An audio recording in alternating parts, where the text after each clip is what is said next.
Time, as I say, at 11 o'clock here at Liverpool Cricket Club. So just a half an hour delay. The forecast is pretty decent for the rest of the day. I don't think we'll have too many concerns with regards to the weather. So fingers crossed, when we get underway at 11, we'll have uninterrupted play on the opening day of this fixture. So between now and 11, we'll try and keep you entertained as best we can. We're going to take you back to Monday and to a T20 game at Headingley, a really good T20 match actually between Lancashire and Derbyshire. The Lightning winning the game, but only by 4 runs.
Well, welcome back to Liverpool Cricket Club, where the good news is we're going to start in the next 2 or 3 minutes. Lancashire have won the toss and they're going to have a bat first. They've made 2 changes to their team from their last Bob Willis Trophy fixture, and 2 debutants as well, Jack Morley and George Lavelle, making their debut.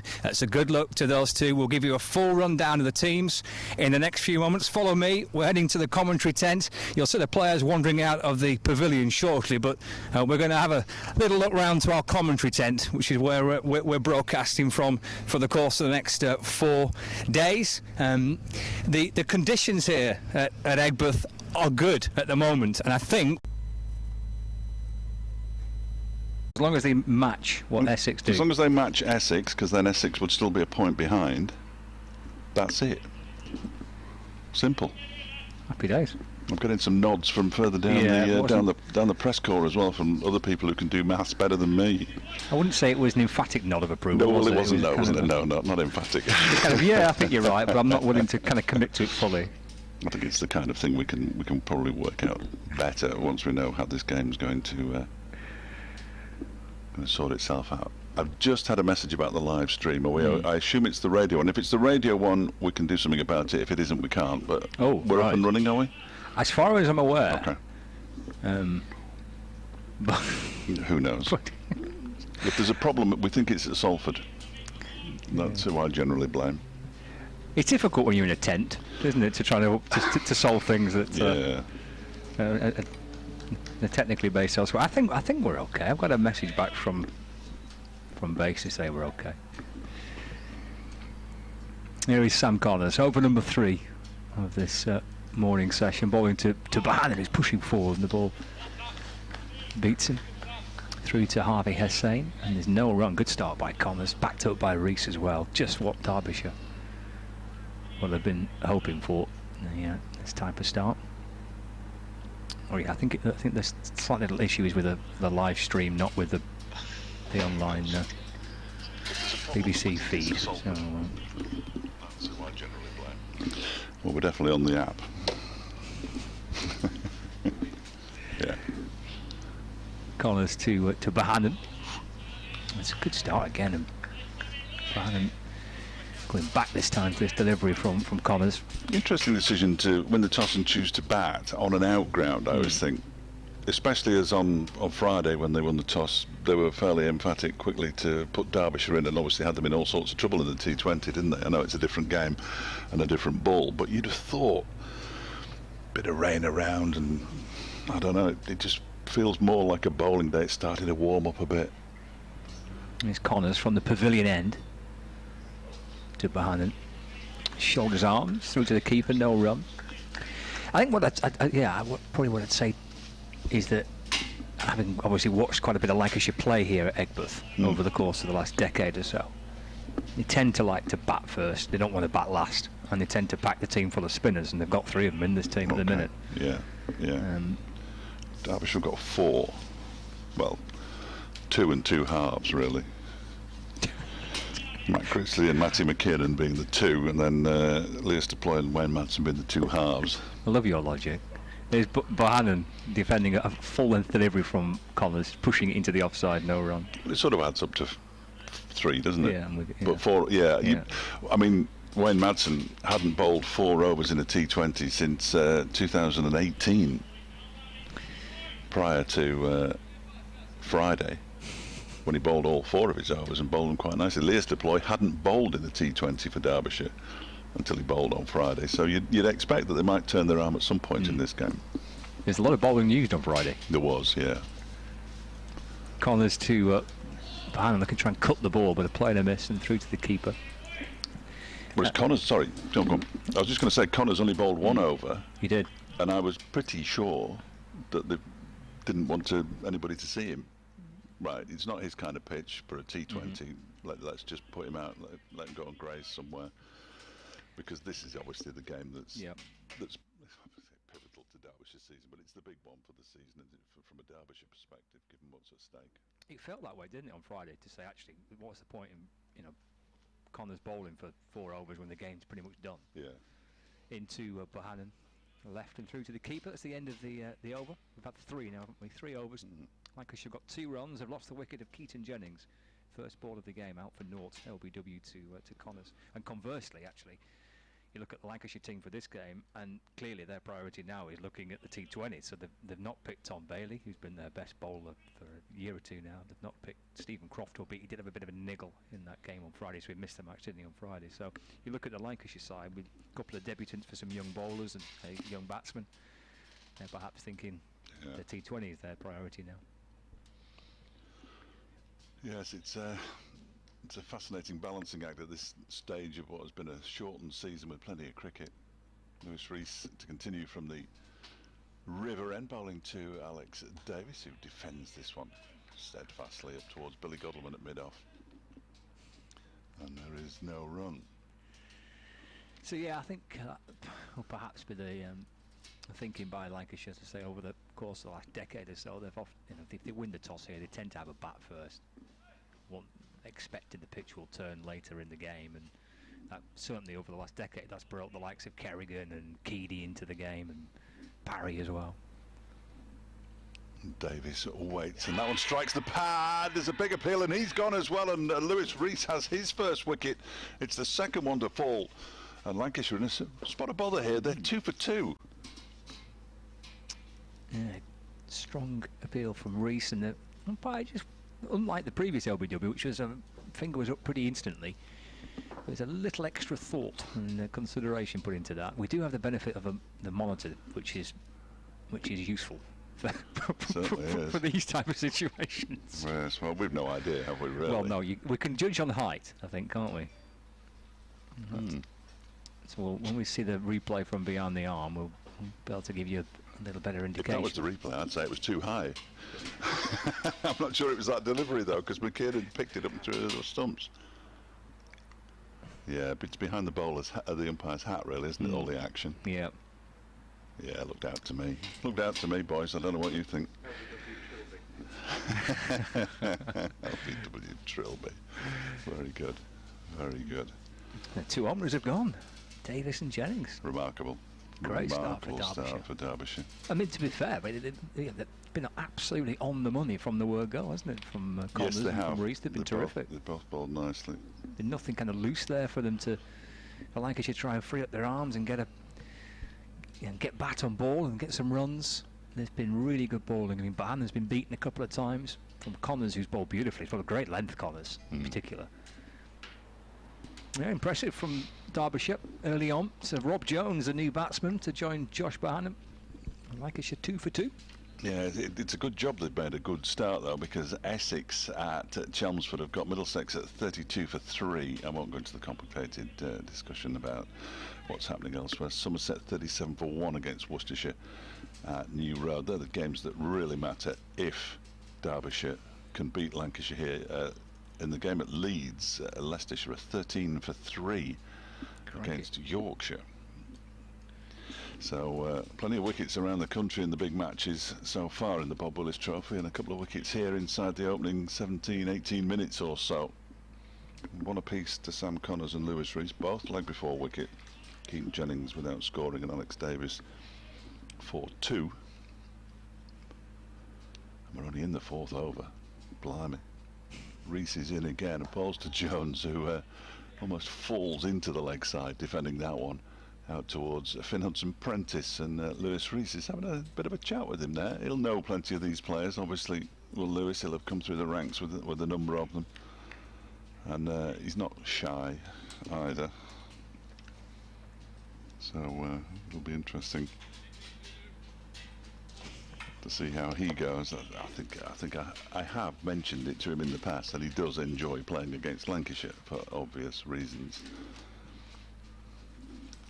He's in again now, and Jones pushes this out into the offside, and there is no run.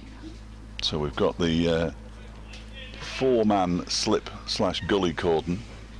I think it's 2 slips, a gully, and a backward point. Matty McKiernan's a sort of backward point, but there is also a point, who is Anuj Dal. Yeah, I bet. So it's quite crowded in there. No, it's 3 slips, isn't it? Clearly on the monitor, it's 3 slips and a gully. possibly even 4, who knows. Here's Reese. I'll stop now. This one's turned into the leg side by Jones. He gets off the mark. Turned into the leg side nicely. From a shorter length delivery from Lewis Reese. And Lancashire move on to 3 for 2 in the 4th over. Willie Godleman at mid-off. That's the one thing we can say for absolute certainty, because he always fields at mid-off. Left-handers, right-handers, mid-off. That's where Billy goes. Dustin Melton's at mid-wicket. Sam Connors is down at long leg. He looks like he's got the farrier out there. He's having somebody just sort his boots out. He's been reshod in the far distance near some of the old sight screens. That's quite peculiar. And I think that's just about everybody, really, because it's an attacking field, as you would expect at 3 for 2. Just a bit, yeah. Some kind of slight problem there that Finn Hudson-Prentice has handed something to umpire Graham Lloyd. I don't know what it was. And Reese is in again and bowls. That one is driven very nicely just in front of us to the cover boundary for 4 runs. Beautiful shot, almost gets over the advertising board and into the press room. And Anuj Dal can do no more than trot towards the boundary's edge and collect it. Really nice shot by, I think that must have been Josh Bohannon. It was, yep. He's moved on to 6, and Lancashire are 7 for 2 at the end of the over. Great little test for these two. I mean, they're still young batsmen. They're still very much at the start of their first-class careers. Josh Bohannon and Rob Jones played a lot last season. I think both were the benefit from a season in Division 2 and playing every game almost. Bohannon slowly has edged his way up the batting order. He's now batting at 3. Kind of started down at 6, 7. I think he batted quite a lot at 8 at one stage as well at the start of his career. But he's slowly nudged his way up the batting order. He's the Bolton lad, isn't he? He is. I thought he was. Yep. Yeah. Well, it's bound to be good then. Bound to be good. This is a good examination for the 2 young Lancashire batsmen. The sun's beaming down as Connors comes in and balls to Rob Jones. Well, too hot if anything now. Need the sunglasses. Bright, isn't it? It is very bright actually. And of course we've been given metal tables, which are terrific. But they've got those sort of circles on them, and just every so often you get a glint off it. Whoa! But I'm not complaining. No, because we're watching cricket. Absolutely. In the sunshine. Could have done with a bit of this yesterday at Goulburn. Blimey, it was horrible. Oh, right. Horrible. Wet or just cold? And wet. Oh. But the wind was howling. Yeah. That's no good. It's at the sun and the shadows being cast as Connors comes in and balls to Jones, who's pressing forward. And the ball is pushed out into the offside. And there is no run. Yeah, glorious at the minute. This is very nice. We had a real mixed week of weather in Liverpool, because for the T20 match on Wednesday against Notts Outlaws, it was biblical. I mean, it was absolutely bouncing off the tent. In fact, it took us off air. The rain was that heavy. I'm not joking you. It was horrific. We got a full game in on Friday, and then we've got sunshine here now. Connors to Jones. That was edged, wasn't it? I think it was. Just in front of McKinnon. I think so. Jones has come back for a second. He didn't go at it too hard, Jones. No. He's kind of pushing, but pretty softly. So the ball may have bounced in front of McKinnon. That was the impression I got. There's no hands on heads, is there? Which is normally an indication of a proper opportunity. But and he's got a fairly decent pair of hands as well as Matty McKinnon, as he's shown already in this competition. He certainly can hold on to a catch. His bowling action's still peculiar, but he comes bouncing back in to Jones, who pushes back down the pitch. Picked up by Connors off his own bowling, and there's no run. I'm pleased for Sam Connors, because he'll have watched a succession of bowlers come through the Derbyshire Academy and be released, and he was obviously the next cab off the rank, if you like, and 20 years of age. This has been his opportunity this season, and he's grabbed it with both hands. In fact, the game against Leicestershire, there were more Derbyshire Academy products in the Leicestershire bowling attack than there were in the Derbyshire bowling attack, which is always a bit of a concern. Connors to Jones again, just a step towards the bowler there and defending an angle bat, pushing it out towards point, and there's no run. because they weren't very good, so that's why they were playing for Leicestershire. But it all sort of trickles down, doesn't it? They had Will Davis, they had Tom Taylor. Derbyshire played them. They had Ben Slater as well, so it was a proper reunion.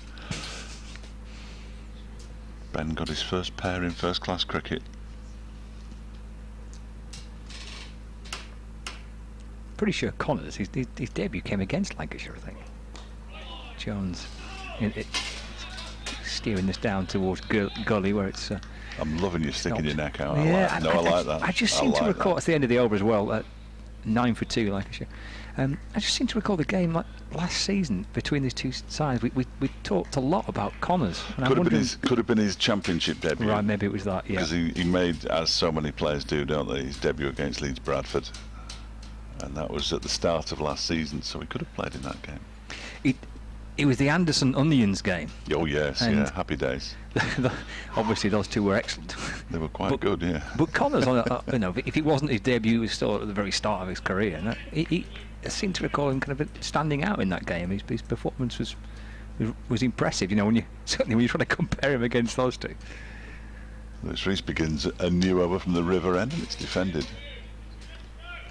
Back down the track with the minimum of fuss. I've got that match here. Have I imagined it? Well, Connors definitely played. He scored 14 in the first innings. Although that was not what he was in the team for. 11 overs, 1 for 36. First time Lancashire batted. They did bat twice, but the target was 2, so they didn't bat for long. Second time around, Lancashire, and a 10-wicket win. As Rees bowls, he's driven straight to Billy Godalming. But unfortunately, it doesn't tell me if that was his debut or not. I think he might be right though. It would make sense. He hasn't played an awful lot of cricket. Josh Bohannon on strike, incidentally, on 6. Rob Jones at the non-strikers and leaning on his bat has 3. And Rees turns at the top of his mark with that enormous slip cord and waiting in anticipation. He bowls and Bohannon makes sure the ball goes nowhere but out into the leg side, where it's fielded by Dustin Melton, who must be one of the least superstitious sportsmen in the world, because he chose the number 13. I assume he chose it, seeing as we've got Anuj Dell wearing 65, Leas Deploy wearing 76, and Wayne Madsen wearing 77. These Graham Onions walking past us into the nets with a couple of batsmen. Rees bowls, that's left alone by Bohannon to go through to the keeper Harvey Hussain, and there's no run. It is glorious now. Absolutely, the blue sky everywhere. Lovely. Too bright. Far too bright. Oh, and windy. As my notes go flying. My fault. Of course, we can't really see the screen when it's this sunny. Well, I can't. In comes Rees again and balls. That one is driven straight to Billy Godalming by Bohannon. Godalming goes down into the barrier, long barrier position, and completes the fielding. I'm glad that the game we're watching on the monitor is the game here. It reminds me of a story which would have been told just across the Mersey in Birkenhead on the coronation of Queen Elizabeth. Was when there was a bit of a boom in the sale of televisions, and my grandma got a television. The big household will have a television, and it started raining at the coronation as Rees comes into bowl, and that one is pushed into the offside. He thinks about a single there behind, and thinks again as Godalming comes in to do the fielding. End of the over at 9 for 2 after 6 overs. And as soon as it started raining on the television in London, she nipped out the back to get the jellies in because she was frightened that they were going to get wet. And of course, it was glorious sunshine in Birkenhead. I love it. It's a lovely story. We're far more sophisticated nowadays, aren't we? Well, some are. Some. 9 for 2. Through the first half an hour of play, pretty much. A bit of running repairs are required on the outfield there. Oh, it's a problem with the bowler's boot, I think, that looks of it, isn't it? Oh, I think it's Lewis Rees.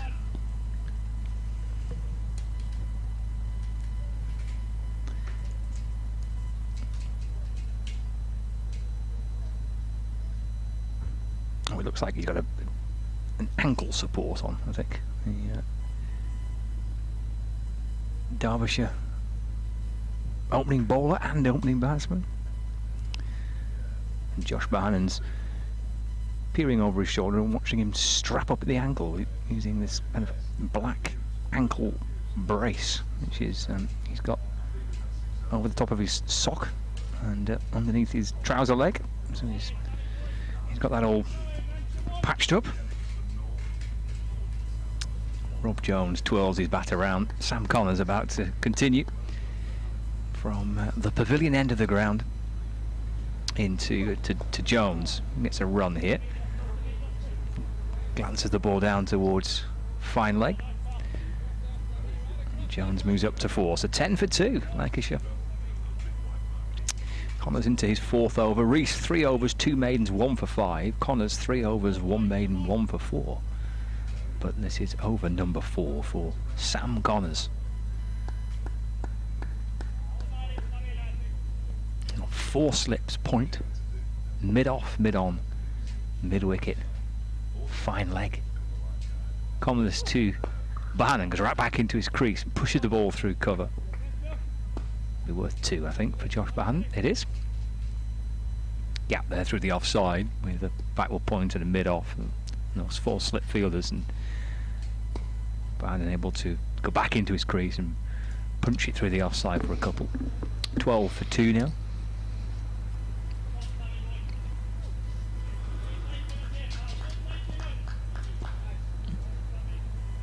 Rees polishing the ball at the bottom of his shirt and looping it back into the bowler's hand. Take my jacket off, it's too hot. It's nice, isn't it? It is warm. I've got the gilet in the van, just in case it gets a little chilly later on. I'm a big fan of a gilet. Are you? Yeah. I've never owned one. Oh, never owned a gilet. Well, I've got 2. It's a growing collection. And driven by Bohannon through the offside.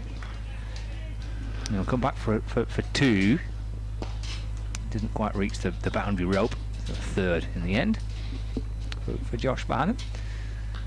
He moves up to 11. The score moves on to 15 for 2. I think Matt is operating the electronic scoreboard again today, and he's absolutely lightning quick. Lightning quick. There was a Dane Villas boundary on Friday that was 20 yards before it had crossed the rope. It was obviously going to cross the rope. You could tell it was down towards the river end, and he'd already put the 4 on. It's quick. And I'm looking and thinking, has it been added, or have I got to add it? He's good. Connors to Jones. That's a nice shot to the left of Billy Godalman, who's at mid-off, and out towards the boundary for 4 runs. Nicely played by Rob Jones, just leant into it, and a good punch of the bat gets himself a 4. Score moves on to 19 for 2. It was a nice shot, wasn't it? I wouldn't be surprised to see Billy Godalman just having a think. Well, obviously you can't see people thinking, but he will be having a think about swapping his bowlers around. He's got plenty of options with Dustin Melton, who's an out-and-out bowler. Anuj Dal, Finn Hudson-Prentice in the medium pace department. I don't think we'll see spin anytime soon, but just to rotate the bowlers, he's been doing that a lot throughout the course of the Bob Willis. Short, sharp spells. Connors to Jones. Turns that into the onside. Gathered at square leg. And there is no run. Pleased to see Finn Hudson-Prentice out there, because when he was chatting to us on Friday, he'd just done a fitness test and failed it, I think. And he suggested he might only be 50-50. The bad news is that when he does come onto bowl and removes his cap, you'll see his hair. Is it something like Keaton Jennings, or is it? Well, no, he's used dye. Oh. It's appalling. Oh, right. It's appalling. And those of his friends who listened and reported back, you can tell him. Connors to Jones, dabbing the ball down into the offside. I fronted him up. I know there's a barrier between us and him, but I fronted it up and said, no, well, it is appalling. I'm not one normally to comment on hair. 30 or just over half an hour's play actually on the first day of this Bob Willis Trophy fixture between Lancashire and Derbyshire, and an eventful half an hour's play. Lancashire have lost 2 wickets. The first fell after the first ball of the game. Keaton Jennings trapped LBW by Sam Connors for naught. Alex Davis, the other opening batsman, also out as well. LBW to Lewis Rees, again without scoring. So Josh Bohannon on 11 and Rob Jones unbeaten on 8, currently batting for Lancashire, who won the toss, opted to have a bat first. They're playing a Derbyshire side who they know if they win this game, they have a chance of reaching the final of the Bob Willis Trophy. So half an hour gone on the first day at Liverpool Cricket Club, and Lancashire on 19 for 2. And it was good news as well, that half an hour delay for rain, that we didn't lose any overs. They've just basically shunted it back to a normal day's play, haven't they, from 11 till whenever we finish. Yeah, about 9 o'clock tonight. Which I must admit I was quite surprised. No, I was a little perturbed, to be honest. But yeah, lunch at 1. Reese is hitting and balls, and that one is turned into the leg side this time by Bohannon. Yeah, I asked the Lancashire scorer. I said, "How many overs left in the day?" He went, "Oh, 90 still." I went, "Oh, right, nice." I suppose the alternative was starting at 10 in the morning tomorrow, wasn't it? After losing half an hour tonight, and nobody wants that. No traffic at all on the way in this morning. I imagine it'll be slightly busier tomorrow. I'm not sure what to do tomorrow about that. I'm not. Reese's next delivery is left alone by Bohannon to go through to the keeper. Yeah, it's an absolute doddle driving across from Manchester this morning, but it's one of those where if you set off too early, you are here ridiculously early. Well, But David Griffin will be here. he gets here with a maddening crack sparrow, doesn't he? Yeah, it does. Yeah. Yes, it is a trick. I came sort of cross country today down to Warrington from Bolton, so all cross country, and there was saw virtually nobody. Can't imagine it'd be anything like that tomorrow. Bohannon goes back into his crease and defends the next delivery from Lewis Rees up towards Billy Godlewin at mid-off. Then again, a lot of people still working from home, aren't they? So Yes, it's not as bad as it can be. Schools have gone back though, haven't they? So if you hit, you've got to get past all the schools if you possibly can, because I think a lot of them are operating with staggered starts and that kind of thing to get the kids in safely. They're certainly back this week, I think. As Bohannon waits, legs apart, and then defends into the onside this time. The delivery from Lewis Rees is picked up there by Dustin Melton. And there's no run. Derbyshire still in their pointy-roofed gazebo over on the far side in front of what I assume is some kind of function room, sort of it looks a bit like a greenhouse, but it clearly isn't a greenhouse. It's the Liverpool Cricket Club function room. They were sitting inside there when I was trying to get somebody to do an interview on Friday, all looking very gloomy. Reese bowls again. It's pushed out into the offside. Misfield there by Matt Critchley, but he picks up, waves off Hanno's Dahl and says, "It's all right, I've got it." And it's the end of a maiden over from Lewis Rees. He's now bowled 4 overs, 2 maidens, 1 for 5. Sam Connors 4 overs, 1 maiden, 1 for 14. Josh Bohannon has 11. Rob Jones has 8. And Lancashire 19 for 2 after 8. Yeah, it's all been done, obviously socially distanced, so that it is quite a big pavilion. The red brick pavilion. It's got a lot of green on the front. The kind of the green balcony that wraps around the front of the pavilion, but it is a dominating building, that, and it's sizable. Inside you can easily get lost through the different corridors and rooms and stuff. But that's just being used, as far as I'm aware, it's just being used by Lancashire. I think instead of Derbyshire players are using the big marquee to the side of it. I see 1 or 2 of the Lancashire coaching staff on the balcony. Good view from up there, isn't it? Cracking view from there, yeah. Is that where you normally go? I have commentated from up there before, yeah, and it is an outstanding view, yeah, peering right over the side screen. I'm sure I've heard you up there one day when it was quite breezy, though. There is Dustin Melton to the attack, and that's pushed away through the offside by Rob Jones. Gets a single. Score moves on to 20 for 2. Yeah, it can get a little breezy on the front of that pavilion. But you can cope with that for the view. Oh yeah, absolutely. Superb. Yeah. So we ran over the tennis courts and the trees at the far side of the ground and down towards the Mersey. Across to North Wales. Oh, it's lovely. The mountains. Oh, beautiful.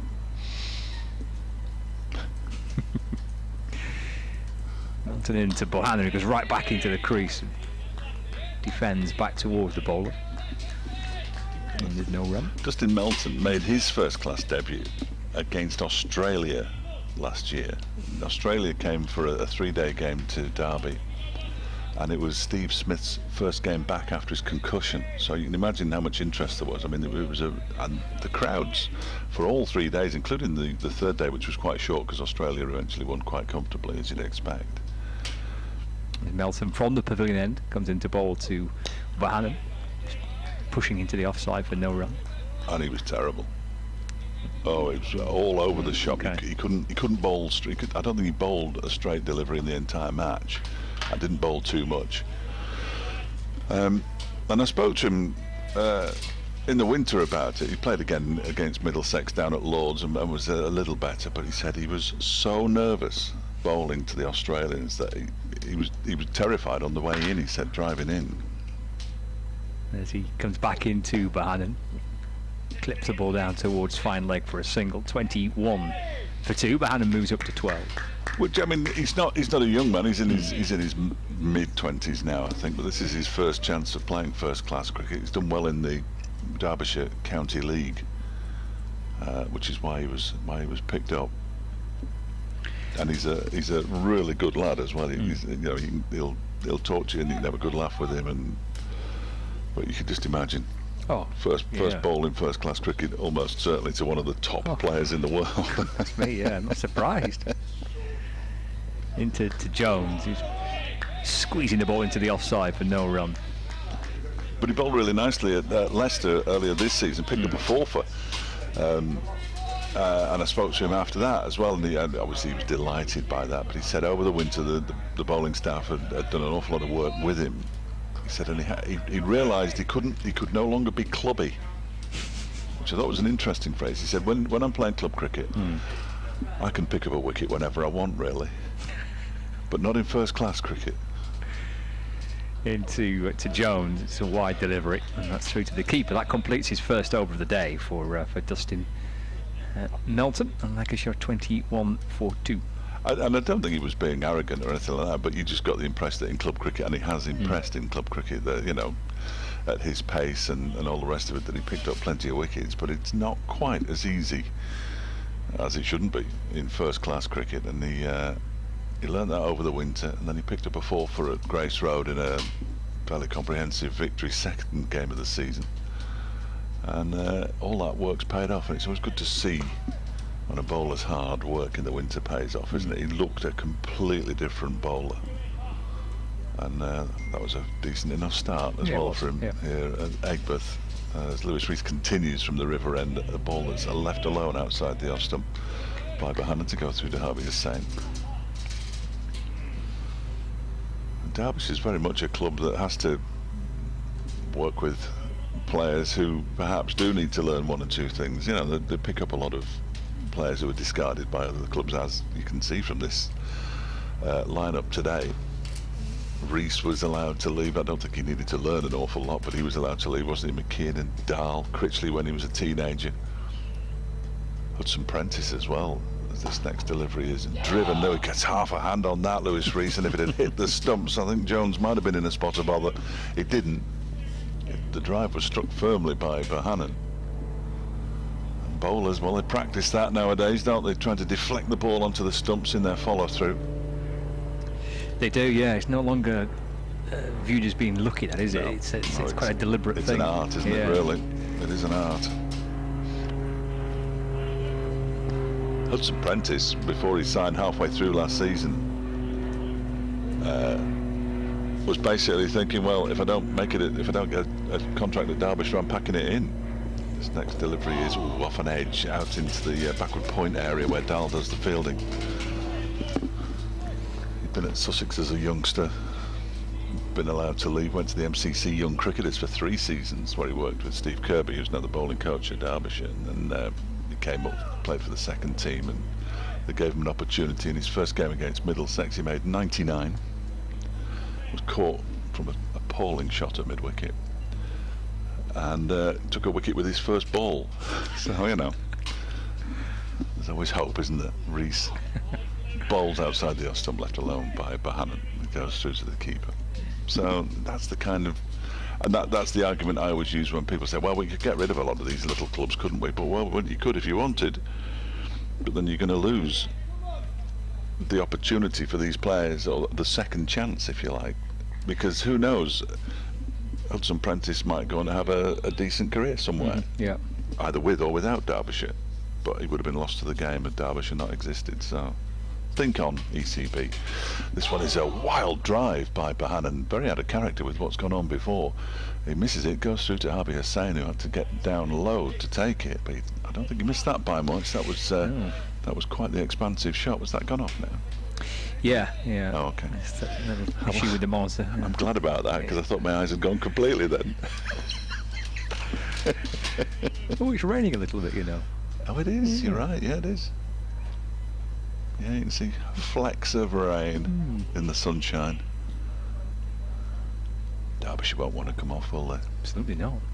Steve O'Shaughnessy is just having a look down towards the south as Rees is in and bowls, and back into his crease goes Bohannon. Plays it back to the bowler, and I think we might be. Are we going off? Or are we sanitising hands? You can never tell these days, can you? No, they're sanitising hands. The umpires will have a little chat while the players do sort themselves out from a health point of view. It's very, very light. It is, isn't it? It's more blue sky than cloud above us. So you say both umpires, Steve O'Shaughnessy and Graham Lloyd, are having a little natter, looking up towards the skies, looking at where the clouds are and which way they're blowing. They'd have played here, I would imagine, wouldn't they, at Liverpool? I suspect throughout so, their careers with Lancashire. I suspect so.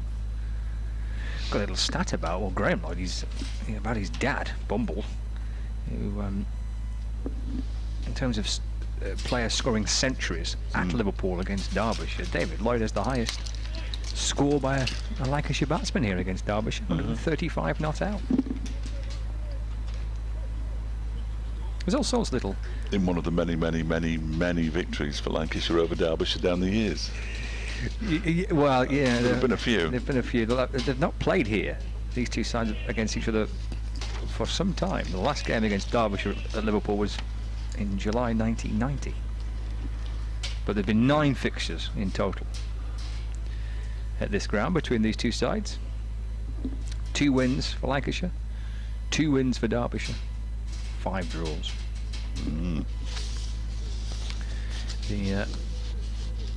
That little bit of a drizzle has pretty much gone now. Yeah, which is good. There's Melton to Jones. There's cries of catch it, but, and is that out? As Jones tried to flick it down towards fine leg, but taken by Harvey Hussain, the keeper. No run.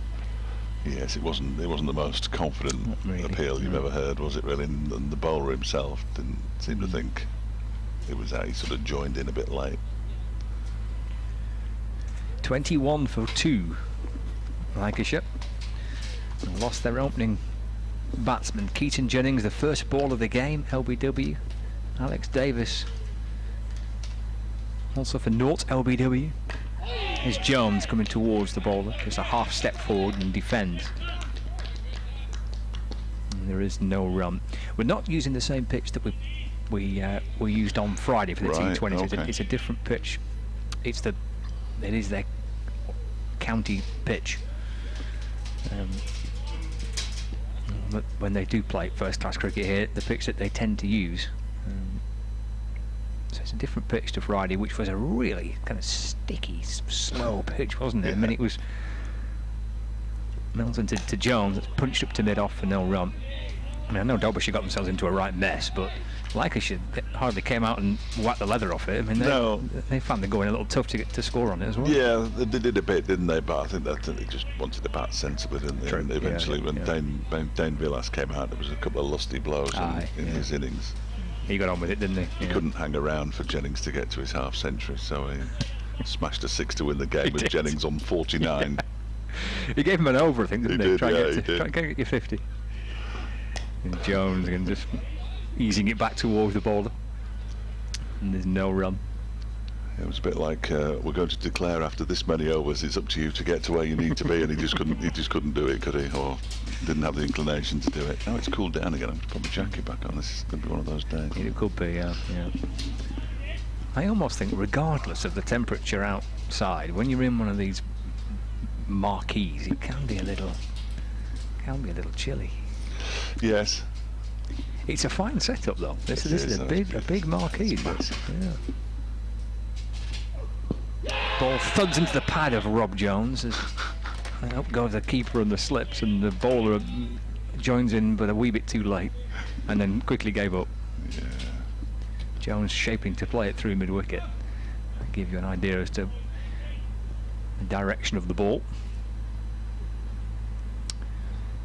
Down to 3 slips. There's a deep point, short cover. There's a mid-off, mid-on, and mid-wicket, and then a fine leg. Melton for Derbyshire. Forward goes Jones, and let's work back towards the Derbyshire bowler, and that completes the over. 21 for 2, with Rob Jones on 9 and Josh Bohannon 12 not out here at Liverpool Cricket Club. We're in Egbert on the BBC Sport website and app, and the medium wave frequency across the northwest, 855 AM for that, and watching and listening via the very impressive stream that Lancashire have provided again for the for this game, a multi-camera setup. Oh, it's all very high-tech and fancy, Isn't it? Reese begins a new over, and that one's left alone by Bohannon. Goes through to Harvey Hussain. Thanks to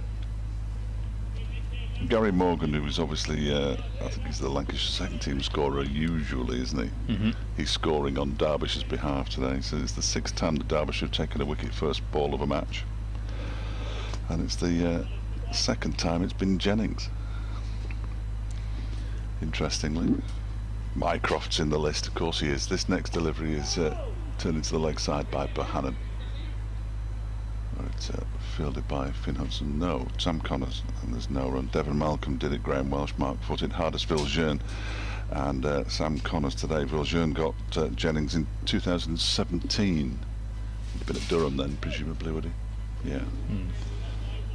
It's the Jennings is the 5th Lancashire batsman to be out the first ball of a first-class match.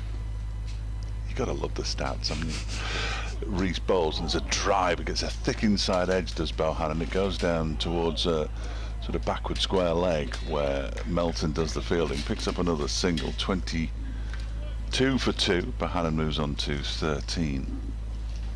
Hallows in 1931, Painter in 1938, Fowler in 1984, poor old Mark Chilton twice in 2005, and Jennings today. I'm not sure, Hugh, that I did call myself sophisticated. I may have done. I'm sure it was in jest if I did. And Ken Davis says Reese bowls. It's edged and caught. No, not caught. We couldn't see whether he'd edged it or not. I didn't hear anything, but the slips and Harvey Hussain went up. And Rob Jones, well, he hadn't touched it, so he's safe. The whereabouts on the Wirral, I would say I was born in Clatterbridge Hospital in Bevington. Grew up in Greasby and Mells. That's why I'm a Tranmere fan. But it doesn't account for the accent, because we moved away when I was about 9 years of age, something like that. There's Lewis Reese. In again, Jones drives firmly up to Billy Godwin at mid-off. He's quite deep there at mid-off, Billy Godwin. He's sort of on the edge of the 30-yard circle, should there be one. There isn't, of course, thankfully. More leaves falling from the trees. We're going to be under a pile of leaves by the end of this game, I think. Autumn is definitely arriving. Very autumnal feel to it, isn't there? Yeah. Well, Blackpool Lights went on Friday. Did they? Yeah, Oh, my lad winter. and his girlfriend went. And I'm thinking, how can that be if the football season hadn't started? This next one is through to Harvey Hussain, who threatened to roll the ball back towards the stumps. He got Hassan Azad at Leicestershire that way. He was batting out of his crease. That's the end of the over, incidentally, at 22 for 2. Batting out of his crease. Played a defensive shot, missed it. Harvey Hussain took it, rolled it back to the stumps and stumped him. Oh, cute. I like that. Yeah, and he was standing as far back as he is now to Lewis Rees. Oh, that's clever. I like that. So he's a good cricketer, is Harvey Hussain, very aware of what's going on. There's a game, I think it may have been last season, where, or it could have been the year before, and I'm thinking about it because Paul Collingwood was batting for Durham, and he was in a T20 match and he got out the same way. Dane Villas was keeping wicket, spotted that he wasn't in his crease, and all the way back. And they try and negate the swing, don't they, by batting and altering the bowler's length and that kind of thing by batting out of their crease. But if they don't get back, and it is stumped if he's not attempting to take a run, which Hassan Azad wasn't. He was merely in his pose admiring his shot. Not for long. Well, Dustin Melton hasn't lost it for long. Look at the hair. Just check that hair out. That is awful. No, that's magnificent. Awful. Let's have a look through the binoculars at that. Oh yeah, that's full on bleached. Oh, that's super. Well, it's bleached blonde on the top, and then it fades down to black, doesn't it, at the back and the sides? It's got to go. Oh, I think that's spectacular. That's kind of 1990s boy band look, is that? It is a bit, isn't it? That's perfect, I'll tell him that. Ooh, an appeal for LBW early on as this thuds into the pad of Bohannon. Let's get through for a run, yeah. Bohannon moves to 14, I think, without perhaps that little bit of bat on. Maybe a slightly bigger appeal from Derbyshire, but 23 for 2. Yeah, Dustin Melton, 2 overs. Guess he might come on at the other end, perhaps. To replace Rees, who's been bowling from the start, hasn't he now? Yeah, for his 6 overs. Yeah, that could be the case. 6 overs, 1 for 6. Rees. Connors, 4 overs, 1 for 14. Melton, 2 overs for 2 runs. Rob Jones on strike, 23 for 2. This is turned into the onside. No bat on it on this occasion. A little deflection off the pad. And Jones remains on 9. The score moves on to 24 for 2. He waited all that time. I mean, presumably bleaching his hair was the highlight of lockdown for Hilton Prentice. He waited all that time. He played in the game at Trent Bridge and injured himself fielding from the first ball of the season. Oh, goodness. Batted in the first innings with a runner. Oh, dear. Back into Bohannon, pressing forward. The ball nips into the gloves of the keeper, Harvey Hussain, who applauds the bowler. When they were chasing down the 365, that was the target. He came out to bat second innings without a runner, made 91 not out, guided Derbyshire to victory with Mikey Cohen, who was one of the 12 men today. And he just said, yeah, the injury was still there. He was out for a couple of matches. He said, but I just couldn't be bothered with a runner. It's too complicated. Too complicated. I like that approach. Clipped nicely by Bohannon through mid-wicket. He might get 4 for this. He's certainly going to come back for a second. Will it reach the rope? No, it just slows down, and Rees slides down onto one knee and scoops up the ball. I think dirty, muddy patch now underneath his right knee, Lewis Rees, but did well. Couple for Bohannon, 27 for 2 now. Bohannon moves to 17. I was watching the T20 last night from the Oval. Surrey beating Middlesex quite comfortably in the end. And there were 1 or 2 fielders who got knees stuck in the turf of the outfield and brought up big divots. Rory Burns was definitely one of them. Jamie Overton, I think, was the other. And they both got up very gingerly. I mean, it was positively dangerous at times. Jones waits as Hudson Prentice pushes this one wide of the off stump. Because they all put the slides in these days, they do, don't they? Yeah. And it can be... You do grimace when you send the knees into the grass, don't you? Yeah, they sort of come to a halt because they're running. Their momentum takes, unfortunately, they almost bounce into the air, and you... Yeah. I don't like it. Don't like it at all. That's what it did for Simon Jones, wasn't it? Yeah, I think so, yeah. Yeah. Yeah, these are dodgy things if you catch them the wrong way. Hudson Prentice to Jones. He's onto the front foot, easing that one through the offside. He beats the man at short cover, Billy Godleman, chasing after the ball towards the wide long off boundary. Jones, and they're on 3. He moves up to 12. And Lancashire to 30 for 2. That's the end of the over. 13 overs gone, 30 for 2. Rob Jones 12, Josh Bohannon 17. A wicket for Connors and for Rees. Jennings for naught, Davis for naught. Yes, couldn't have been worse timing for the end of the over, I'm afraid. It's that time, isn't it? It is very much, yeah. So Lewis is going to carry on though from the river end, so we're not going to see a swap of ends for Dustin Melton at this stage. But it's only his 7th over, so he likes to get through a mountain of work. Does Lewis Rees? Likes to be involved. I remember having a conversation with you last season about, well, he can't carry on opening the bowling and opening the batting, and he's still doing it. Still doing it. Yeah, he can't carry on. He clearly can. It's a fit lad, obviously, to do both. Into Jones, who prods forward and through to the keeper, no run. We have our first plane of the morning. I get very excited, get far too excited when it comes to planes. It's disappearing over the River Mersey, banking to its left. I wonder where that's off to. From John Lennon Airport, only a few miles away. Rees left arm around the wicket. Oh, that's a big appeal. He quite likes that one, Rees.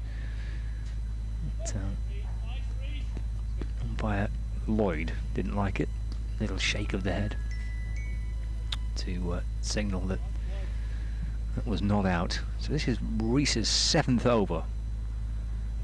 1 for 6 for Lewis Rees. Wonder whether Dustin Melton might replace him after this over. We shall see. Ball for the first hour, hasn't he? Back into Jones again. Driven up to mid-off. Billy Godalman fields, and there is no run. Throws the ball into the gloves of Harvey Hussain, who had to leap up off the ground there to get a glove on that. A little high from his skipper, but athletic work from the keeper to leap up and catch it. 3 slips are in place. Again, they've got Matt Critchley as a short cover. Rees balls to Jones, it's driven. Godalman will chase after it to his left at mid-off.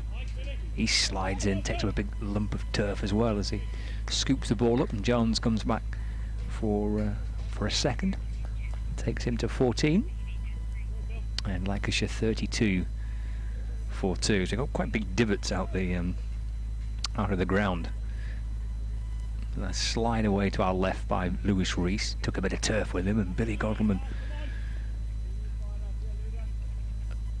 taking a bit of grass with him as well as he saved a couple of runs for his team.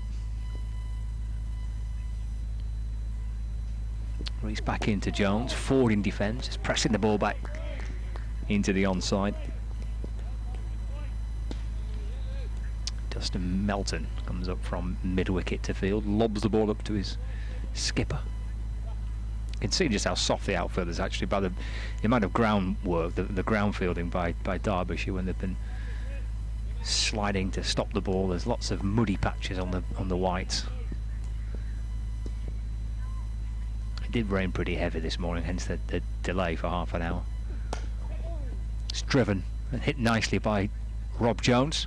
That's 4 runs. It's a good shot from Jones. Right in between mid-off and mid-on. Good stride down the pitch. Timed it nicely. Ball rattles its way towards the boundary for 4 runs. So he moves up to 18. Lancashire 36 for 2 of an hour of play. In fact, just a fraction over an hour of play because we started before 11. In fact, Lancashire lost their first wicket before the scheduled start time. 2 minutes to 11. And Jennings was trapped LBW.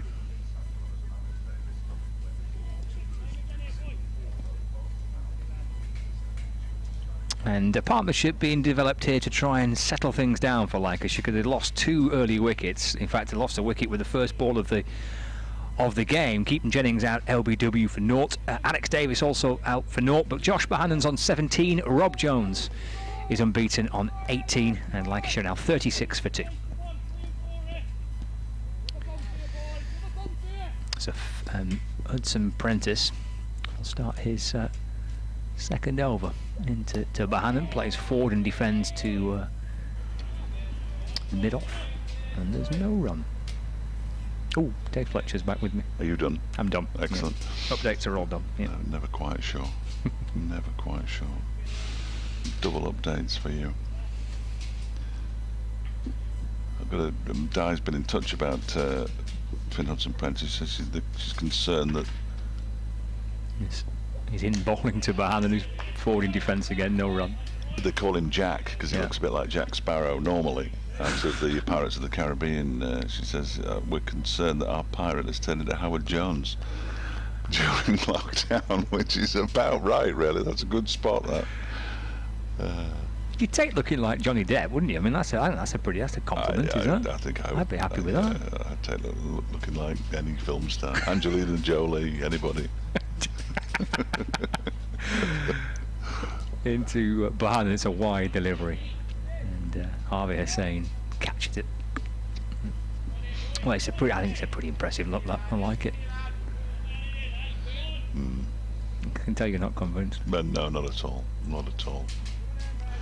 But then again, who am I? I generally steer clear of any kind of discussion on hair for very, very solid reasons. I was very disappointed to hear as Hudson Prentice, well, comes in, but there's a little bit of movement behind him. Yeah, above the sight screen there. The sight screen, so Bannon pulls away. That Stephen Croft mentioned to us on Friday when he joined us for a bit of commentary that the Lancashire players are not having Keaton Jennings' hairstyle. No, I don't mind that. What's not to like about it? Yeah, that's just proper hair that's grown, isn't it? He hasn't changed its colour or anything. No, well, he just allowed it to be wild and free. Yeah, don't mind that. Hudson Prentice to Bohannon.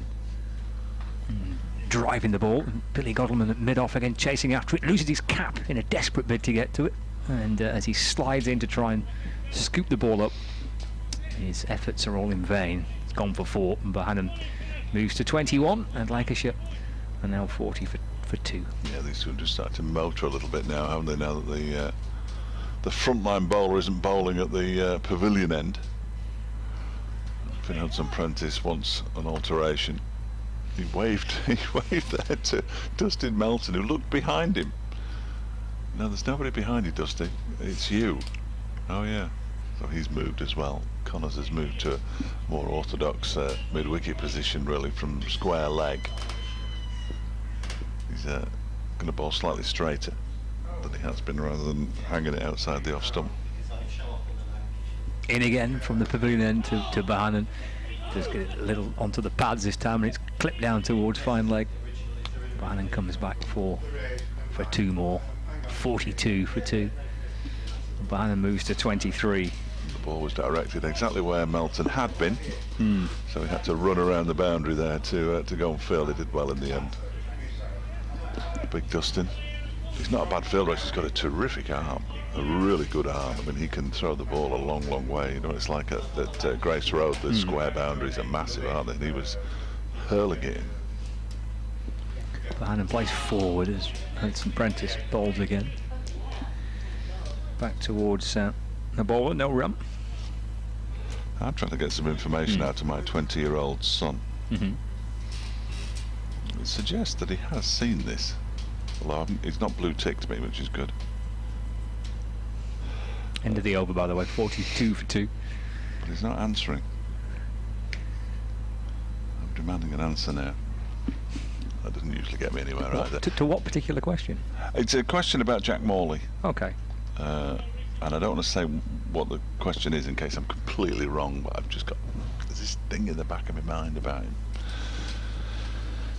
So hopefully I'll get that answer before lunch. We'll certainly get it before he bowls anyway, because I'll probably see Charlie before then, but although that's not guaranteed either. I thought Melton was coming back for a moment there, but he's not. He's still capless, but he's fielding at mid-on. Yeah, Reece going to continue, isn't it? Yeah, it's going to be Reece's 8th over. 4 maidens, 1 for 12 from his first 7, so you can't really argue with that. And now Hussain is standing up as well, and this one is pushed into the offside by Rob Jones, taller of the 2 batsmen out there. Always good to have Josh Bohannon on a cricket pitch, though, I think. He's been following you around for about a week now, hasn't he? He was at Headingley, and then he was filling in front of us on Friday. Yeah. Yeah. The Boltonians get everywhere. Is he a Bolton Wanderers supporter, do we know?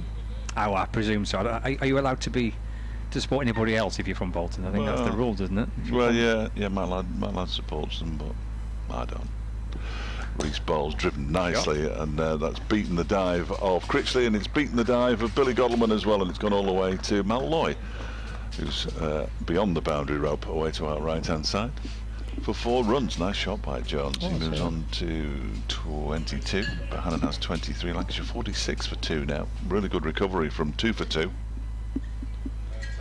There's been the odd shout for a leg before wicket. There was an appeal for a leg side catch, but the umpires have been unmoved since the 4th over of the game. Jennings' first ball, Davis in the 4th over, both the 0, the 2 openers. He's coming over the wicket now. Lewis Rees, judging by where Josh Bohannon's standing. The left armour. And Jones just pushes this backward of square on the offside. It's fielded by Anuj Dal at backward point. Makes such a big difference, doesn't it, when your keeper can stand up as well? And Rees is not express pace by any means, is he? But Harvey is saying being able to stand up, craps the batsman for room, takes that ability to try and use his feet and get down to the pitch towards the bowler, takes that out of the equation, and it just feels like a little extra bit of pressure on the batsman with the keeper standing up. I think there's probably only Connors, perhaps Melton, because it might not be advisable, but you wouldn't stand up to. Reece bowls, and it's defended into the offside. Critchley this time with the beer towel hanging out the back of his trousers does the fielding. Spins the ball in his hands, just to remind Billy Godleman, who he throws the ball to, that he is a leg spinner. Might get it over before lunch, possibly. You'll have a part to play, yeah. Lancashire use their spinners a lot here at Liverpool.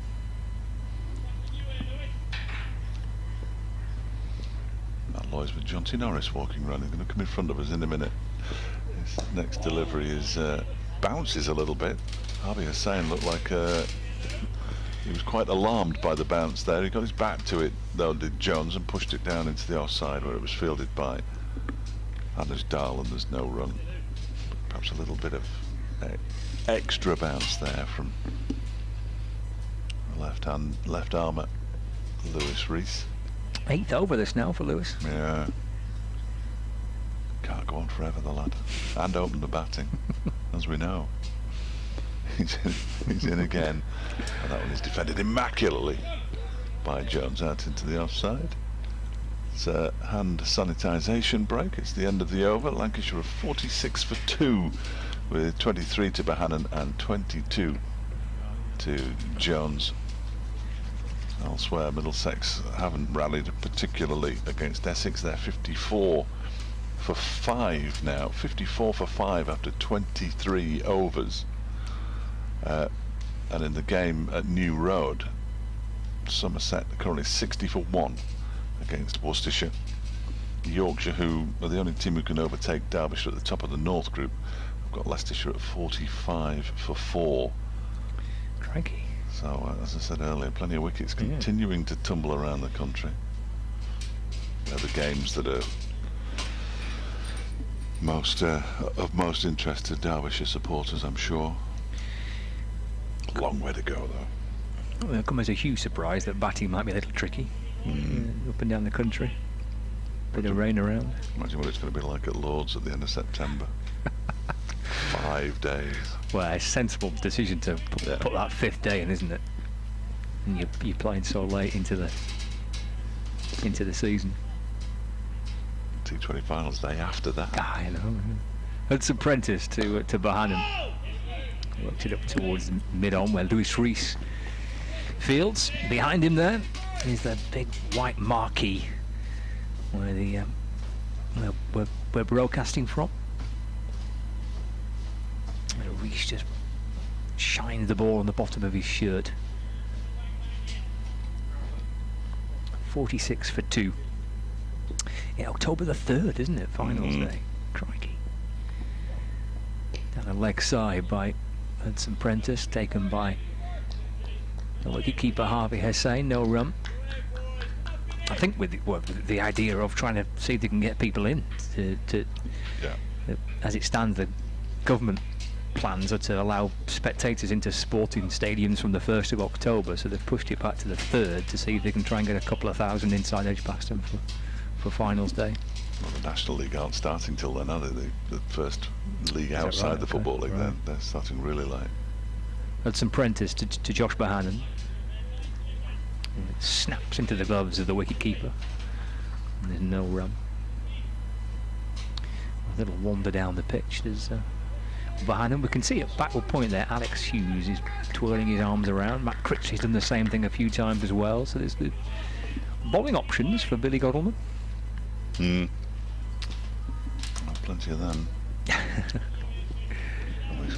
we keep on saying somebody moving again above the side screen. Probably, possibly even the same person, who knows. It's Hudson Prentice to Bohannon, pushing at this one. Certainly played. Ball beats him through to the keeper, no run. So Jack Morley, is he an off spinner? Left arm spinner. Left arm spinner. Comes from a very sporting family, I can now reveal. Oh, this is what you've been looking for, isn't this information? He's finally woken up. He's got out of bed, has he? Well, Jack Morley's cousin Harry plays in the same Great Britain handball team as my son. Ah, right, okay. That was it, really. It wasn't startling. It's good to know these things, you know. Well, wraps into the pad of Bohannon, just drops into the onside, and it is tied between them, Jones and Bohannon. There is a chance to add to the score there. As the ball was played back onto his pads and drops into the onside. A single added to Lancashire, 47 for 2. Bohannon to 24 now. I think that was Ed Barnes. He's hard to tell, isn't it, with him? He's got a full mask on and his cap. Gloves and a cap and everything. It was Ed Barnes. Missed out today. It's hard to identify people. He's a good lad. He's a good lad. On loan from Yorkshire. Hudson Prentice to Jones, who does use his feet to come down towards the ball. It takes a step and a half down the pitch and just pushes this one a little further wide of off stump. So Jones ignores it. Taken by Harvey Hussain. That's the end of the over. So we've had 17 now. An hour and 15 minutes play. 17 overs into this Bob Willis Trophy fixture on the BBC Sport website and app. Medium wave 855 across the northwest, and the live stream, which is on Lancashire's website and Derbyshire's website, where you can watch the pictures and listen to the commentary as well. And we're going to see yet another over from Lewis Rees. He must be the fittest man in the Derbyshire team. Some stamina levels through the roof. He's the fittest man in the ground. He probably is, yeah. To be fair, it looks like he has been working out in the gym a little bit. Yeah. You know, he looks like and he's forever doing stuff for mental health charities and that kind of thing. Oh, he's not. He's given it to Dustin Melton. Look, he has taken. That almost fooled me before, in all honesty, because Dustin Melton hadn't put his cap back on in anticipation of bowling, presumably from the River End, and that's what he's going to do now. He's in and bowls, and that almost sneaks past the edge of Josh Bohannon's bat. Managed to get a little bit on it and push it out to backward point. There's no run, so Melton in his third over. It was an 8-over spell, wasn't it? For 8 overs, 4 maidens, 1 for 16 for Lewis Rees. First up this morning, got a wicket. The wicket of Alex Davis. But it's Melton now, and that one is whipped away down towards fine leg. Well, the shock of blonde hair will tell us it's Finn Hudson Prentice grazing in the far distance, having a rest in between overs, and they go through for another single. 48, 49. Whatever it says is definitely true. No, it is 48. You're right. Yeah. They're so quick, aren't they? They are. 48 for 2. This being Lancashire's first home game of the season. Proper home match of the season. I'll come back to it. as Jones waits and defends the next delivery from Melton back to the bowler. I've seen people I've not seen since last year. You know, the Matt who's operating the scoreboard today. Yeah. Gary, you mentioned Gary Morgan, Chris Rimmer, the Lancashire scorer, because they've not been travelling. The scorers haven't been travelling. Some of the stewards, Stan, the steward looking after the guys over in the pavilion, some of the guys on the gate. Not seen them since September last year. It's weird, isn't it? Completely. It is weird. Melton and bowls to get his turned down towards fine leg by Jones this time, and they go through for another single. I mean, not seeing Gary Morgan since last year is not necessarily a bad thing. No, I haven't seen him for a good while, Gary. Only joking. He keeps sending me little tidbits of information, which is always handy. Well, we haven't seen anybody, of course, because Derbyshire aren't playing at home at all. Not at all, no. This season, so we haven't seen any of the stewards that we normally chat to on the way into the ground. Or strange, isn't it? Yeah, weird, very weird. Bohannon waits, goes back into his crease and defends this one up towards mid-off, but it's cut off by Matt Critchley coming around from cover. Yeah, so you won't get to see the ground at all, will you, this year? No, you're not allowed in, really. It was biosecure for the Pakistan touring side for about 4 weeks. They played a first-class match there amongst themselves. It was given first-class status. Oh, right. Yeah, so packed with talent, was it? Melton in again and again off the back foot, just guided down into the backward point area. End of the over, 49 for 2. Bohannon has 25. Jones has 23. Then after the Pakistan squad were there, the England women went there. They had the bad news that India had already said they weren't coming, and then South Africa were told that they couldn't travel either. So they went. Australia came to warm up for the series that they're currently playing against England. So they went to Derbyshire first, Australia, before going down to Southampton. Yeah, they had a week or two in Derby and played some intra-squad games. And now the England women are back. I'm not sure if they're back now, but they're coming back certainly, and they're playing the West Indies in a series of matches. The West Indies have agreed to come over, so it's just remained this biosecure ground because they've got the hotel just across the road. They don't own the hotel, but they've managed to form a walkway where nobody can come in and bother the players and that kind of thing. So yeah, they've done their bit. Absolutely have, yeah. Hudson Prentice to Jones. It's pushed into the onside, no run. Yeah, Worcestershire as well. They've hosted Pakistan, didn't they, for a while? I don't know whether they've got anything else. They went there first. They went to Worcester before they came up to Derby. They were quarantined in Worcester for a fortnight. Again, they've got the hotel on the ground, haven't they? Yeah. So the hotel that's opposite the ground in Derbyshire, that's closed to the public, I presume. Yeah. They finally put a big games room in the basement for the players and stuff. Yeah. That's quite nice. There's Jones trying to work this next delivery from Hudson Prentice to through square leg, but I've heard the thud as it just flicked the pad of Rob Jones. So leg bye has been signalled. It brings up the 50 for Lancashire, 50 for 2. Jones on to 20, remains on 23, Bohannon 25. No, I think it's been a wonderful effort from all these different clubs: Derbyshire, Worcestershire, Southampton, Lancashire. You know, just to try and get international cricket played. Everyone's kind of worked hard to played a key role in it, really. Another leg bye signalled as this hits the thigh pad of Bohannon. Before the county season got underway, it was a godsend, wasn't it, really? Because they started playing the international matches before the county started playing, and it was about the first sport that came back to TV as well, wasn't it, on the radio? So it's been a magnificent effort.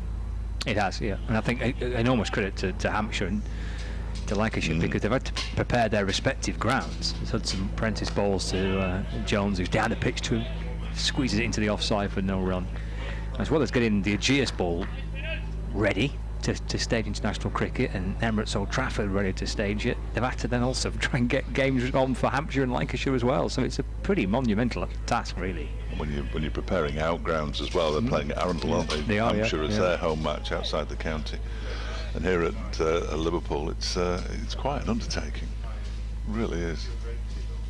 I've got a story about the absurdity of cricket as well here. Oh, I shall look forward to it. It's apprentice to Jones, gets a little shuffle forward and plays with a straight bat and pushes it defensively from where it came, and there's no run. Did you watch, when you got home on Friday, did you see any of the England T20 when they recovered from almost certainly losing to winning the game? It was a terrific finale and everything, wasn't it? Yeah, well, England have been fined 20% of their fee for bowling a slow over rate. Give over. Seriously, the ICC has just come through. They've been fined 20% of their match fees for a slow over rate against Australia in the first T20 international at Southampton on Friday. That is just cricket down to a T, isn't it? What's that all about? Yeah, thanks to Martin Saggers, Alex Wharf, David Milnes and Mike Burns, who were the 4 umpires on duty there. They levelled the charges against England, and Owen Morgan has pleaded guilty. Oh dear. Keeper standing up as Hudson Prentice bowls to Jones, and this time Jones cannot come down the pitch towards the bowler, so has to play it from the crease, and defends it pretty soundly up to mid-off. End of the over. 51 for 2. Rob Jones has 23. Josh Bohannon has 25. I certainly don't remember sitting there watching it on television thinking, blimey, they could do with speeding up this over rate. It's just a terrific game of cricket, isn't it? Yeah, the spectators didn't have to rush off to get a bus because there weren't any there. And I know you have to maintain certain standards and all the rest of it, but really? Seems a bit harsh. Yeah, anyway. Who would have thought? Dustin Melton to continue from the River End, his second over of this spell. So his third in total this morning, and he races in now and bowls a delivery that's left alone by Josh Bohannon to go through to Harvey Hussain, and there's no run. It's been good between these two, hasn't it, Jones and Bohannon? They batted nicely. Yeah, good recovery. I mean, they were under a bit of pressure, weren't they, when they came out? They came together at 2 for 2, now up to 51 for 2. One more wicket though, and Derbyshire will feel it's been a decent enough morning for them, I'm sure. As Melton is in, and that's left alone outside the off stump. Yeah, I agree. I think we've got half an hour, 35 minutes until lunch. 2 down, Lancashire won't be too displeased with that, bearing in mind that the 2 wickets were right at the top. Derbyshire could try and break this partnership before lunch, get Lancashire 3 down, and they'll be pretty content with the morning's work as well. So interesting kind of little passage of play leading up to lunch now. Melton with a fairly lengthy run-up, and this one is defended back to him by Bohannon. Sam Connors and Matt Critchley both warming up now, interestingly. Critchley going through his bowling action at extra cover. Connors at mid-wicket, just keeping himself loose, having bowled earlier on. He's probably worth a little dart, isn't it, with Sam Connors before lunch? I think so. He bowled nicely, didn't he, those first 3 or 4 overs. Melton looking for his first wicket. Not going to get one there as it's defended by Bohannon out towards Matt Critchley in the covers. There is somebody above the side screen at the far end away to our left, but at the moment it doesn't matter because he's not behind the bowler's arm, but I'm sure that'll be distracting to somebody. Generally is. Seen batsmen pull away even when there's been nobody in the ground. Remarkably, as this one is a short one and it's pulled nicely by Bohannon. I'm not sure it's going to have the pace to get all the way to the boundary though. Connors is giving chase. They've gone for 2 and it is going to go all the way. Loses his cap before he gets to the ball and bends down to pick it up. He banged it in short there, Dustin Melton, and I think we can safely say there's no profit in that on this pitch because it just sat up nicely. Bohannon whipped it away. 55 for 2, the half-century partnership between these two. Loads of time to play that shot, didn't he? Yeah. That's not going to be getting you too much joy, I don't think. Bowling short on this pitch, muscled away through mid-wicket. No more half-trackers, please. From a Derbyshire perspective. Final ball of the over. What will Bohannon do with this one? He leaves it alone and it goes through to Harvey Hussain. It's the end of the over. 55 for 2. Bohannon has 29. Jones has 23. The partnership 53 from exactly 100 balls, and they've pulled Lancashire out of a bit of a hole, really, because at one stage they were 0 for 1 and they were 2 for 2, but now they're 55 for 2. Definitely have, yeah. Crucial partnership from a Lancashire point of view. Jennings out with that first ball duck. 5th Lancashire batsman to be out first ball of a first-class match. With the others, for those that like this type of thing. 1931, Hallows against Middlesex. 1938, Painter against Northants. 1984, Fowler against Sussex. Mark Chilton's done it twice against Yorkshire and Worcestershire in the same year, 2005. And Keaton Jennings today. And we are going to see Matt Critchley. He's been at least dropping a hint or two to his captain for a while. See Rob Jones there and Harvey Hussain. Jones on strike, the keeper Hussain just wanting to make sure that Dustin Melton's in the correct position. He wants him in front of square on this leg side boundary. And there's the blonde-haired leg spinner Matt Critchley, just twirling his arm over for a couple of times. Little black towel hooked into the back of his trousers to keep his fingers nice and dry. Well, he's quite a soft outfield. So a bit of spin for the first time today. Here's Critchley to Jones, onto the front foot, Rob Jones, and content to watch that first ball go through to the keeper. No run. Yeah, I think Critchley will enjoy bowling over the course of the next 2 or 3 days. Lancashire have got a couple of frontline spinners in their team as well, so Critchley potentially here with a big part to play. Brings Jones onto the front foot again. Push back towards Matt Critchley. One slip in place. Josh Bohannon leaning on his bat at the non-striker's end. Critchley bowls and Jones skips down the pitch, trying to work the ball into the onside, but this deflects off the pad. Picked up by Connors. Hands it back to Critchley.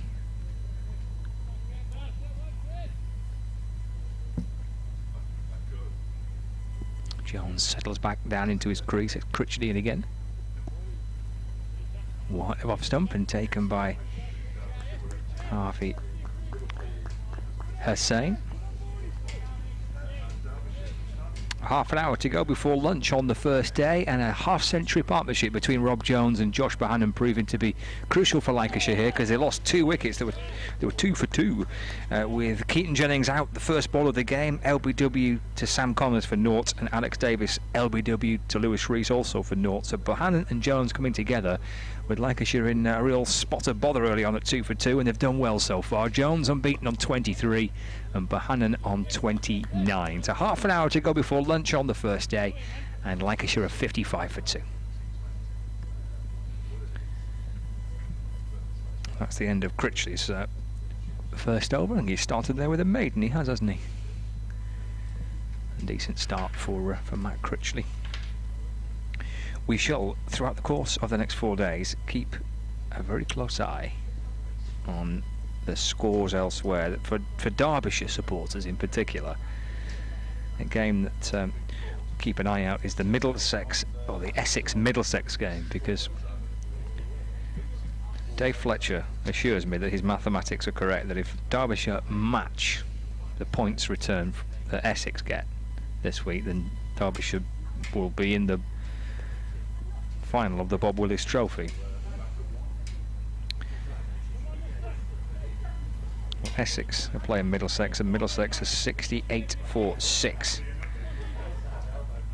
3 wickets for Porter, 2 for Cook, and 1 for Harmer. Melton in from the river end. It's a bit high, that. There's a stifled appeal. I think it might have hurt poor old Josh Bohannon. He's not a very tall man, but it was above the pad. Whether he managed to get his thigh pad in the way or not, I'm not sure, but he's down on his haunches at the moment, which rather suggests that he didn't. It may not have struck any padded part of his anatomy. It's never a good thing. 55 for 2. Ouch. He's okay. He's all right. That's good. We've seen an over of spin. This is a bit more medium to fast from Dustin Melton. And that one is pushed up towards Lewis Rees, who'll be having a rest at mid-on, I'm sure, having bowled plenty. Earlier on this morning, 8 overs he bowled. This is Dustin Melton's 5th and over, maiden over from Matt Critchley, in fact. First up for him.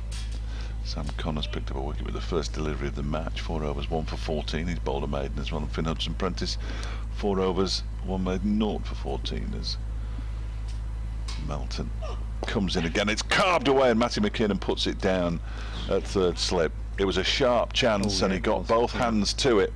Almost knocked him over. McKinnon can't hold on to that one. And Josh Bohannon has a life, because I think he'll be disappointed he didn't catch it, as they say. It did go to him quickly though, didn't it? It would have been a sensational take, wouldn't it? Yeah. That would have been a wonderful catch. I mean, he's got both hands on it. It will go down as a chance.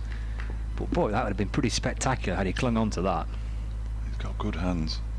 And his reactions were almost equal to it. This one is pulled, a short delivery out into the leg side towards the mid-wicket boundary. Sam Connors gives chase.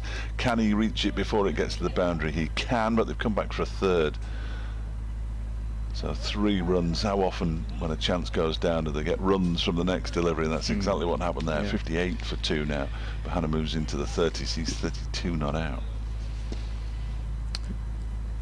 It's a pretty ferocious shot from Bohannon too, wasn't it?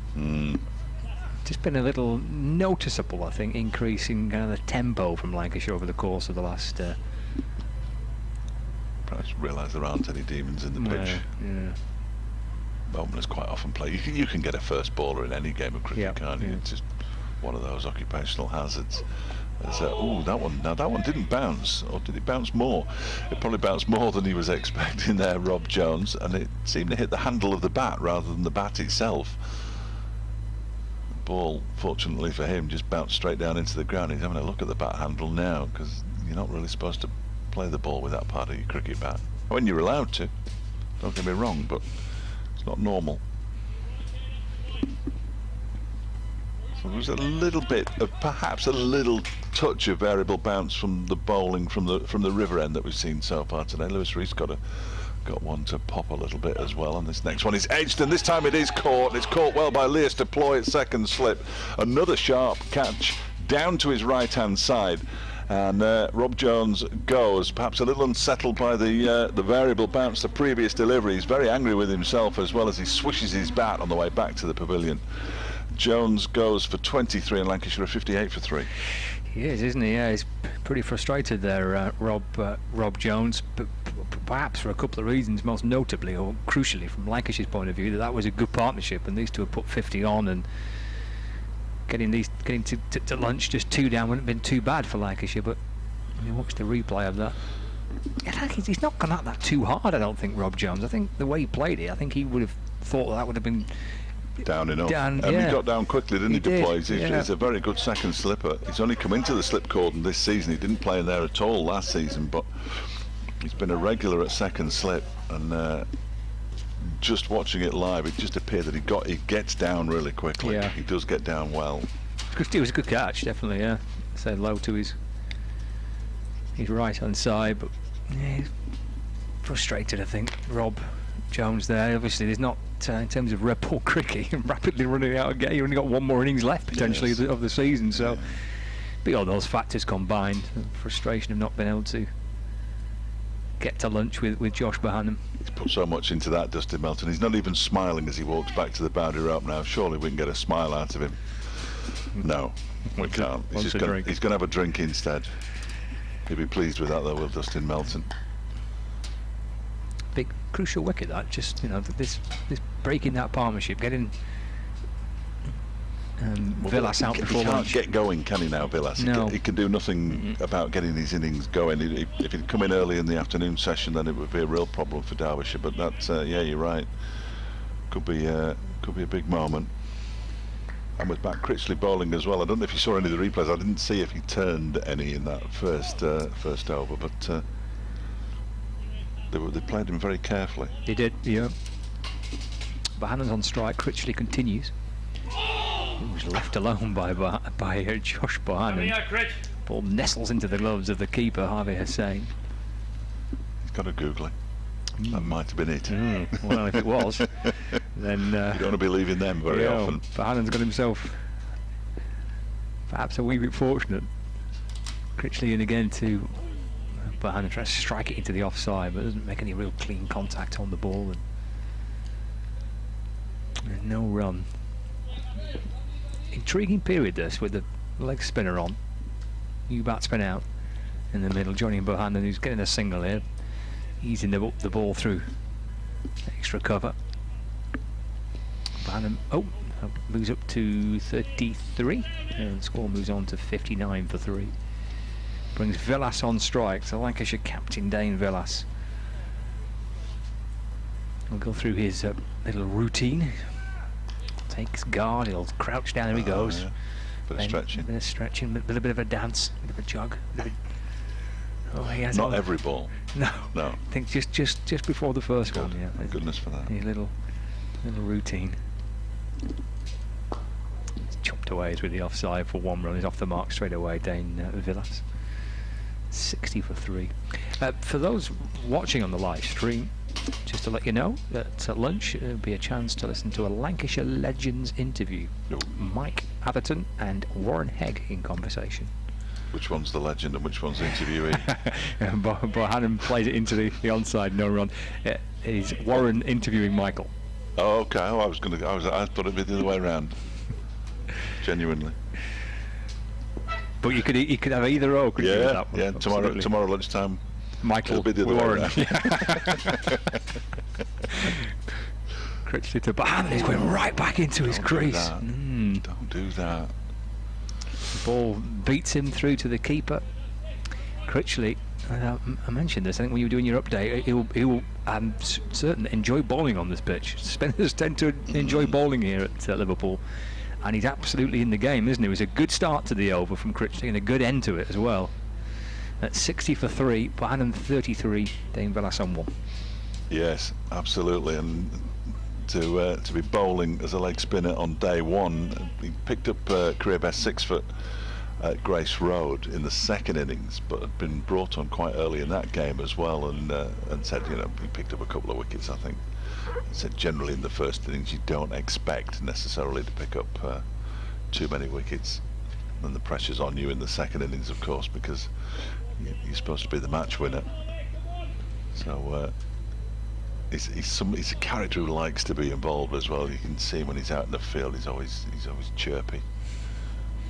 Well, noisy really, as much as anything. Melton is in, and that's edged, and it's on the floor. I think it dropped short this time of McKiernan. I'm sure it did, but replays might tell us otherwise. It was down to his left-hand side. I think he's jarred his hand. He might well have got to it on the full, the way his body language suggests that he may have got it to it on the full. There's lots of hands on heads. Aren't there? Yeah, I thought my initial reaction was that it was too low down for him to catch it, but he clearly didn't think so. Can Melton do this time? And it's on the power. There's a big appeal, but it's probably going down leg side given the shot that was being played by Dane Villas.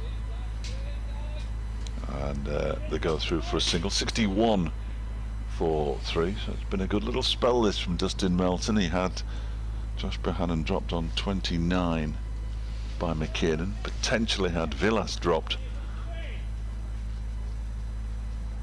on 1 by Matty McKiernan, although no fault attributed to McKiernan on either occasion. Both very difficult chances. He did dismiss Rob Jones. He's in again now to bowl to Bohannon, who pushes this up towards mid-on. Around comes Connors from mid-wicket to do the fielding, and there's no run. Good spell this, isn't it, for Melton coming into the attack from this end. He's done well in his, and he bowled a couple of overs first off, didn't he, from the pavilion end. This spell, he's in his 4th over now. 1 for 9 this spell. Just feels like it's perhaps going up and down a little bit more when the bowling's from this end. Yeah, I think not so. Massively, but I think just a little bit. Nothing's really popped, but the odd one has just surprised the batsman a little bit, hasn't it? He's in again now, and that one is off the face of the bat up towards Lewis Rees at mid-on from Josh Bohannon. And there's no run. Yeah, he just it seems completely and entirely blameless from the pavilion end.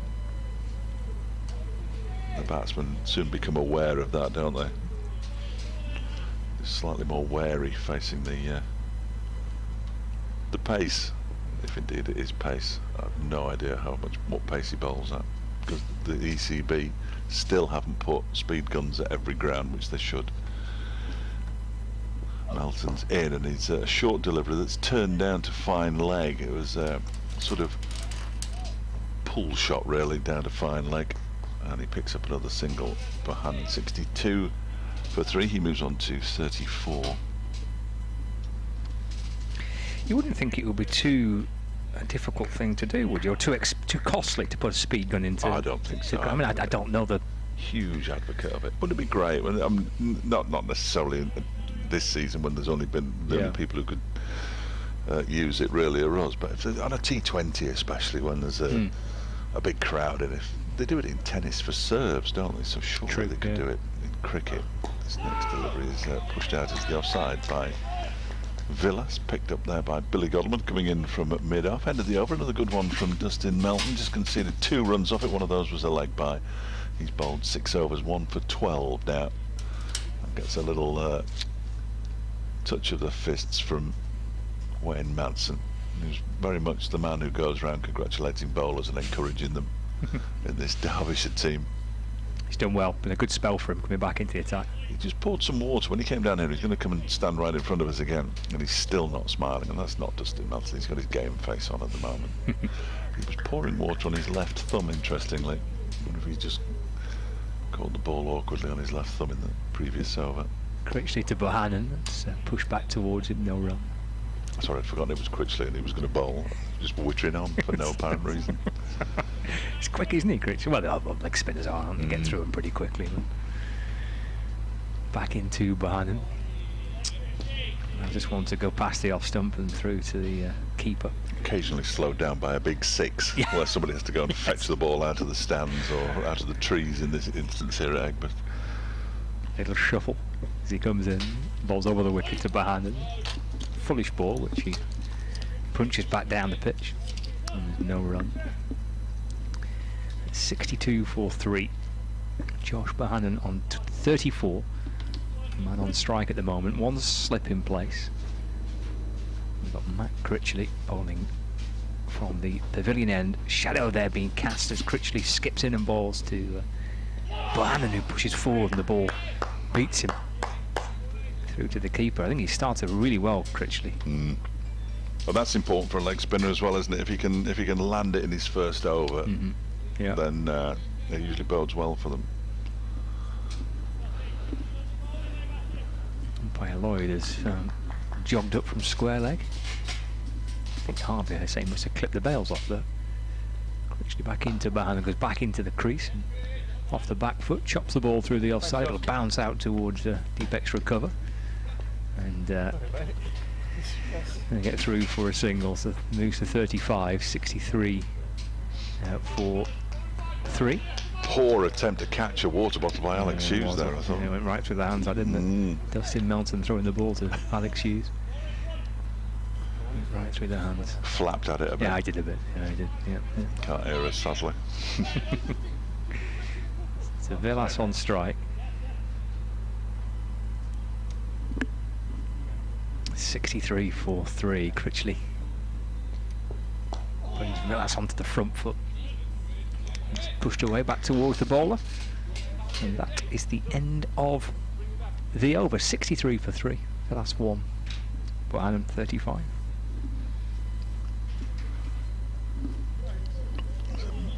What have we got? We've still got 12 minutes, haven't we? I'm not sure which clock we're going by. The one up on the pavilion looks a bit slow, about a minute slower than the rest of the country.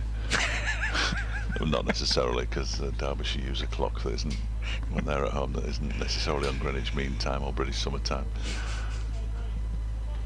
So we'll probably get another 3 overs in, I would have thought, 3 or 4 overs in. How many did the ball? 25, I need. They'll need to, really, don't they? It should be 30 overs a session. the 90 overs a day we're playing this year, even though T remains at 32 to go. I've never quite understood that. Sort of built in the fact that they're not going to bowl enough overs by T. But there we go. Melton to continue from the river end, and Bohannon pushes it up towards Matt Critchley at cover, and there's no run. It has warmed up considerably inside the it has, yeah. the marquee. It's toasty now. Yeah, very warm indeed, very nice. Put the shorts on tomorrow. Not sure about that. So you have to leave the house at such an early time to get here for a 10:30 start that it's too cold to wear the shorts on the way in, but it'd be all right now. There's no changing facilities. As Bohannon goes back into his crease to the next delivery from Melton and defends it up to mid-on. It's a pretty picture though, isn't it, with the leaves fluttering down? Yeah, and very nice. the ground here at Aigburth is trees wrapped all the way around the edge of the ground. It's a very green looking venue, isn't it? The pavilion, the old pavilion, looks terrific. Which is also green. Indeed. No, Yeah. I like it here. Nice. I like it here. Bohannon waits, and Melton bowls a short delivery. Had absolutely no idea where that one had gone, and neither had I to begin with, and it just dribbles out back of a square on the leg side for a single. So he didn't get hold of that one as he would have wished, Josh Bohannon. Perhaps a little bit of extra pace. Didn't hear a grunt. You can quite often hear Sam Connors. You know it's his effort ball because he does grunt, and you can generally hear it in the effects microphones. Didn't hear anything from Melton there. Perhaps he's not a grunter. He's not happy with the foot marks though in the crease, so he's got a couple of hands full of sawdust, most of which is blown away as he's placed it on the ground. Now he's having to tap it down with his foot, and Graham Lloyd will then come out from behind the stumps to mark the line again. No, he's happy. Happy enough anyway.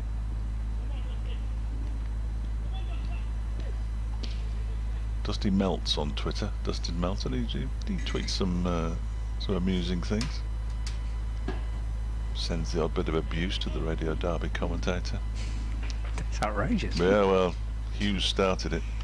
As this next one from Melton, he's in and he bowls. That's cut very nicely down towards the point boundary. Matt Critchley will slide right in front of us and get it. Puts a dirty grey mud mark down his trousers. Throws it back in, and they get a couple of runs. Did they get three in the end? Two. Willis moves on to 3. 66. 4-3. Alex Hughes hasn't worked out how to wear a face mask yet. I don't think you put them under your chin like that normally, do you? He's got the gloves on now. How do you get away with it, you? You're so cheeky. Melton bowls and Willis plays it straight back to him. I think they all realise that it's mainly in jest, and it's the fact that you've got to talk for 6 hours. You've got to say something, haven't you? It was Alex Hughes did start. I call it abuse. It wasn't abuse. It was at the start of the day when they were chasing 365. He wasn't playing in that match, and I was asked what chance there was of Derbyshire doing it. I said, well, just on the fact that teams don't chase down that many, I would say less than 10%. Which I thought was reasonable. Villas waits and clips this down towards fine leg for a single. 67 for 3. He moves on to 4. And I was told to be not so pessimistic. I was a pessimist, and then Dustin Melton joined in. By the end of the day, they were all saying, "Told you so." And in fairness to Alex Hughes, he did send me a message to say how Derbyshire were going to do it, and it's exactly how they did it. Bat until tea, and they went really slowly until tea. They still needed something like 130, 140 in the final session to win this game at Trent Bridge, and won it in the final over. So it was timed perfectly. It was a magnificent run chase, and it was a wonderful way to start the competition, wasn't it, really? It's very much a one-off, I think, as well. Chasing that many, any side chasing that many, it was the most Derbyshire had chased, except for a victory against Australia. Critchley to Villas. eased back down the pitch and picked up by Critchley off his own bowling, no right? Which is bizarre. The record still is the chase that they got against Australia when Kevin Dean scored the winning runs in a 1-wicket win over Shane Warne's team. Ah, magnificent. Villas sticking on to the front foot. Good stride down the pitch from the Lancashire captain, coming towards the Derbyshire leg spinner there, Matt Critchley. Morning, Dean, if you're listening or watching. Which he often does, I'm sure. 67 for 3. And the plane taking off. Villas going back and chopping into the offside, but comes off the bottom edge of the bat and rolls back down the pitch. See, that plane's that's a quite easily identifiable plane, that. The orange tail. Yes, gives it away a bit, doesn't it? Well-known airline. Yeah. Leaving John Lennon Airport.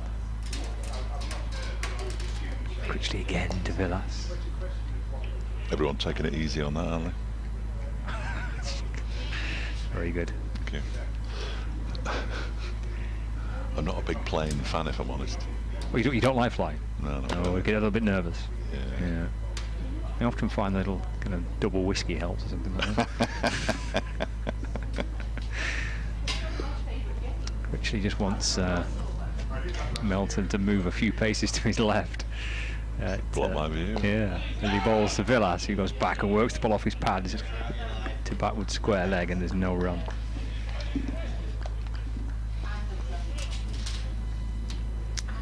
I didn't have a passport till last year for more than 10 years, probably 20 years. Never left the country. Critchley to Villas. And just pushed out to the offside, no run. End of the over. Certainly got time for one more. Might even squeeze 2 more in, but it's running about 5 to 1. Certainly get another one in from Dustin Melton. Yeah. Or perhaps Lewis Rees, maybe. Oh no, I think Lewis is just polishing the ball, isn't he? Yes, he does. Yeah, he does polish a lot.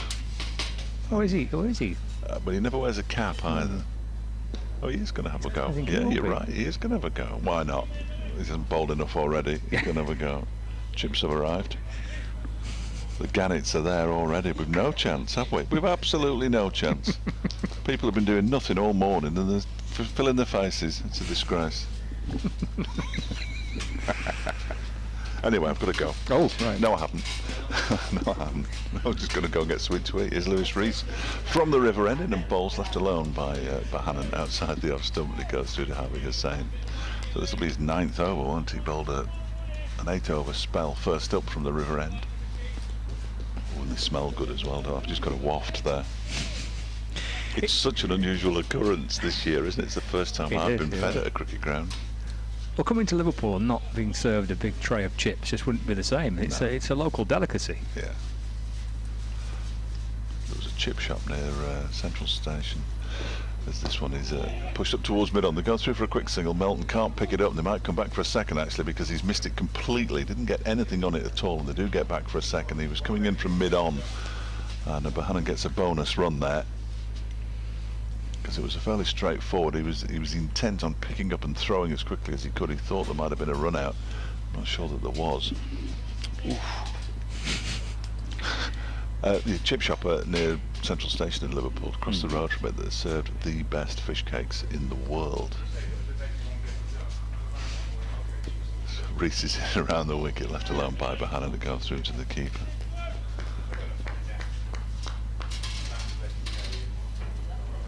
Just the right balance of fish and potatoes and breadcrumbs. I was wondering there.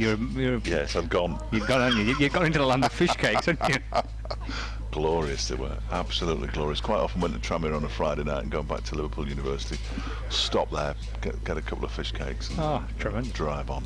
Lovely. Yeah, good days. Rees is in bowls. This one is defended by Bohannon up towards Matt Critchley in the covers. If you're having chips for your lunch, then you might want to enjoy them while watching the live stream, because there's a Lancashire Legends on the way during the lunch interval with Michael Atherton in conversation with Warren Hegg. So that's for those watching the live stream on Lancashire Cricket TV. We won't even get the pictures, I don't think. We're about to lip read. Next delivery from Rees, played off the back foot, just pushed down into the ground square on the offside. Dahl does the fielding. There's no run. These two batsmen will definitely want to be there at the start of the afternoon session, no question about it, so they're not going to take any risks at this stage. Godleman again, other than that 8-over spell from Rees, has switched his bowlers around quite a lot this morning. Expect to see Connors roaring in again at the start of the afternoon session. This one is off the toe end of the bat up to Dustin Melton, who's at mid-on, and we will get one more over, so we'll get 29 in the session, which is close and no more. Yeah, Connors only bowled 4 overs this morning. Yeah, it's basically been used throughout the season as the bowler who bowls first in each session. Okay. But he disappears. Well, she'll see him after lunch then, you would think. Yeah. Villas and Bohannon going to touch gloves halfway down the pitch. Villas will be on strike for the final over before lunch then, which will be bowled by Matt Critchley from the pavilion end. 69 for 3. Here he comes to Villas, who goes right back, very deliberately steers the ball off the back foot into the onside. Sam Commons at mid-wicket field, no run. He's quite a tall lad, isn't he, Critchley? So he should get a bit of extra bounce as well, perhaps. The way that Villas played it right on top of the bounce there, actually. It's cut by the Lancashire skipper. Out through the offside for a single. Moves to 5, 70 for 3 now. Yes, he must be among the taller of the leg spinners on the circuit at the moment. Does give it a bit of a tweak.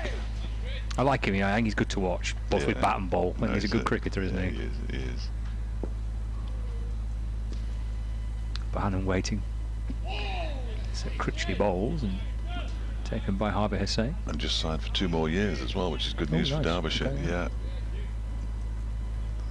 In these uncertain times, I think he was quite keen to get it all sorted. I think his agent is from these parts. Oh, I think I know what you mean. Yeah. Agent to the stars. Indeed. Couple of slips in. Bohannon gets a run here, leans into it and is able to steer it out towards backward point and gets through for a single, but second slip in place. Quite good to see that, right on the cusp of lunch, and Billy Godleman's decided that he wants an extra man in there behind. So there's a keeper, then there's 2 slips, so there's short extra cover. Here comes Critchley to Villas, strides forward, pushes the ball back to Matt Critchley, spins the ball from right hand to left.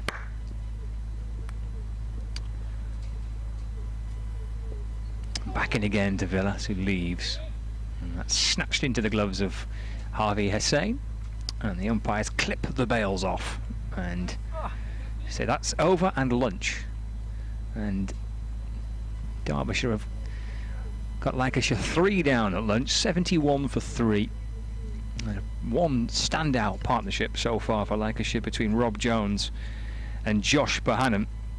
And those two came together with a score at 2 for 2, with Jennings out first ball duck, Davis out for naught as well. Wicket for Connors, wicket for Rees, right at the very top for Derbyshire. Then that partnership between Bohannon and Jones. Jones eventually out caught by Duploy off Melton for 23. And at lunch, Josh Bohannon 38 not out. There he is alongside his captain. Little tap on the back from Dane Villas to Josh Bohannon. Bohannon will resume after lunch on 39, and his captain unbeaten on 5. So 71 for 3 at lunch at Egbert. For viewers on the Lancashire live stream, we have some lunchtime entertainment for you. Lancashire legends, with Michael Atherton in conversation with Warren Heck.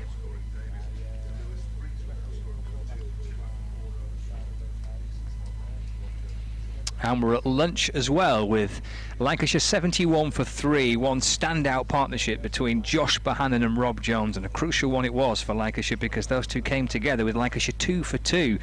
Jennings out for naught, first ball of the game. Davis out for naught.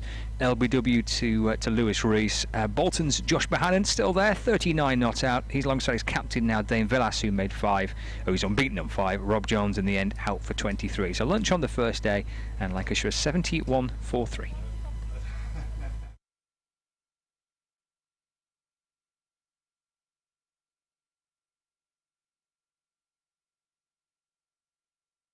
Okay, hi, Warren Haig here. Week's edition of Lancashire Legends. Delighted to welcome former teammate of mine, former England captain, iconic Lancashire opening batsman, a massive part of our success in the late 80s and all the way through the 90s. Now Sky TV, now the Times chief cricket correspondent. Delighted to welcome a great pal of ours, Mike Atherton. Athers, how are you doing, pal? Chucky, great to see you again. Fantastic to be here. Yeah, it's always good to chat, mate. And like you say, just before we do start, you know, the days that we spent together in that Lancashire dressing room and growing up before we actually made our debuts, we've had some fun along the times. Hopefully, over the next half an hour or so, we'll touch on that.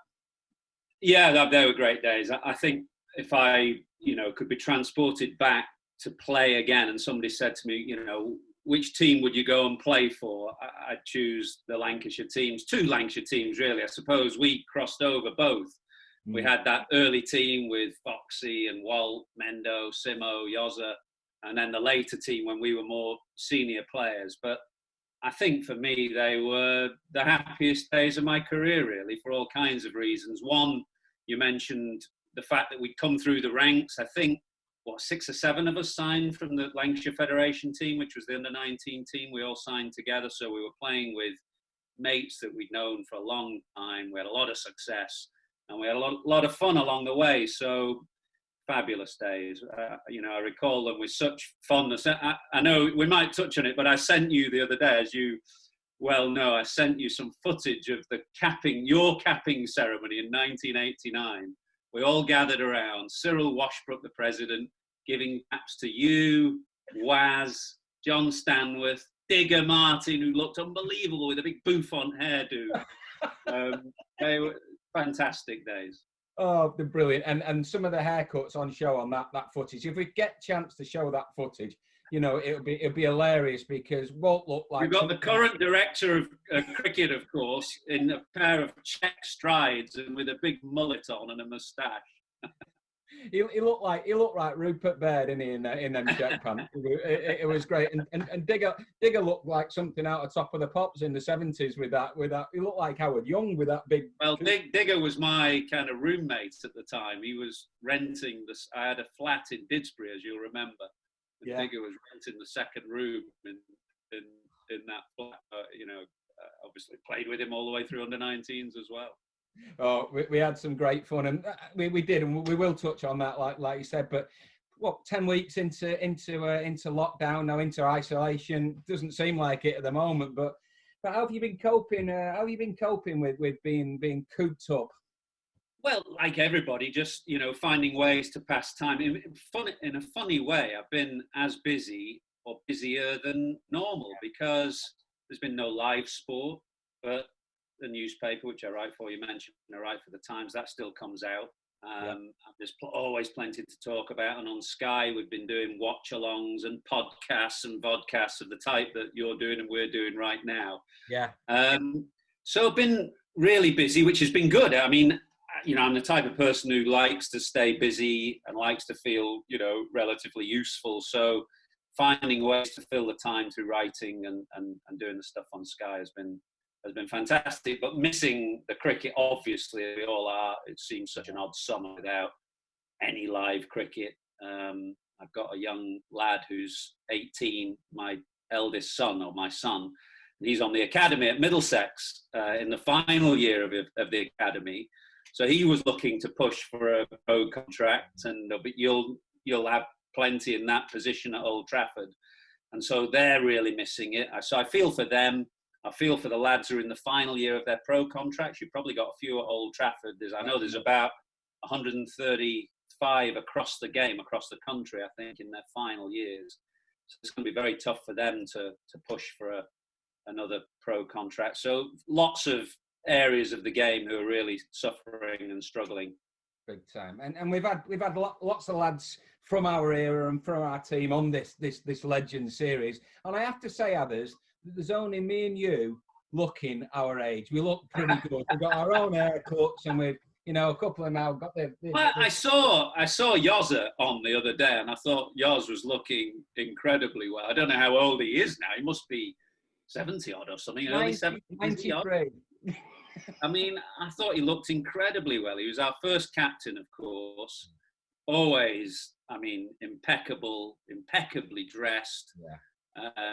A real, dapper guy. I thought we were so lucky to have him as our first captain, but it was great to see him on the show the other day. Bumped into him last year, of course, along with you when we were at Jack Bond's funeral, which was a very sad occasion, but it was good to see Yoz. Did you do that was he in the States when you did that? He was in North Carolina, and we talked and laughed and giggled. You know how Yozza gets when he gets into them old stories, and he talks about the old days. And well, I did listen to him talking through that tale of Dexter Fitton careering over the boundary boards at Cheltenham, which was one of the funniest things I've ever seen on a cricket field. I was stood next to you at slip, and I nearly wet myself. I mean, it was unbelievable. And then, of course, we all got from Winker, who was the captain, or he was bowling or something. But fantastic. That was a real poignant moment in my career.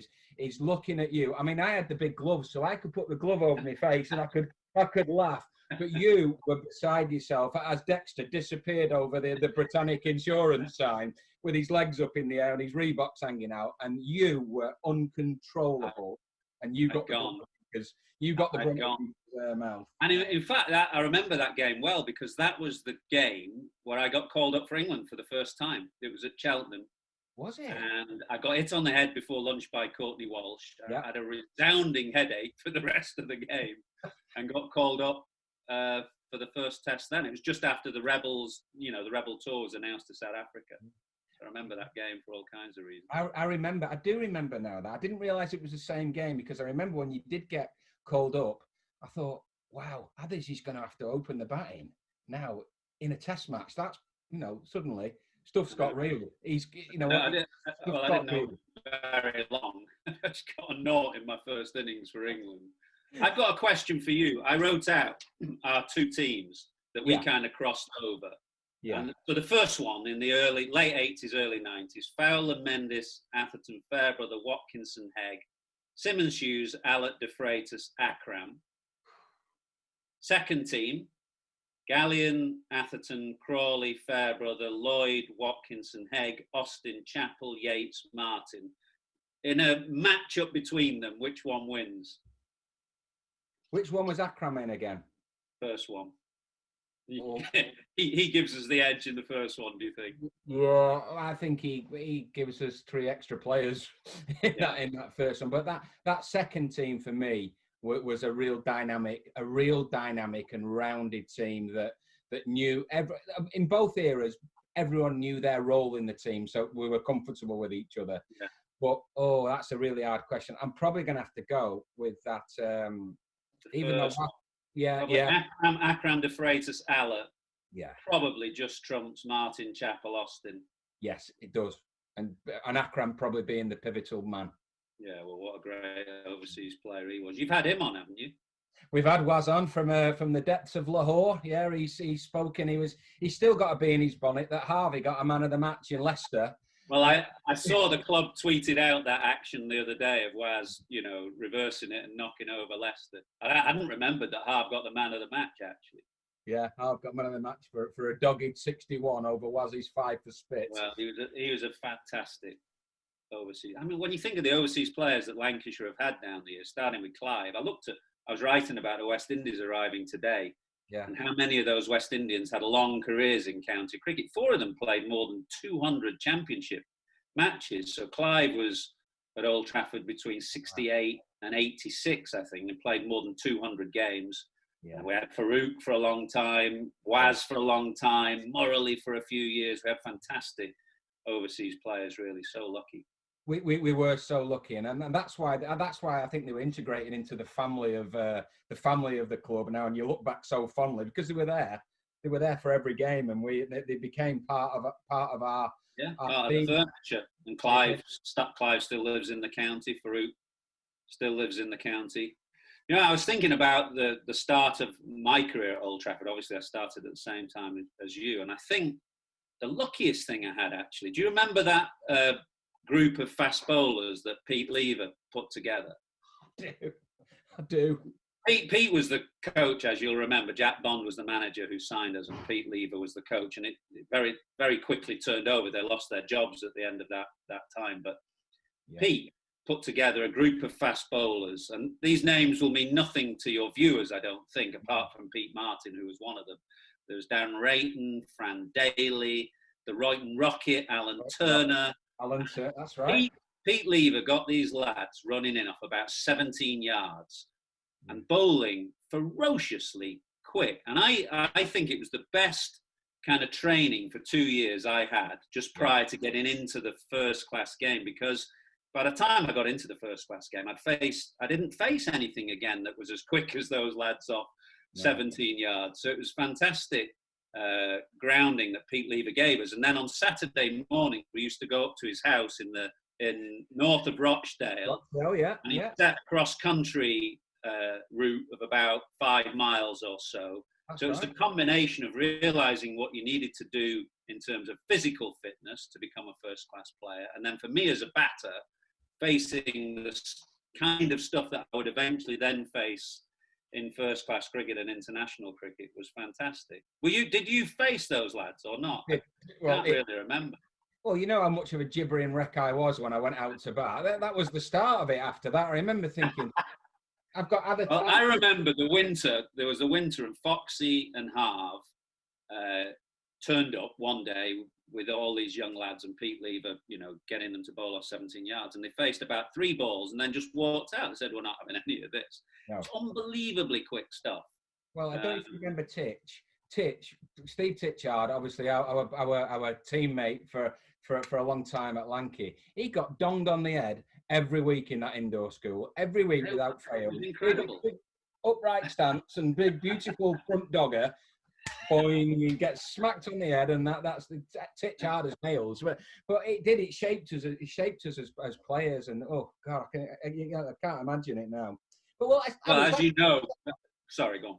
No, go on. You finish because well, I'm just saying that in that time, every county had an overseas fast bowler. So Daniel at Middlesex, Marshall at Hampshire, Tony Merrick at Warwickshire, Tony Gray at Surrey, and Pete Lever's training ground for young batsmen like me was so valuable, really. Yeah, it did. It shaped our careers, like we said. And let's talk about your careers and where you started, because a lot of people remember you as the England opening batsman, England captain. But we all start somewhere, and that's the beauty about our game, that we all start off on the same level playing field. And you started your career at Woodhouses Cricket Club in the Lancashire and Cheshire League. What memories have you got of that? Oh, fantastic memories. You're right, Woodhouses, Lancashire and Cheshire League. I think it's now called, is it the Lancashire County League? It's not the Lancashire and Cheshire League. It's the Greater Manchester Cricket League now, around that area. So lots of clubs. You were at Stand, Unsworth. My very first game for Woodhouses I was 14. I actually took my dad's place in the team, so that's how I got into cricket. Got into Woodhouses through watching my dad, and I eventually replaced my dad in the team. And the very first game was against a club called Thornham, which you'll nothing.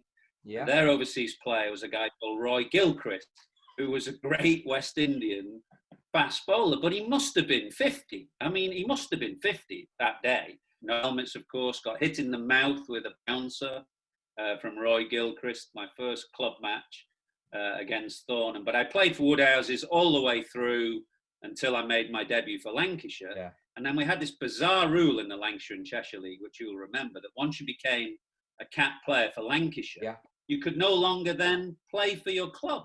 So I wanted to play the odd days on Saturday when we didn't have a game, but the league rules forbid you to play. So I never played again for Woodhouses after making, my first class debut for Lancashire. It's true, yeah, it is true. And you grew up that your mum and dad were an integral part of Woodhouses, and always around. And if I can remember rightly, Woodhouses, it was next to a pig farm. It was, yeah. It was. And well, the smell. It was. Well, I don't have a sense of smell, bizarrely. You don't, do you? I don't think, but I was well placed for it because, as you say, there was a farmer called Len, and he had a pig farm right on the side of Square Leg, really, as you were batting at the Pavilion End. And at tea time, he'd feed the pigs, and there'd be an almighty noise, unbelievable noise as these pigs were feeding. And secondly, an almighty stink, which having no sense of smell, I didn't realise. But one of our earliest pros at Woodhouses was Farouk. Farouk came and proed for Woodhouses for 2 years at the end of his Lancashire career. Right, So I vividly remember at the end of each of those years, we gave Farouk a benefit game at Woodhouses, which was no doubt part of his kind of fee as the pro. And one of those years, he brought Clive, Mikey, all these Lancashire legends that, I grew up kind of watching and thinking about. And they all came to Woodhouses one day. And I was thinking, actually, I could probably name that Lancashire team that I started to follow in the early mid-70s. I'd probably name it off the top of my head, which was Lloyd, Wood, Pilling, Hayes, Lloyd, Simmons, Hughes, Engineer, Lever, Lee, Shuttleworth. That's a good memory, mate. That's pretty good. I used to kind of, in my scorebook, I'd play that game. How's that? And that was my Lancashire team. And quite a few of those guys came to Woodhouses for Farouk's benefit day. So I got to meet all those heroes and legends very early on. Yeah, sadly, it doesn't happen that much anymore with benefit games. But we did have some fantastic days there, and like I say, you weren't just an opening batsman in those days. But bowling was a massive part of your game. And people don't realise you got a shed load of wickets, first class wickets, bowling leg spin. But one of my early my early memories of you bowling leg spin is I couldn't read you, and I don't know if you remember this. I couldn't read you. Your signal. There was signal. Can you remember what the signal was? I reckon the signal was either I rubbed my hand or I shone it on the back of my trouser. That was the googly. So the back of the pants was the googly, and the front was the normal leg spinner. Because I was absolutely hopeless. I was this raggy-hard ranger from Stand Cricket Club who'd never come across a leg spinner before, and I was down the offside, and it was the googly shooting down the leg side. So I said, we're going to have to. So that was and we had that. We had that right the way to first class. We used that in first class cricket. Back googly, front. I bowled quite a lot, as you said. I bowled a lot when I was a junior player, and then even until I had a back operation, which was about 1991. I bowled quite a lot in those first 2 or 3 years for lengths. I think I got 40 odd wickets one year, 1989 or something, and really enjoyed it. But after the back operation, I couldn't bowl. Gone. No, which was a real shame. Because, like you said, it was a really good string to your bow of being able to throw it to others and come and get some wickets. But yeah, people don't realise as well that you did struggle with your back quite early on in your career, and it did hamper you. And some of the days you turned up to OT or you turned up to play for Lancashire, and probably others, no doubt England, in a lot of pain. Well, I think the difference now is that I wouldn't have been able to get the kind of level of painkillers that I used to get to play.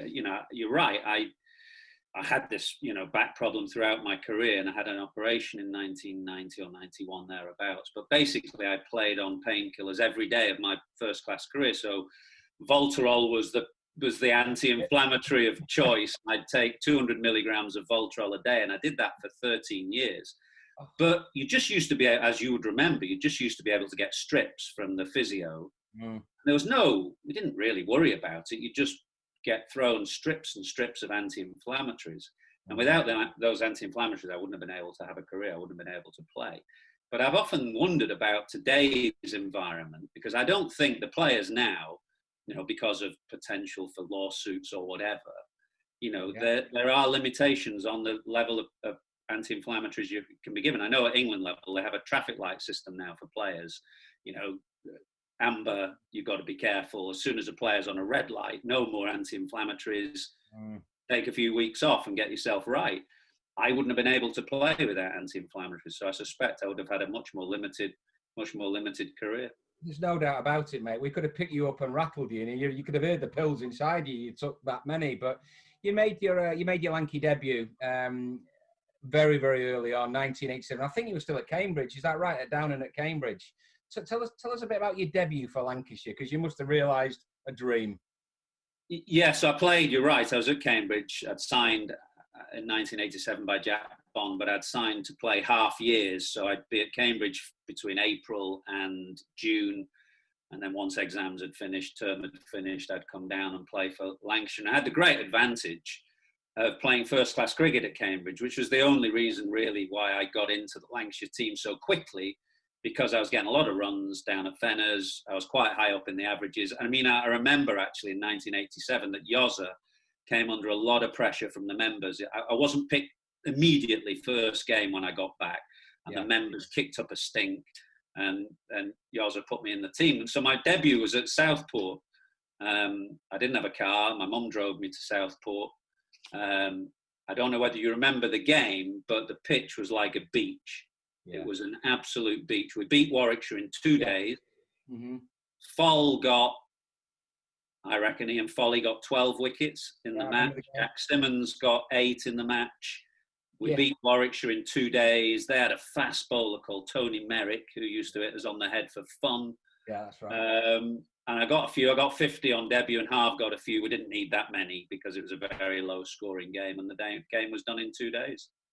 Brilliant. And that team you came into, you mentioned before, full of big characters, full of massive characters. It was quite a tough school, actually. And you mentioned the two, Foxy and Walt, who were the two big players, really. They were the two England players from the early mid-'80s. And I remember my first Roses match. I think it must have been my first Roses match, which was at Headingley. And the changing rooms then, as you will remember, were at Square Leg, not like now behind the arm. There was that old building at Square Leg, and that's where we changed. And they used to have washing machines in the dressing room. And I can remember in that first Roses match, Walter bowled virtually unchanged before lunch. And he put his socks in the dryer or the washing machine to dry for this afternoon session. And for some reason, I turfed his stuff out and put my stuff in. I don't know why I did it. But this enraged him. And I remember that game in the evening. He said him and Foxy were going for a drink in Bradford. And they said, would you like to come to me? And I said, sure, I'll go with these guys for a drink. And they were sat at the bar. We were all sat at the bar in this hotel in Bradford. And Foxy said, I just need to go to the toilet. And he got up. About 2 minutes later, Walter said, I'm just going to the toilet. And he got up. And I thought, aye, there's something going on here. And they were going to leave me in Bradford with no money, no way of getting back to Leeds. So they kind of used to test you early on as a player. And you had to stand up for yourself. If you stood up for yourself and gave as good as you got, you were fine. But if they didn't, they'd run all over you. Well, I remembered it was called the Allerton Fowler attitude adjustment. And remember that, the attitude, and it used to sometimes include Walter's Slazenger V12, very heavy bat around the back of your head. And great times with those two fellas. And like you said, that class of our class of '92 that came up, the likes of Atherton Fairbrother, Hegg, Martin, Yates, who'd grown up together. We got it pretty tough early on. Remember, there was the dressing rooms of the time. You had the first 11 cap players' dressing room. You had the second 11 cap players' dressing room. Then there was the dressing room at the back for the uncapped players. The captain would have his own room in the middle. I know it's all different now. Everybody's just together under one roof. Everybody's together as it should be. But in those days, it was very hierarchical. You had your cap players, and nobody really said boo to them. And that's just how it was. And it was very different by the end of our careers, but that's how it was when we came into the dressing room. Can you remember having to knock on the first team door before you went in? Absolutely. You had to knock, yeah. People don't believe me now. They'd say no chance, not having that. But yeah, and the captain had his own room. Yeah, totally different game. But let's move on, Ath. And you know, you had a great start to your career. You know, you were always known affectionately as Feck. You know, we the lads who knew you and grew up with you from never called you Feck, ever called you Feck. No. But we never called you. We called you plenty of other things, but we didn't call you Feck. and your career moved on, and you played for England, and it must have been amazing to play in that era. And you know, I've written some notes down about the fast bowlers that you played against in Test matches, the great West Indian teams, the great duo of Waqar Younis, Wasim Akram, and Pakistan. That was a really testing era to open the batting.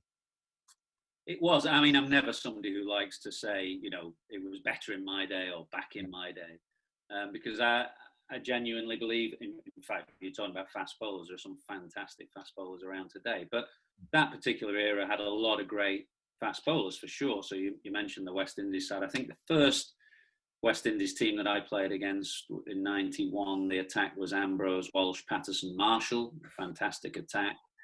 Wasim and Waqar that you mentioned, Donald and Pollock for South Africa. South Africa had just come back into international cricket in 92. Australia, of course, would have had Merv, Billy McDermott, Glenn McGrath, Jason Gillespie. India, Srinath Prasad, who were a pair of decent bowlers as well. So every team had a good new ball attack for sure. It was an unusual period in that we hardly played on the subcontinent at all. We used to play Australia, South Africa, West Indies in 5-match series a lot in my time. In 100 and whatever games I played, 110, 15 test matches, I played one test match on the subcontinent in India.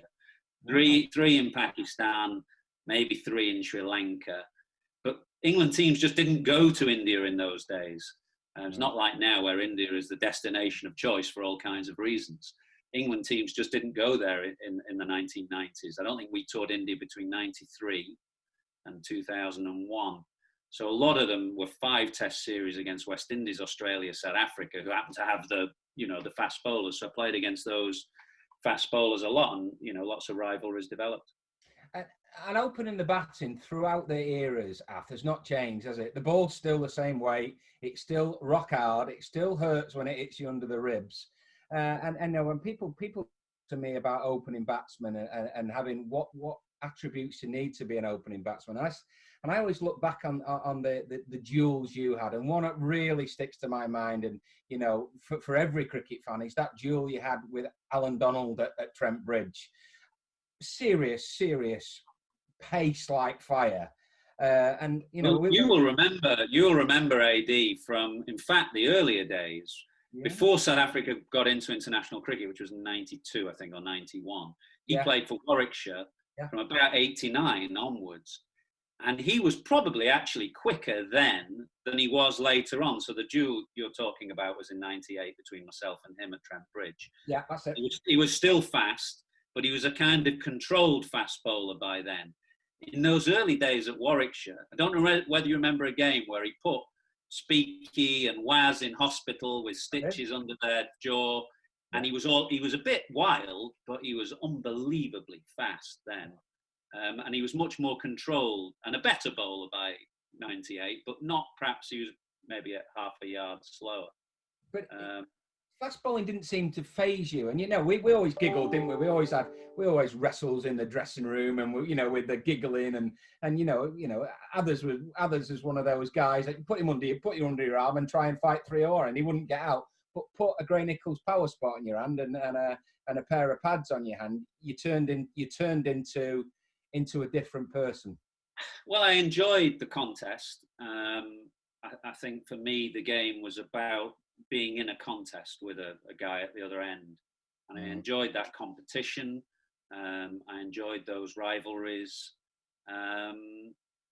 And you know, I was lucky. I was never scared of fast bowling. I don't think anybody in their right minds would say they enjoy facing somebody like Marshall or Donald at that kind of speed. But I was never scared of it. You know, I think you're always slightly uncomfortable and slightly concerned you might get hurt or whatever. But I was never scared of fast bowling, and I enjoyed the contest. They were the moments that you kind of feel alive on the cricket field. They're the moments that you played for, really. So yeah, I look forward to those contests for sure. When you finished, Af, did you miss that? Did you miss that when you called it a day on your career? Did you miss playing cricket? I was ready to stop because of what we touched on before, which was the injuries. Really, the back issue, the amount of anti-inflammatories I had to take. I had the surgeon in Manchester, who's a very nice guy called Brad Williamson, who used to pop cortisones in every 6 months from the Bupa Hospital in Cheadle or somewhere. And the last time he did it, which was that last year that I played, 2001, he just said, "I can't give you any more." He said, your back is gonna be in such a horrendous state. If I keep giving you these cortisones, you know, it's gonna do you no good. So I knew from about midsummer in 2001, when I had that last cortisone into the disc space, I knew that was it. And they used to last about 6 months. But for all those reasons, I was ready to stop. You know, I'd had enough, really. But all the great side of the game, the great bits of the game, the mateship, the dressing room, the contests that I talk about against the fast bowlers, I certainly missed that side of it.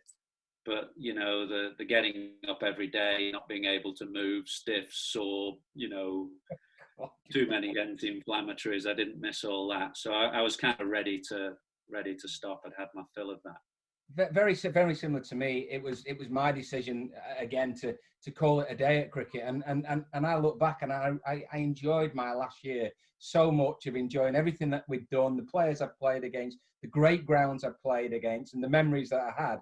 I enjoyed every minute. And when I finished my career, that was it. I felt like it was the end of that era, and now to do something else with no bitterness. And I suppose that's an ideal way to finish your career. I think if you've had a longish career, B, if it's been successful, C, if you feel you've achieved everything you wanted to achieve, then it makes it much easier to move on. And, you know, as I said at the start of this chat, I look back at my times with Lancashire with such fondness. I mean, I live more down south now. I'm not often at Old Trafford. Mm-hmm. And in fact, when I do go and stand on the middle of Old Trafford now, it's just such a different ground. I can't even envisage having played there. The ground switched round, you know, the hotel, the point, it just looks completely different ground, and a much better ground, I might say, than when I played there. But, you know, I'll always look back with great fondness at those times at Old Trafford, with the players that I played with, the games we played in, the team we had. Yeah. They're great memories to take. Doesn't get any better, mate. It doesn't get any better. And before, like I said, we have to touch on you know, you reached the pinnacle of your career. You're England captain, and when we were playing in the under-13s and the under-14s, if someone had said to you, "You will be England captain one day," would you have believed them? Well, you know, it's funny. I remember, I think the very first time I played at Old Trafford was a Lancashire North versus South under-13s game. Cedric Rhodes, who's the chairman of the club, you'll remember, used to allow the under-13s a day at Old Trafford. And I remember vividly at the end of that first day at Old Trafford, there was a local kind of radio celebrity or whatever you'd call him. He came and gave the Man of the Match award. Can't remember his name now, but I can remember the award. And he said something like, you know, "I'll lay good money that out of this lot here, one or two of you will go on to play for Lancashire in England." And I can remember thinking that was such an outrageous kind of idea that anybody would go on and play A for Lancashire and B for England. You know, it was so far out of the thinking. But of course it happened, and a lot of us went on to play for Lancashire, and a few of us went on to, you know, enjoy careers with England as well. And you know, you can't, given the captaincy of your country is the greatest honour you can get. You can't say beyond that.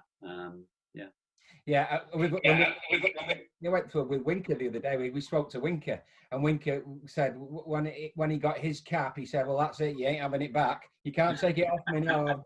And I was in the same boat. Once you get that cap in your hand, the 3 lions on your chest, and it is the proudest moment of your life. And you went on to play over 100 Test matches for your country, and I suppose you're still involved in cricket. You had a great career. You've got a good career now post-cricket. I suppose it won't actually hit you what you actually did until your pipe and slippers. Yeah, I mean, I don't really think about it unless I'm doing something like this with you and I'm asked the question. I never think about my career now. I don't have any memorabilia in the house. I don't. No. I have one thing. For Dusty Melton, one for Lewis Rees, and one for Sam Connors as well. Scott Reed and Dave Fletcher, your commentary team here on I say the banks of the River Mersey, but not quite on the banks. We're a couple of 100 yards away from the River Mersey. Yeah, it's close enough, and you could smell it when I was driving in this morning. Could you? Yeah, the window open. You could smell something anyway, and I assumed it was the river. It had that sort of seasidey, ozone-y kind of smell. I don't know what kind of factories they have in this area, but I don't think there are many factories producing ozone. That's very much a natural phenomenon. So yeah, I think it was the river. You could smell, especially after the rain that we've had. That usually churns it up a bit, doesn't it? I will bow to your knowledge of these things. Well, it's not based on any kind of knowledge. It's just. You sound quite convincing. That's always the way to be. Look who's bowling. Obviously, it's Lewis Rees. Obviously, it's Lewis Rees. Why not? Why wouldn't it be? 9 overs, 4 maidens, 1 for 18. From the River End, and he's into Josh Bohannon, who leaves the first delivery after lunch alone to go through to Harvey Hussain. 3 slips, point. Still can't quite work out if it's 2 slips in a gully. I think it's 3 slips. Man at cover, mid-off, mid-on. There's a long leg. I think that's Sam Connors down in the distance. I think he'll be bowling the first over from the pavilion end after lunch. I'd be surprised if he didn't. Dustin Melton is currently lurking at mid-wicket, and as soon as I take this jacket off, every single time it's happened today, the sun goes in. Here's Rees in again and bowls and strikes the pad. Did he get some bat on that? I think he probably did. Down to fine leg, and he picks up a single to start the afternoon session. As far as the scoring for Lancashire is concerned, they move to 72 for 3. Lewis Rees, and at the bottom of his shirt has got quite a sizable patch of red patch, which is where he's been polishing the ball. Like he's been shot, isn't it? Well, it reminds me of sometimes if I just happen to fall asleep on the sofa with a glass of wine and you wake up and think, oh crikey, spilt that all over myself. Yes, no, it's done that many times. A very, very large red splodge. It is, yeah. Because they can't use saliva this season, and who knows when they'll be able to use it for anything other than swallowing. Obviously, this next one is driven but not timed by Willis up towards Billy Godwin at mid-off. Now the sun's come out and I'll put my jacket back on. You see, it's conspiring against me, the weather. There is a lot of blue sky up above that we can see. It looks good, doesn't it? Very pleasant. Yeah, it's very nice. And the doom mongers are saying it's going to rain all day tomorrow, but I don't believe them. Really? Tuesday and Wednesday apparently glorious. But Monday's dodgy. Yeah, I don't think that's right. I think the forecast they've been looking at is a bit dodgy. This next one. He's beaten Villas outside the off stump, and he played quite hard at that one. Goes through to Harvey Hussain. Hussain, Madsen, Duploy and McKiernan all interested. McKiernan, we think, put 2 down this morning. Tough chances, weren't they? Yeah, both off poor old Dustin Melton, who battled on manfully. Villas when he was on 1 and Bohannon when he was on 29. How different it would have been, possibly, with those extra 2 wickets. Rees is in again. Oh, and that one's taken the edge of Willis's bat, gone through to Harvey Hussain, and Lewis Rees has his 2nd wicket. He hasn't lasted too long after lunch, I'm afraid. The Lancashire skipper, he's gone for 5, and a good early breakthrough in the afternoon session for Derbyshire. Lancashire 72 for 4. Well, look at a replay of this dismissal. He seemed surprised, didn't he, Dane Villas, by the Perhaps a little bit of extra bounce, as we've been talking about this morning from the River End. Yeah, we mentioned it a couple of times. I mean, I think Rob Jones was a little unsettled prior to his dismissal, because the ball before that got Rob Jones out, that kind of just popped a little bit, didn't it? It kind of hit him almost on the handle of the bat. Yeah. And then that one just seemed to take Dane Villas a wee bit by surprise as well. So I think from the River End, maybe just for the seamers, just getting a little bit more out of the surface than when the bowling from the pavilion end, which is perhaps the reason why Critchley's on at one end, and maybe the captain Billy Godalming can perhaps rotate his seamers from the other. Albeit I'm sure Connors will start. Well, it'll be interesting to see if he does now, won't it? If it does that more and more. I mean, it's still very early in the match, isn't it, for this pitch? And I'm sure Connors probably will bowl from the pavilion end, but I think the seamers will be queuing up to bowl from the River End. And here comes George Lavelle, making his first-class debut for Lancashire. In fact, Lavelle and straight from the under-12s. It's tiny. Lavelle and Morley are 614 and 615 respectively. Brilliant, yeah. And numbers, heritage numbers, yeah. So yeah, good luck to George Lavelle. You're quite right. He's well, I'm saying slender. He's tiny, but then he stands next to Josh Bohannon and he looks like a normal-sized human being. Look, they both look exactly the same height, don't they? They're both tiny men. I love watching Josh Bohannon, as you know. So hopefully George Lavelle will provide us with as much entertainment as Bohannon has. But he is, I tell you what, he's had those shoes a while, or he's forgotten his white-o. What's he looks like he's wearing a pair of dirty old trainers. Good grief. Comfortable shoes. He's got his comfortable shoes on out there. He's settling in for a long spell, isn't he? They fit like a glove, yeah. He leans a long way forward when he bats as well. And the first one, he's off the mark straight away. He'll enjoy that, because he's just tickled that one round the corner for a single down to fine leg. And it was a no ball as well from Lewis Rees. So 3 more to the total, and move to 75 for 4. And George Lavelle is off the mark straight away. So well done, young man. First class run. That'll settle him down a touch. Number 24 on his back. I'll just make a note of that for later use, because my chances of spotting all these players later on are fairly slim. Very easy to spot your own team. Bohannon leaves the next delivery from Lewis Rees alone. It goes through to Harvey Hussain, but a successful first over after lunch for Lewis Rees, picking up the wicket of the Lancashire skipper Dane Villas, caught by Harvey Hussain for 5. And Lancashire are 75 for 4 after 30. Plays his club cricket for Ormskirk. It's George Lavelle, product of the Lancashire Academy. Signed his first professional contract with Lancashire ahead of the 2019 campaign.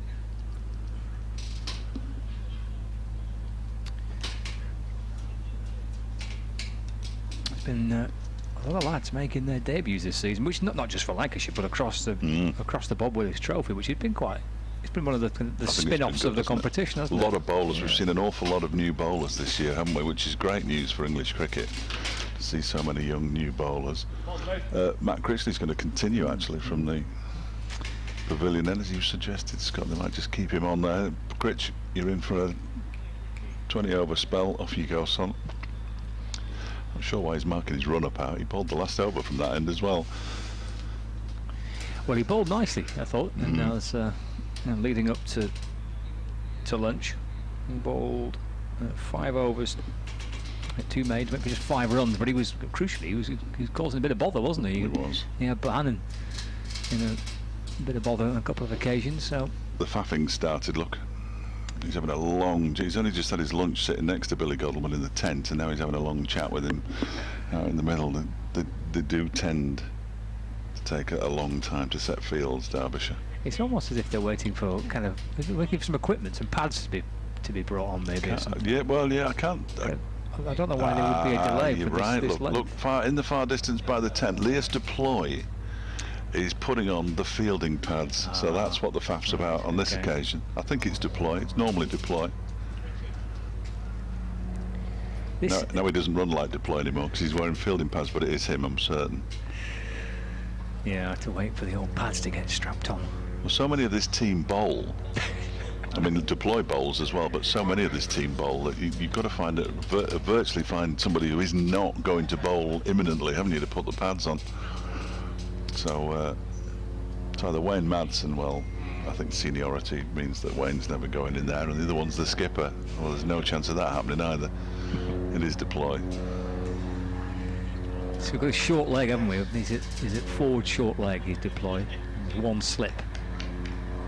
A short mid-wicket. Extra cover as well. So Critchley then into George Lavelle. First ball's wide of off stump, and he's content to watch it into the gloves of the keeper, who applauds as Critchley's back to his mark. In again to Lavelle. He was back into his crease, plays it off the back foot, pushing it into the offside. Anuj Dal's at extra cover to field, no run. 75 for 4, the wicket of Dane Villas in the first over after lunch, caught by Hussain off Rees. Lavelle looking to cut the ball, but picks out Sam Connors at backward point, and there is no run. A very good lunch it was too. Lavelle pushing forward defensively, a little tentatively onto that front foot, but keeps the ball out. Was it a little bit of chicken curry, was it? September the 6th, the first day at a cricket match this year I've been fed. Oh, nice. Yeah. I brought my own sandwiches, so I didn't have any. But it smelled lovely. That was nice. And Lavelle, eager to get batting in front of his pad, and works the ball back towards Critchley.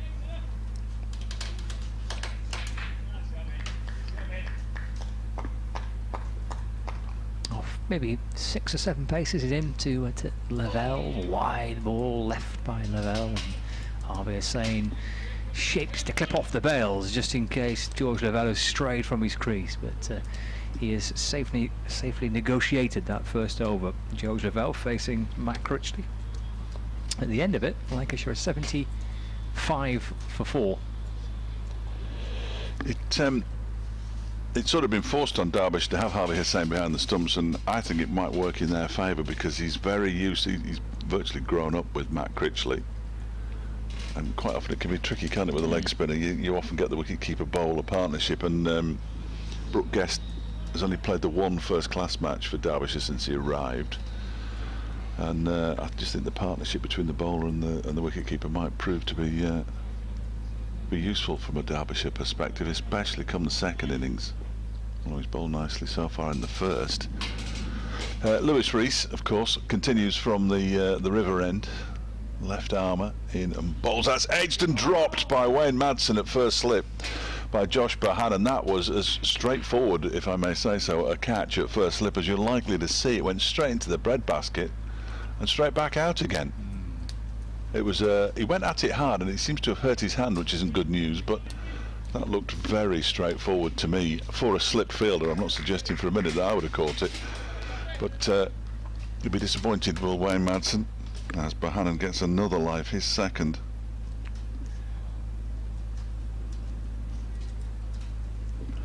Here's Rees again, and this one is pushed into the leg side, where Justin Melton does the fielding. Madsen is so disappointed he's still got his hands on his head. Lewis Rees has a good poker face, you know. He wasn't giving anything away. Then he was wandering back to his mark. He's got a good poker face, Lewis Rees. No signs of frustration. And so I'm sure inside he'll be thinking, crikey, that's another wicket, that. And as you say, for a slip fielder, expected to take those, aren't you? Probably more times than not. I think so. I think it looked very straightforward, and as slip catches go, and this next delivery is defended up towards mid-off. In comes Critchley to do the fielding ahead of Billy Godleman, and there's no run. It happens, doesn't it? Everyone puts them down. Oh, absolutely, absolutely. It's not an easy job by any manner of means. But he's a very experienced first slip, Wayne Madsen. crouches down now, waits, as does Bohannon, and he leaves this one alone to go through to Harvey Hussain, and he just turns on his heels, Lewis Rees, and marches back. Still got his hands on his head there, hasn't he, Wayne Madsen? I don't think he can slip. quite believe how he hasn't taken that, because he's got an excellent pair of hands. Well, there certainly isn't anybody in this team who's taken more catches for Derbyshire than Wayne Madsen, just on longevity, really. But yeah, I'm not sure how he didn't take that one. Rees is in again and doesn't bowl. Bohannon was ready for it. Well, he's still ready for it, isn't he? Yeah. Still stood there waiting for the ball. George Lavelle, he looks like an absolutely fascinating character to me. With the scruffy shoes, his kit already looks like it hasn't been washed for a while, and it's his first kit. I mean, I don't know who's managed that. It's terrific. He looks like a proper veteran batsman, doesn't he, out there? And I've got my favourite shirt, my favourite trousers on me. These pads, yeah, I know they're a bit scruffy, but I like them. And my shoes, nobody's taking these off me. It's his debut. Rees is in this time, and he's driven, but straight to Matt Critchley at cover, and there's no run. You see some cricketers who, despite their young age, look like the serious part of it. Everything is immaculately presented, and some look like they're still a student. And he's got more of the studenty vibe to him, hasn't he? Certainly has. And his socks won't be matching, that's a certainty. You know, that type of thing. Wayne Madsen has got 195 first-class catches. This one is left alone by Bohannon.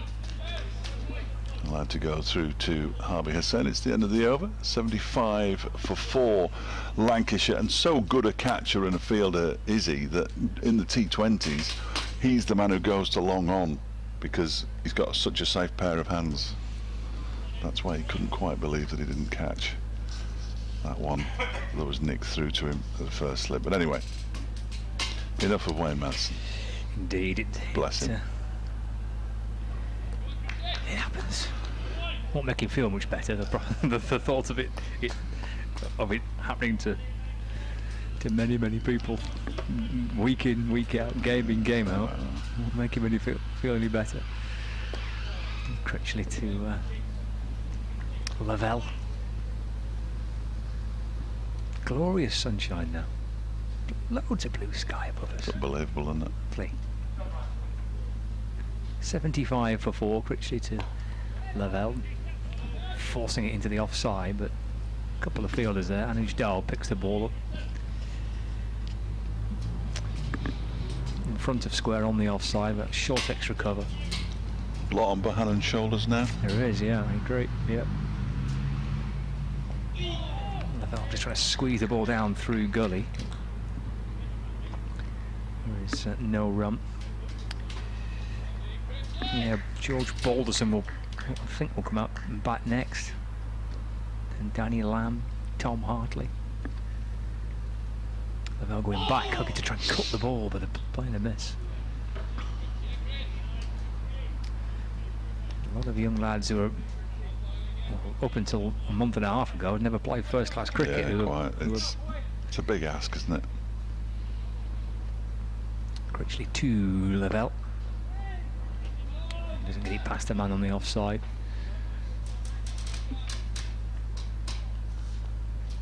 .75 for 4. That's Matty McKinnon. He's no longer in this. Well, he couldn't be in the slipcord, would he, to the leg spinner. There's one slip in the forward short leg as Critchley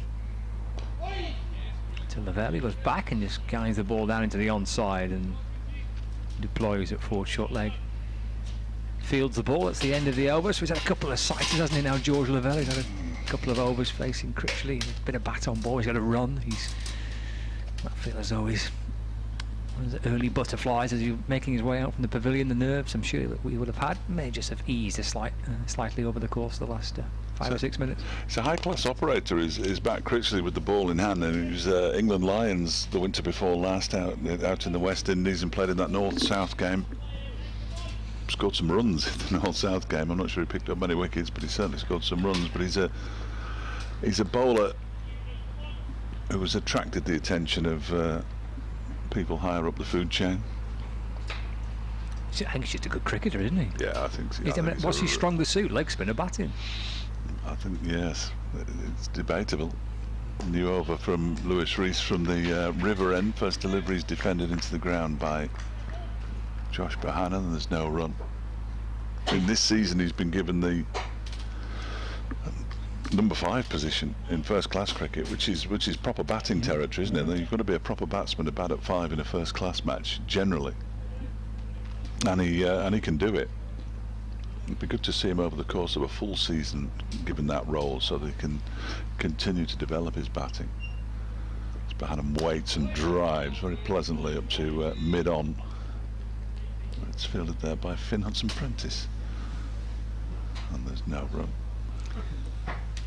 There's a lot to like about him. He's an athletic guy, he's a good fielder, bats, balls, plays all formats. Yeah, no, he's an important member of the squad. And as I said this morning, signed a new 2-year contract as well for next season and the season after, which is really good news for Derbyshire and good business.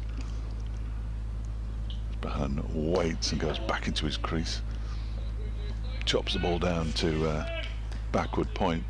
I think it just depends on which day you watch him play cricket as whether you think he's a batsman or a bowler. It's as stupid as that, really. But if he's on a pitch that will help his bowling, then clearly that's going to be what they'll expect from him. But on a batting deck, well, he can go out there and play some shots, and he does like to play his shots. That's his one downfall, possibly. He's still relatively young. As Rees bowls, that one is driven up towards Billy Godalming at mid-off. And there's no run. Perhaps pushing him up to 5 might help. Yeah, just concentrate the mind a bit. Yeah, absolutely. And so far this season, without looking at the figures, which I've never written down, I think he's done okay. He's done all right at 5.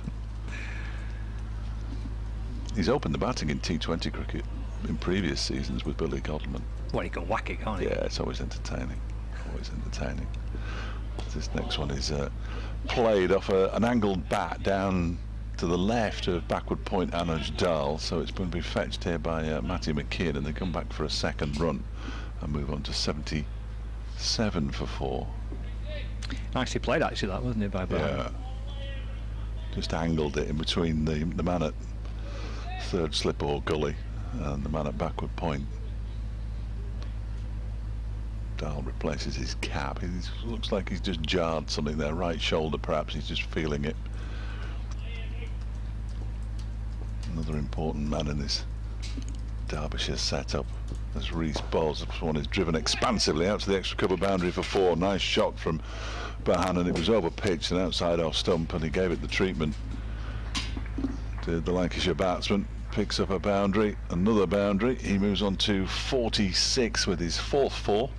Hasn't been easy scoring for Lancashire so far today, but Josh Bohannon has perhaps looked the most fluent of anybody. He's moved on to 46, as I say.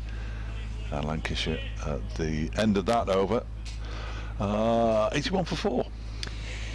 And a significant role here for Josh Bohannon. I mentioned before lunch how he slowly edged his way up the batting order for Lancashire over the course of the last 12 months, 18 months, something like that, since he made his debut.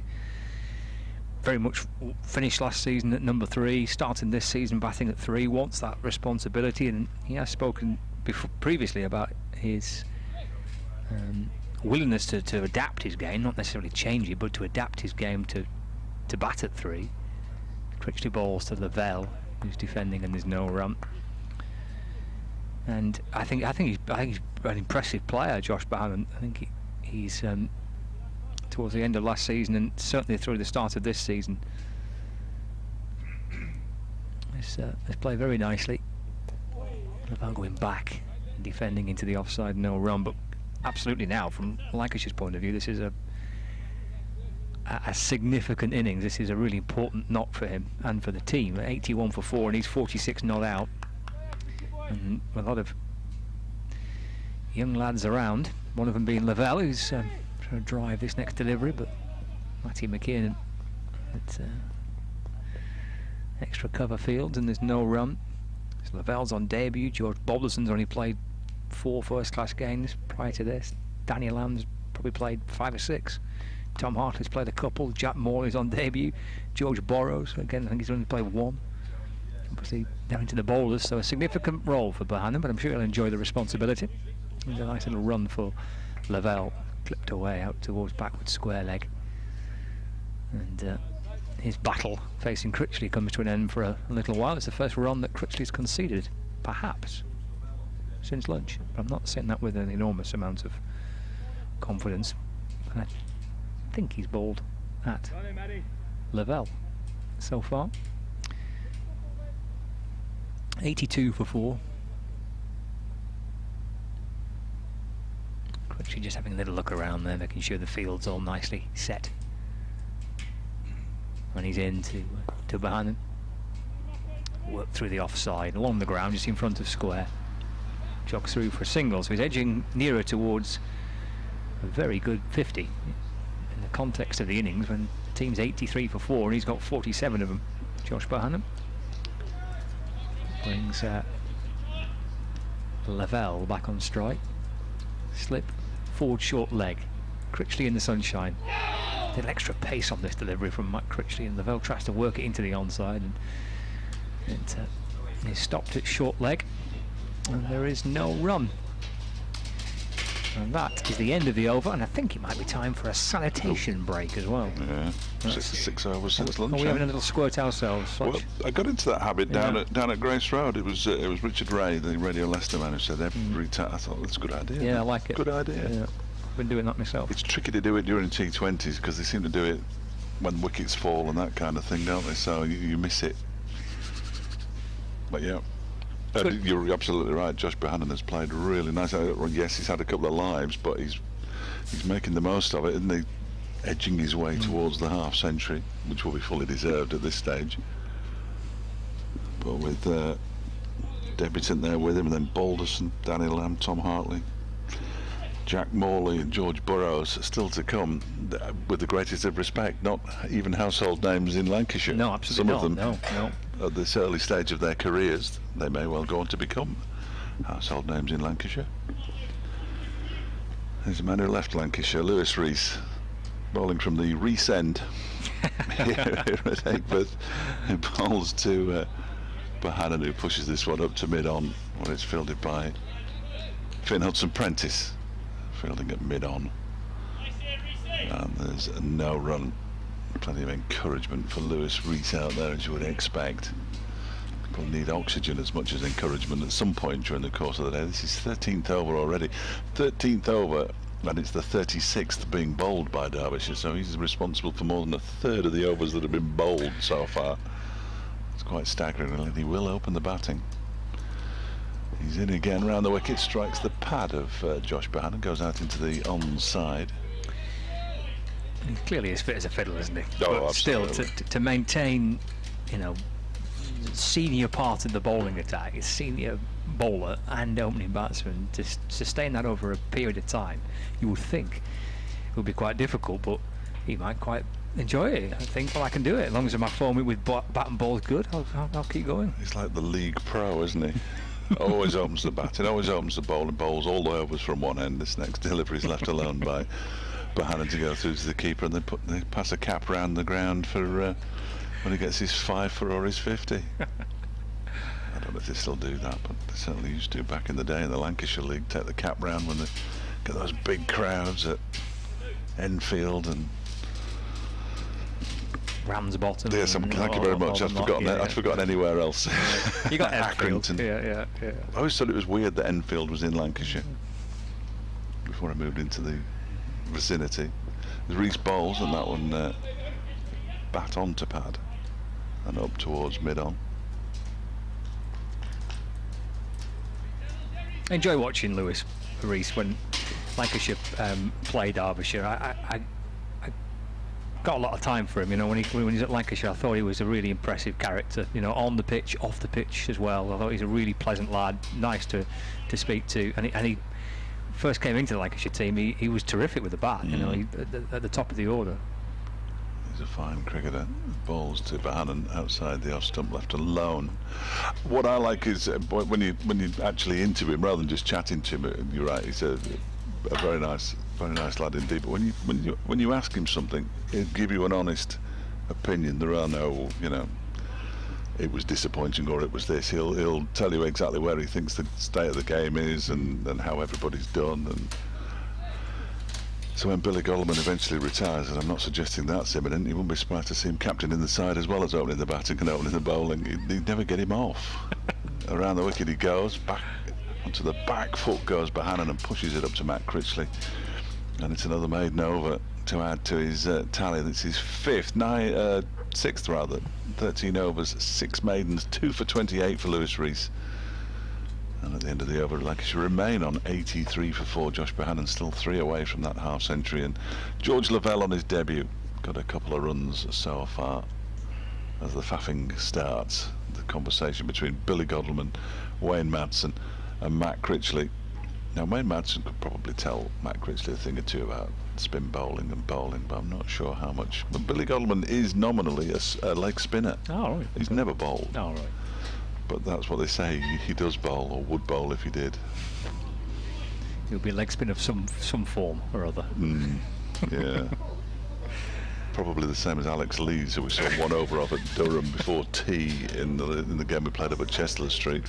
I don't think he pitched one. Excellent. It was horrendous.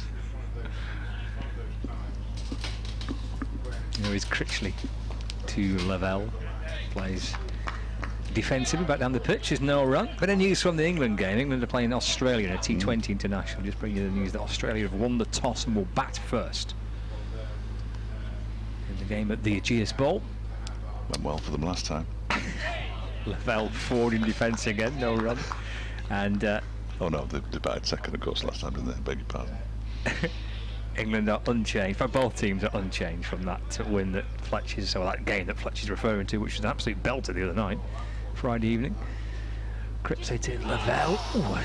That's run down through third man. Wayne Madsen will pick it up. Lavelle has come back. And he's come back for 2 runs. So just off the little face of the bat, perhaps a little thin edge, maybe.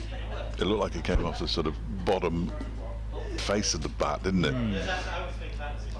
Hence the squeals from behind the stumps, and presumably from Critchley as well.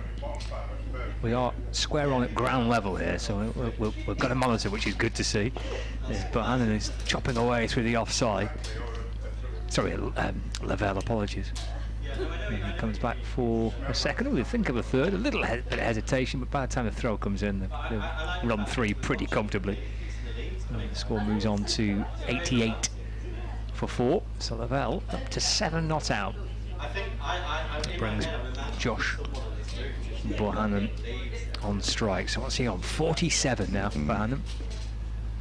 They are very similar, these two batsmen, aren't they? Yes, they are a bit, yeah. Similar in height. Bohannon hops back into his crease and pushes in towards the offside, but for no run. Just leans a little further forward in his stance, Lavelle. And on strikers end at the minute as Critchley bowls to Bohannon, just dabs the ball down into the offside. That's the end of another Critchley over. He gets through them pretty quickly. What have we had now? 37 of the day's allocation. 88 for 4. Wicket of Dane Villas since we resumed after lunch. Caught by Harvey Hussain off the bowling of Lewis Rees for 5. 2 wickets for Rees, 1 for Melton, and 1 for Connors. Sorry, I got distracted by the word cheese rolls. It doesn't take much, but cheese rolls usually does the trick.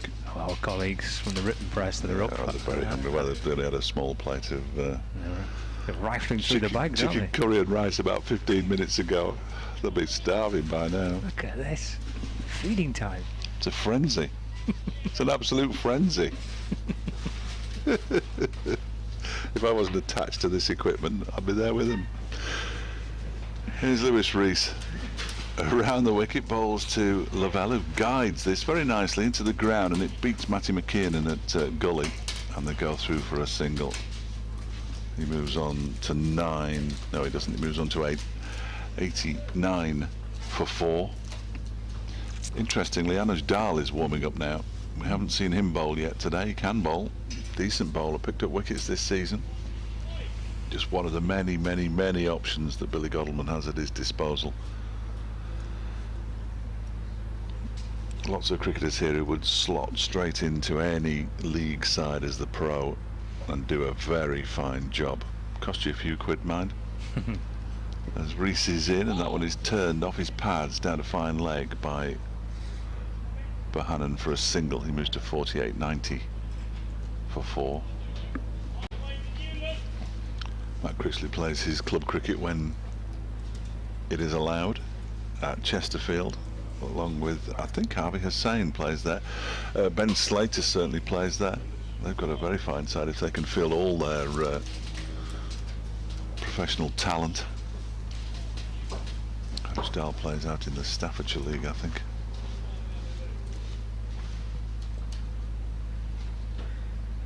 Lavelle leaning a long way forward in his stance and out of his crease as well. Leaves this one alone from Reese and then hops back to make sure his foot's behind the line. Was it not possible to play a game at Chesterfield this year, or is this still a bit of an issue with the... For Derbyshire? Yeah, with the drainage or... No, I think the issue was it's a public park. Right. And fencing it off for the entire summer and keeping it secure would have been impossible, really. They'd have to have constant security there and that kind of thing. It just... They did think about it, I know. As Reese bowls, it's left alone by Lavelle to go through to the keeper. They trained a lot at Repton School, where some years ago they played one Sunday league game, or well, Pro 40 or whatever it was at the time. But again, the school wanted their facilities back because it's a school, which is fair enough, I suppose. Can't really argue with that, can you? No, but when Derbyshire weren't allowed to train and go through pre-season at the county ground because the Pakistan squad was there, they sort of decamped to Repton. Good facilities there by all accounts. So, around the wicket, hits the toe of Lavelle. Big appeal that stopped the moment they realised that Graham Lloyd wasn't going to raise his finger. He'd probably asked the question as he walks past him, Lewis Reese walks past the umpire. But it just seemed to hit him on the toe end, George Lavelle. But he survives. It wasn't one of those appeals where when the umpire said, not out, you carry on going for a secondary appeal within your appeal. Stopped immediately, didn't it? As soon as they realised he wasn't going to take his hands out of his pockets. Yeah, he's very well behaved. We've seen Mr. O'Shaughnessy on Friday raised the hand halfway. Here's Reese again and balls. That's another full delivery, and he does well to get his bat down and onto that. There's Lavelle out into the offside. Another over from Lewis Reese comes to an end. That's his 14th. 2 for 30 his figures are now. Lavelle is there on 8. Bohannon has 48. And Lancashire 38 overs in the day on 90 for 4. They won the toss this morning, don't forget, and decided that they would have a bat first. I think we might be seeing the end of Matt Critchley here for the time being, because Sam Connors is definitely walking, I wouldn't say necessarily purposefully, but certainly walking in from the boundary's edge, and we might see a bit of Sam Connors now. Picked up a wicket with the first delivery of the day when he got rid of Keaton Jennings. His only success. So Matt Critchley, since lunch, 4 overs, 0 for 7, and in total 9 overs, 0 for 12, and he's bowled really nicely on day 1 of this game, Matt Critchley, but we're going to see a bit more pace from the pavilion end. We were of the opinion that Derbyshire probably would start with Connors from that end after lunch, but they went for the Critchley option. Connors, I thought, bowled well right at the top this morning. He's quite underused, really. I think he only bowled, did he bowl 4? 4. I think he only bowled 4, so he'll certainly be fresh. I thought he bowled a great length this morning. Absolutely consistent, good length, top of off stump, but actually got the ball to move back into the batsman. Certainly to Jennings he did. And his first delivery's ignored by Josh Bohannon through to the keeper, no run. It's got a nice, it's very rare that we see these bowlers side on it. He's got very smooth action, hasn't he, when he runs in, he sort of glides in. You can hear him grunt as he lets go of the ball. It's good to hear a bowler grunting. Can't beat a good grunt. No.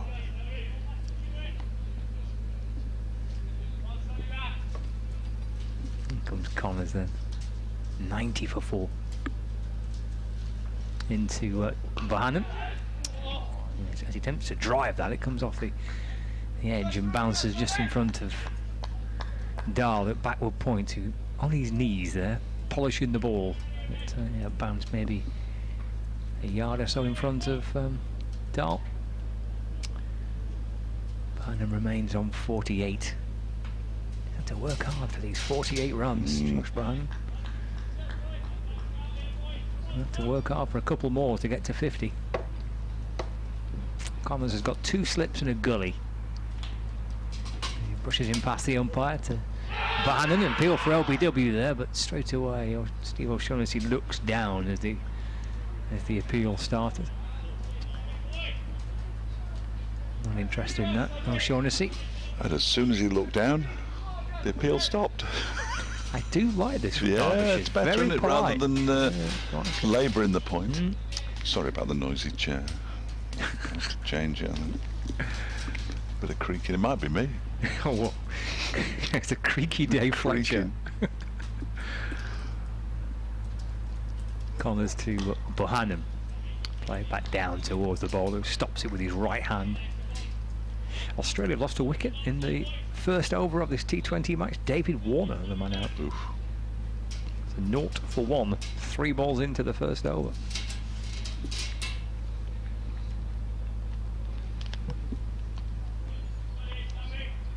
Be travelling north soon, won't they? Yeah, I think it'll be next week, I think. Actually, was it this week? I think the first one-day international at Emirates Old Trafford might be on Friday, I think. Right.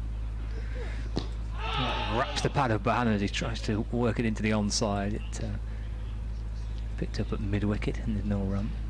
There's 3 T20s, isn't there, and 3 one-day internationals. This is the second of the 3 T20s. It is. I think the first one-day international was on Friday. And then that completes the international season, doesn't it? Yeah. They play again in the T20 on Tuesday. Okay. You're absolutely right. 1 o'clock. Emirates Old Trafford. Friday. Connors to Bohannon. Punches up to mid-off, but for no run. It's the end of the over. The first one back for Sam Connors. 90 for 4. Bohannon on 48 and Lavelle on 8. And Sunday and Wednesday after that. And then Lancashire get to play at Old Trafford on the Thursday. They play Yorkshire in the T20 match on that Thursday after the final one-day international. I didn't think I'd get to see Emirates Old Trafford at all this year, but good to get a couple of T20s in right at the back of the group campaign. Warner, by the way, caught by Butler off Archer for 0.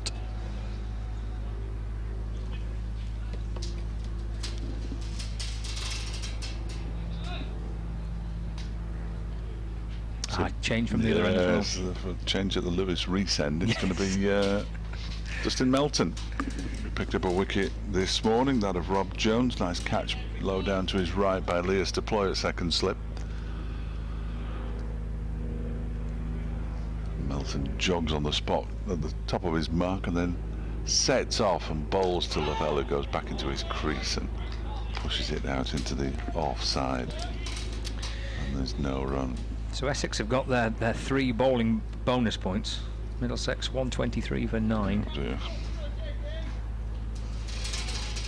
4 wickets for Sam Cook, 3 for Jamie Porter, 2 for Simon Harmer. So Middlesex 123 for 9. So maximum bowling bonus points for Essex. Derbyshire 1 so far. As Melton bowls. And it's defended by Lavelle straight back to him, so they've now been displaced as the second seeds, as it were. Might get a bit of that throughout the course of the next 2 or 3 days. I think so. With it kind of chopping and changing. Be good fun to keep across it and see how it all progresses. That came a new road. It's just too difficult to call, really. Somerset made a decent-ish start. A couple down, weren't they, against Worcestershire? The top 2 in the central group playing each other there.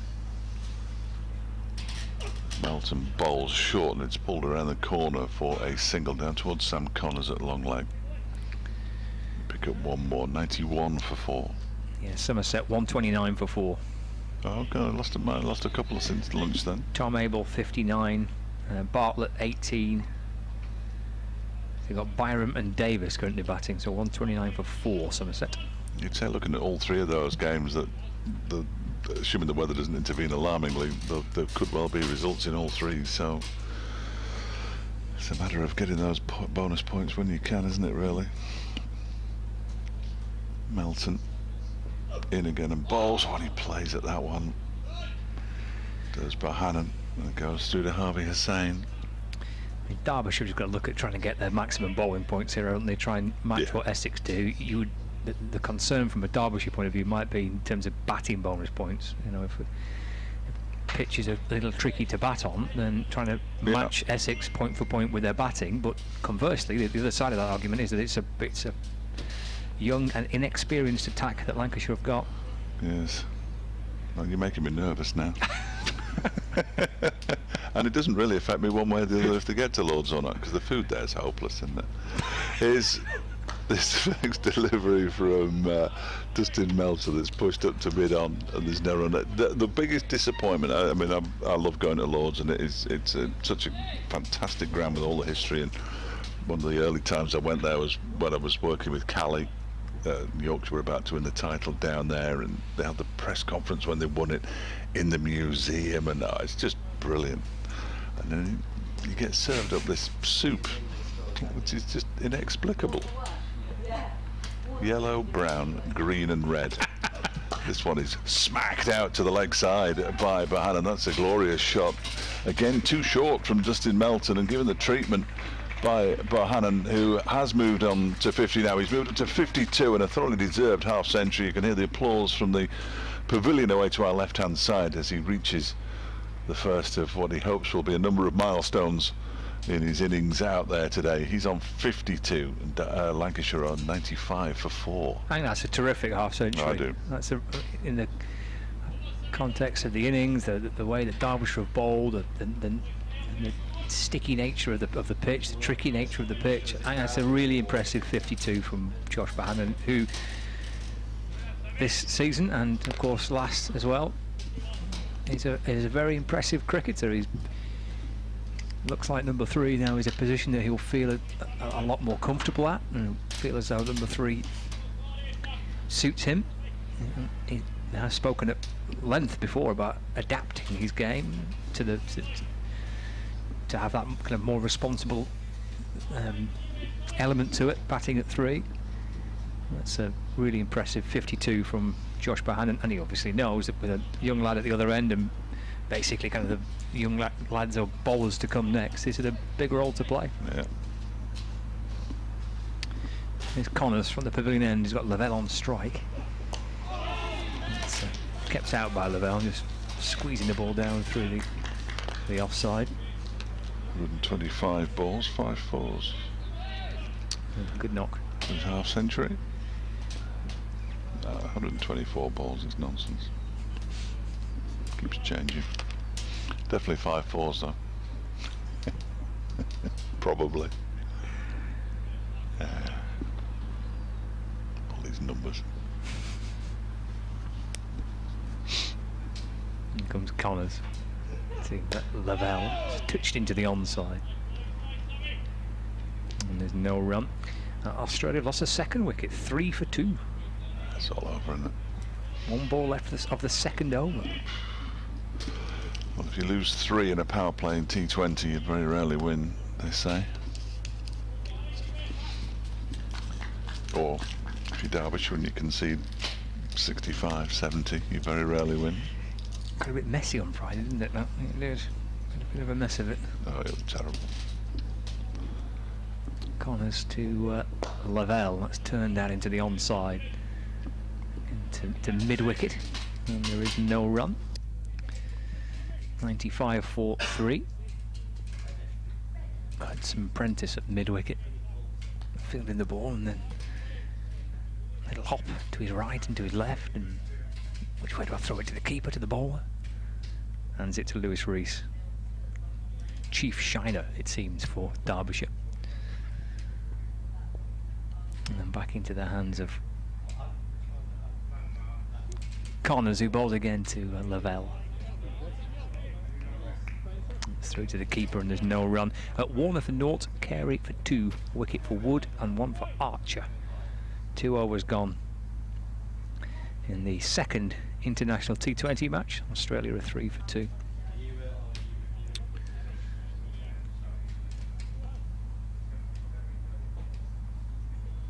Here, Lancashire 95 for 4. A half century for Josh Bohannon, 52 not out. George Lavelle making his first class debut, currently on strike. 2 slips in a gully. Connors bowls a fullish length ball and off stump, and Lavelle leans into it and eases the ball through the offside.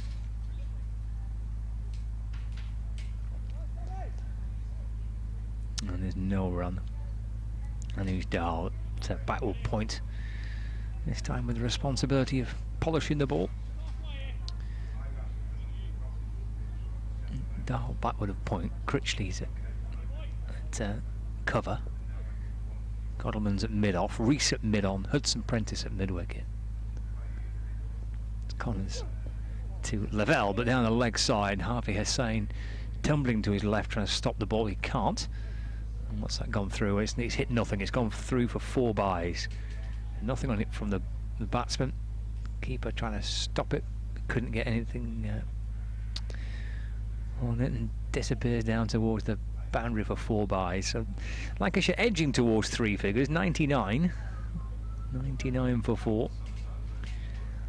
Lavelle remains on 9 and Bohannon on 52 here at Liverpool Cricket Club on the BBC Sport website and app, on medium wave 855 and the live stream with the Lancashire Cricket TV.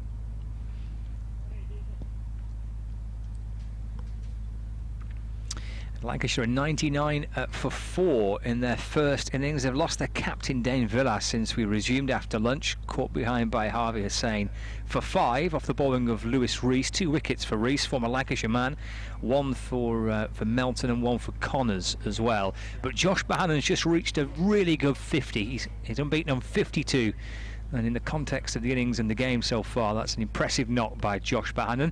He's batting with George Lavelle, who's making his Lancashire first-class debut as well. So Lancashire batting first, 99 for 4. Meanwhile, in the T20 international between England and Australia, this game's taking place at the Ageas Bowl in Southampton. The Aussies are batting first, halfway into the 3rd over, and they're 9 for 2.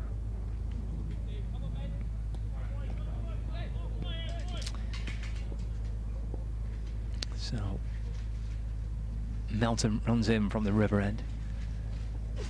Bowls to Bohannon, who plays forward in defence. And there's no run. Quite still now, there's not too much of a breeze around. Trees on the far side of the ground, pretty still. They were being battered around on Wednesday when we didn't see a single ball in the T20 game here. But a very, very light breeze across the ground. We've got a watery sunshine, a little bit of extra cloud cover at the minute, but the odd patch of blue sky. He runs for Bohannon. He works the ball off the inner edge of the bat through the onside. Rees from mid-on having to slide down there and scoop the ball up. And I think they've run 3. They have. So Bohannon moves to 55, not out. And Lancashire now to 102 for 4. So they get themselves up into 3 figures with that little clip through the onside by Bohannon. Brings Lavelle on strike, so he's facing Dustin Melton for the first time. Takes guard from umpire Lloyd. Settles into his crease. He waits on his front leg there, leaning forward as he waits for Melton, and rocks back and just snaps the ball down to the onside. Little jab out towards mid-wicket where Hudson Prentice fields. And there's no run. Worked hard, Melton, today. Bowled well. I think he's enjoyed bowling from the river end, running in towards the pavilion. He bowled a couple of overs from that pavilion in the morning session, but it's bowled nicely since he coming on from this end.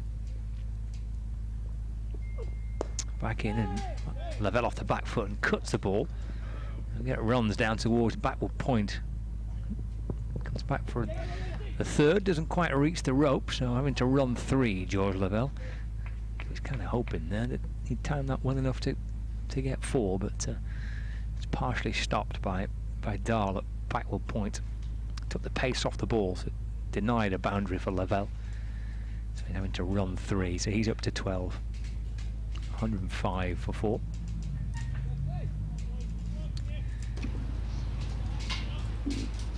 Melton comes out bouncing back in. Balls once more to Ban. That's swatted out through the onside. And Reese into chase after that, up towards the wide and long on boundary. And a couple for Ban. 57 not out. And Lancashire now 107 for 4. Interesting shot.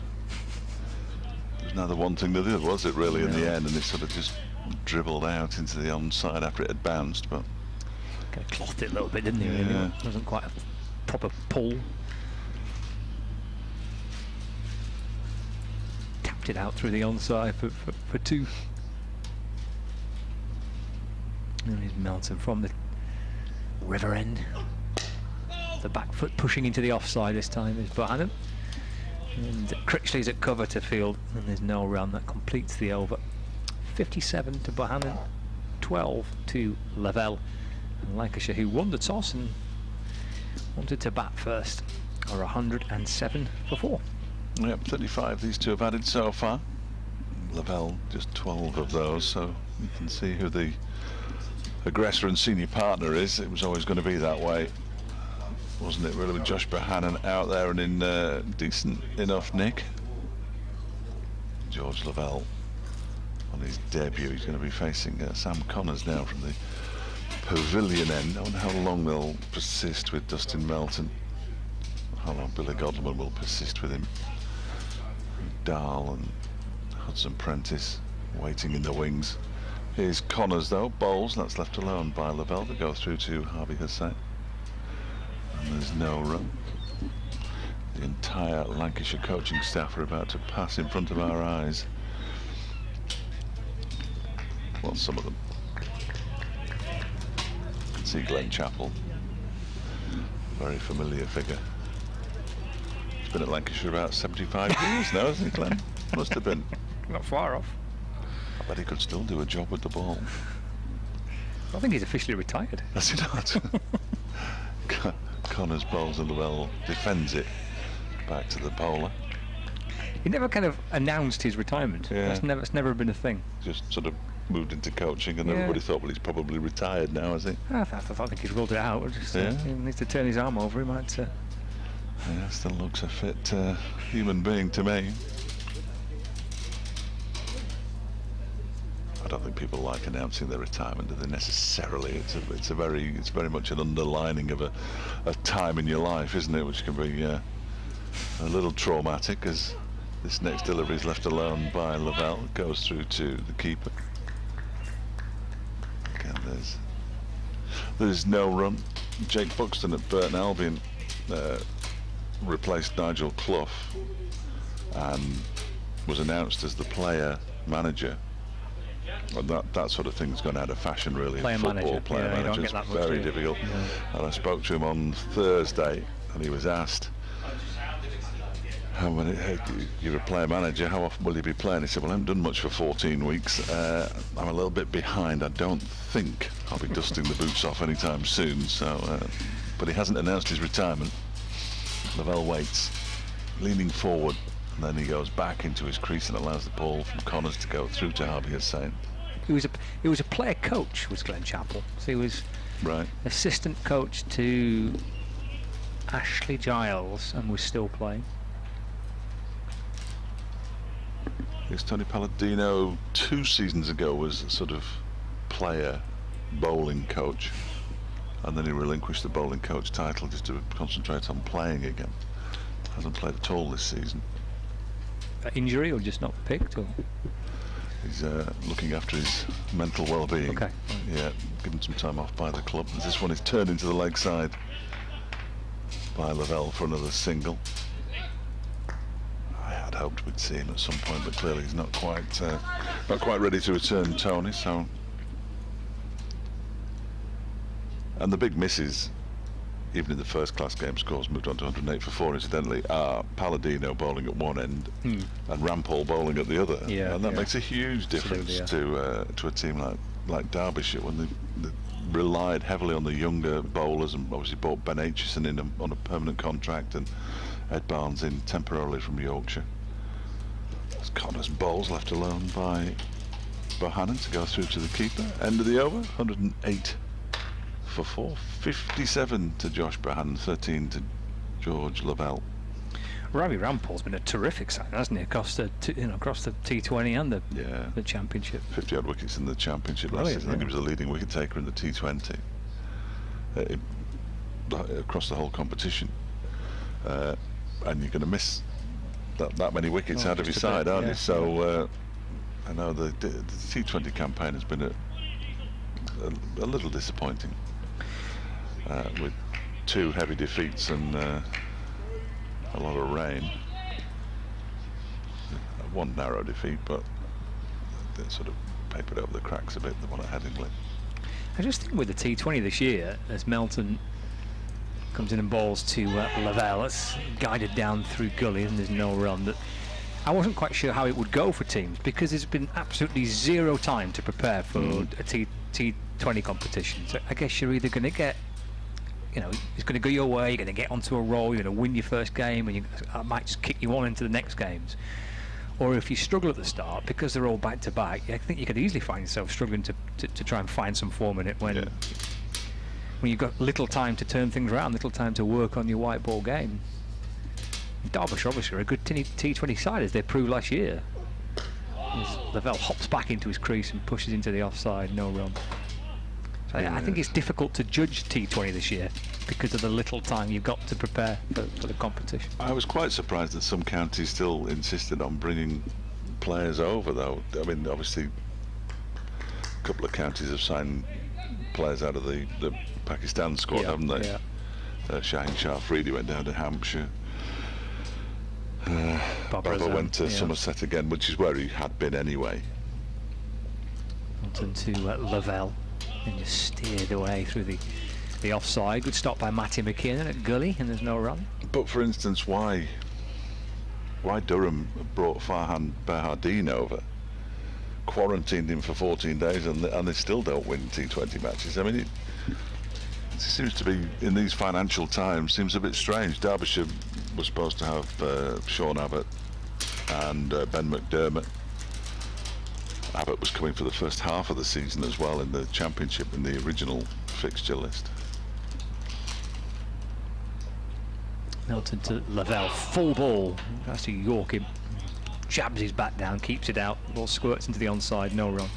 But that quickly became apparent that it wasn't going to happen, and they sort of pushed back the contract to next season.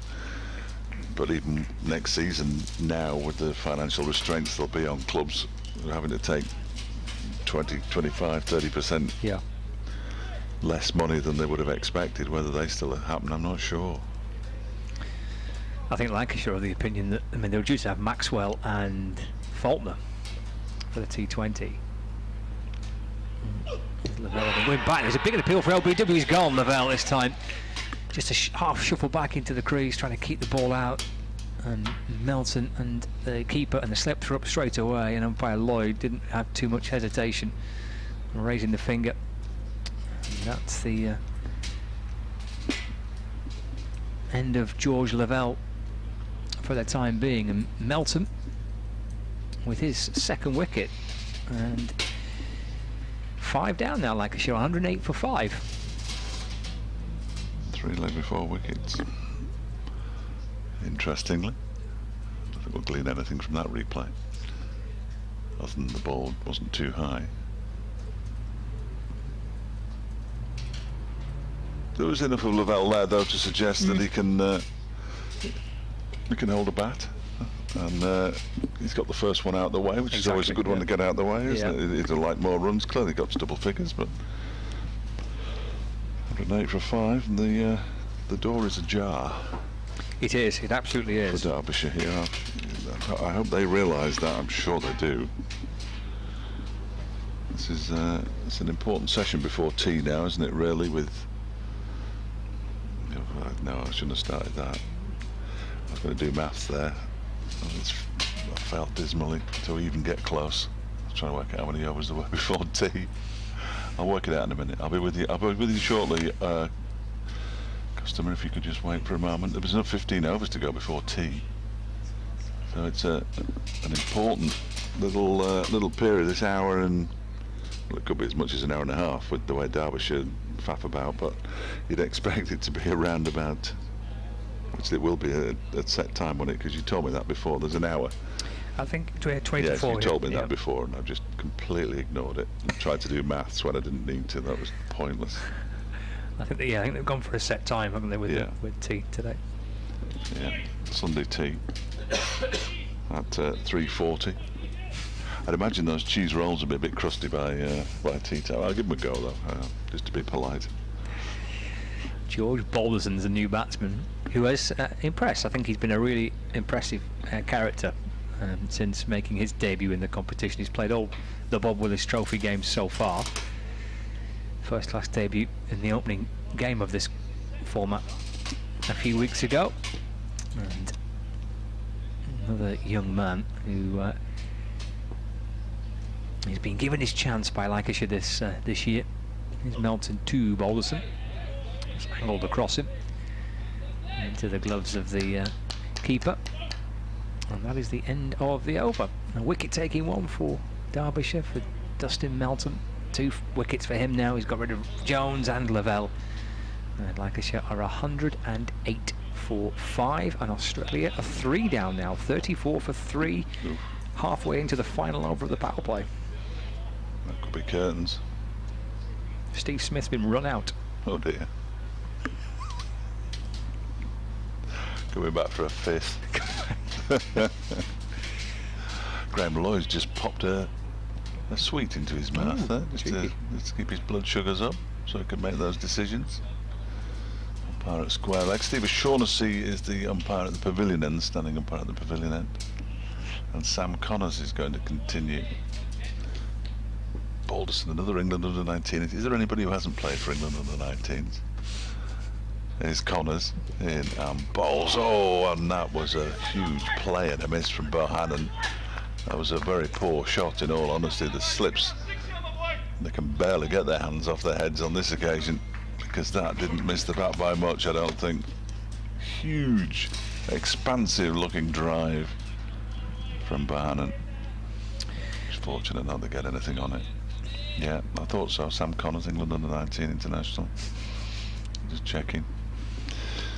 Everybody's had a go. It's only me and you've never played for England under-19s. Here's Connors again in and balls this one. He tries to pull it and he manages to bounce it straight into the ground and back to Connors. And George Balderson captained England's under-19s. Oh, that's okay. During the course of the If you're winter. captain, I think that counts more, doesn't it? Yeah. Well, I've been told that Jack Morley, who was in England under-19, I don't know if he played, but Hamidullah Kadri, the former Derbyshire spinner, who's now at Kent, who played for England under-19s, obviously, he played ahead of him. Connors bowls, and that one is raced away down the leg side for 4 somethings. Has it come off the bat? No, it's come off the leg buys, 4 leg buys. 112 for 5.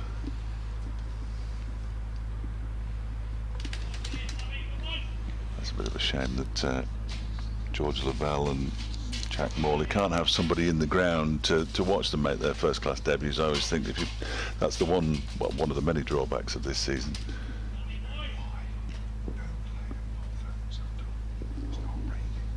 It's a very interesting question. No need to whisper, Griff, you're all right.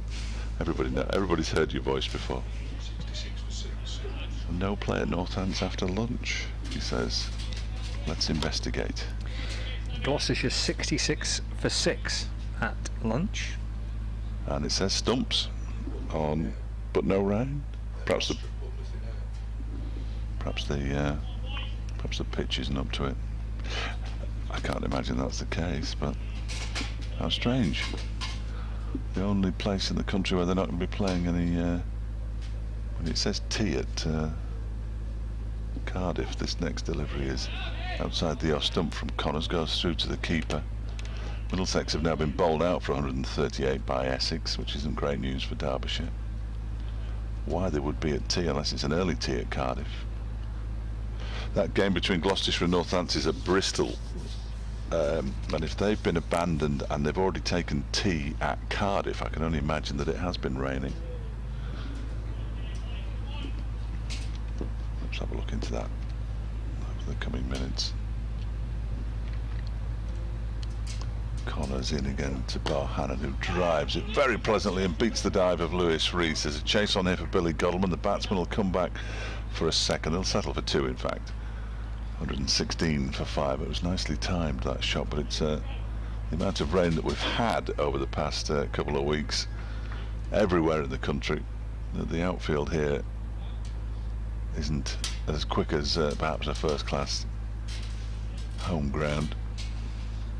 And it didn't manage to get all the way to the boundary, but end of the over, 114 for 5.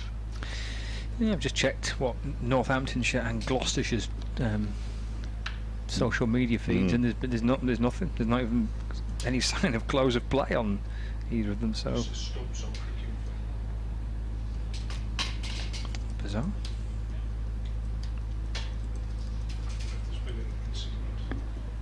Yeah, very, very peculiar. I'll see if anything emerges from the ground there as to what the reason is behind that.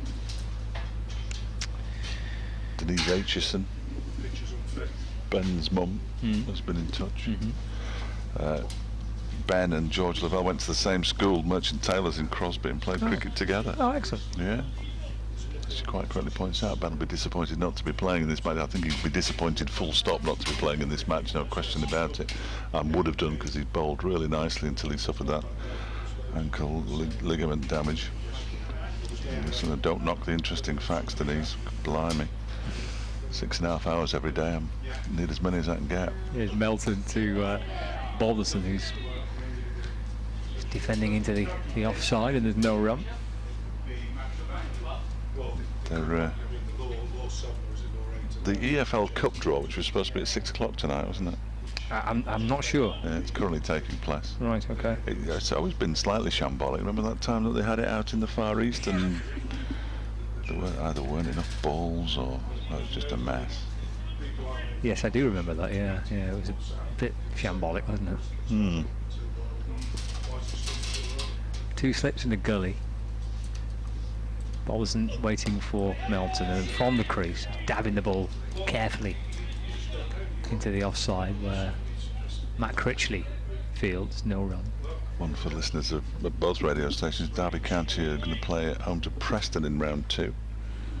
The winners of that will be at home to Brighton or Portsmouth in the 3rd round. They're making the draw for 2 rounds in one go here.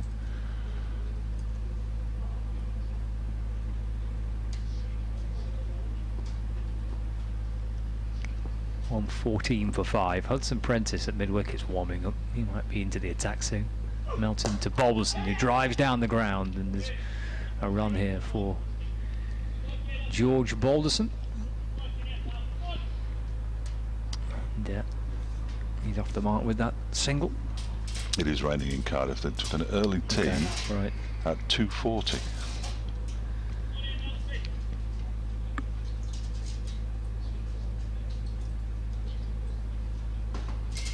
Kind of hope that this final round of group fixtures in the Bob Willis Trophy is not badly affected by the weather. You want games to be played properly, don't you, and results to be achieved.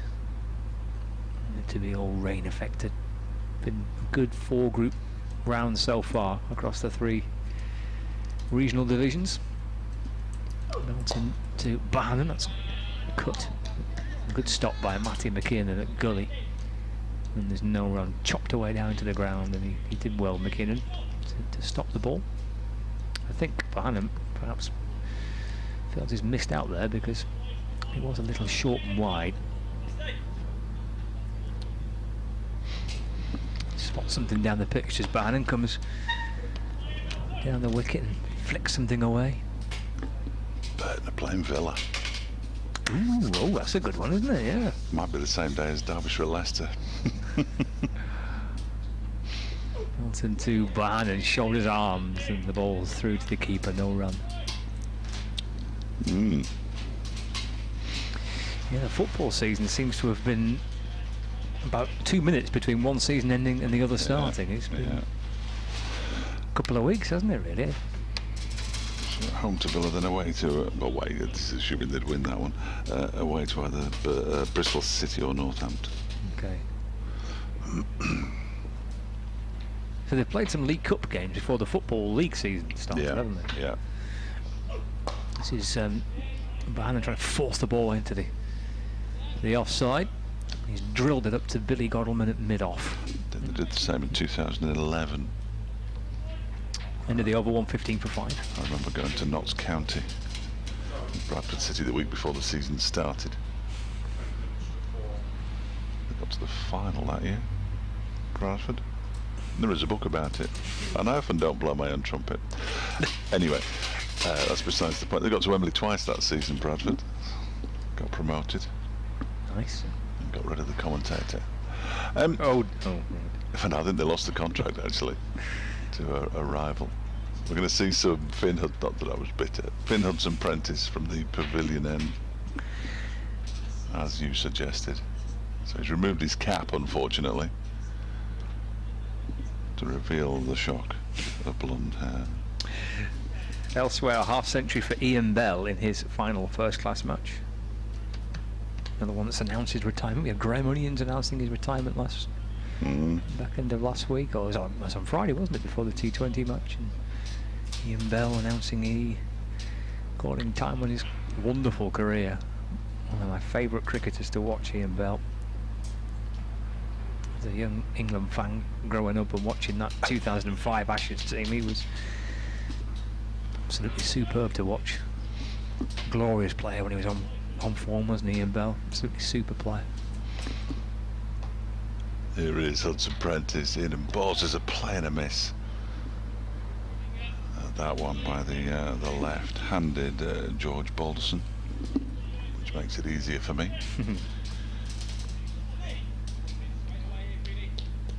So Lavelle and Aitchison also went to school with Tom Hartley.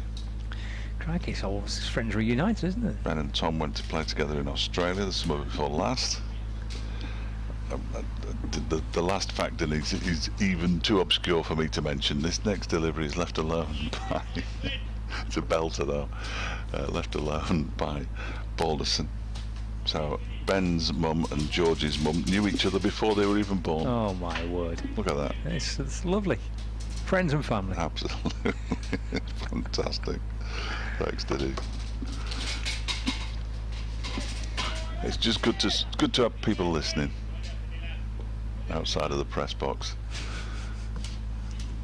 115 for 5, and Balderson defends this next one from Hudson Prentice back to him. There's no run. Lancashire coaching contingent have only made their way around the ground as far as the scorers at the moment. It's a very, very slow lap of the ground, this. Very gentle Sunday feel to it, isn't it, that lap? Yeah, very slow. No rush. No. Balderson waits and leaves this one alone as it goes through to Harvey Hussain. It's one of the features of the opening round of the Bob Willis Trophy. Well, Lancashire played Leicestershire at New Road. We're keeping tabs on Paul Allott and the number of laps around the outfield that Paul Allott was doing. He was up to like 15, you know. You've got to get your steps in, haven't you? He was, yeah, lapping the outfield. You've seen that quite a lot, haven't you? Again, because there's no crowds in. Yes. Ground staff or players not playing or not due to bat soon have been having a little wander around the outfield and watching from different parts of the ground, which they wouldn't normally do, obviously. Hudson Prentice bowls, and there's a bit of a wild swing at that one from Balderson. Goes through to the keeper. Is that game between Gloucestershire and Northamptonshire has now disappeared off the ECB's very own live scores website. So the plot thickens. Well, neither club have put anything out on their social media channels about what. Apprentice bowls a delivery that's left alone. No, it's weird, that, isn't it? Very strange. Griff was all over it, as you would expect him to be. End of the over, 115 for 5. It felt like a maiden over from Finn Hudson-Prentice, and indeed it was his 5th over of the day. Not for 14, his figures. There's another bag of cheese rolls goes to another table. We've been well looked after, haven't we, by Lancashire? Oh, absolutely. It's been brilliant. Bottle of hand sanitizer on Friday. Face mask today. Face mask today. I wonder what we'll get tomorrow. They've got to up the game, haven't they? Day by day, they've got to up the game. They've set a very high bar. They have. Really, with what they're providing. I don't think they'll top the face mask. Big red rose on the front of the face mask. I think I'll walk into the house tonight with it on. See what reaction I get. Okay, here's Melton from the river end. Balls to Bohannon. Cuts the ball, but doesn't really time it in truth. It squirts out to Anu's Dahl at backward point, and there's no run. And again, you look at the way that Bohannon reacted to that. It was a fraction short and wide from Melton. He probably feels as though he's missed out on runs there, Josh Bohannon. Wonder if somebody from the club will nip out and get us both an ice cream. That'd be I somehow doubt it. Little Mr. Whippy. Yeah. Bit of raspberry sauce. You can hear the ice cream van whirling away in the background. Bohannon going back and dropping it out into the offside, where there is no run.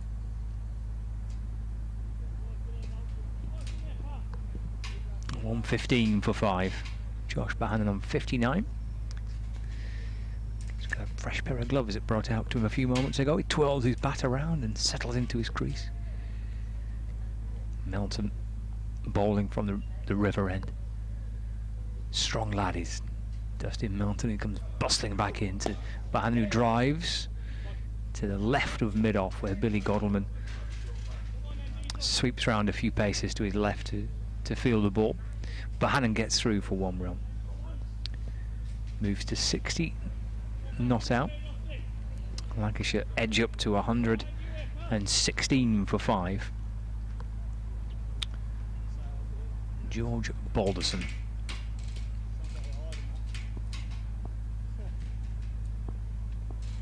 Comes back on to strike. Bring an update on the T20 International in a moment or two, with Australia batting first as Melton comes in to Balderson, who's back and dabbing the ball back towards the bowler. No run. He lost 3 wickets in the power play, Australia, including Steve Smith, who was run out brilliantly by Owen Morgan. But in the 9th over now, Stoneis and Finch are batting, and Australia are 55 for 3 halfway into the 9th. And that T20 International. Dustin Melton past umpire Lloyd, balls to George Balderson, who shoulders arms, allows that one to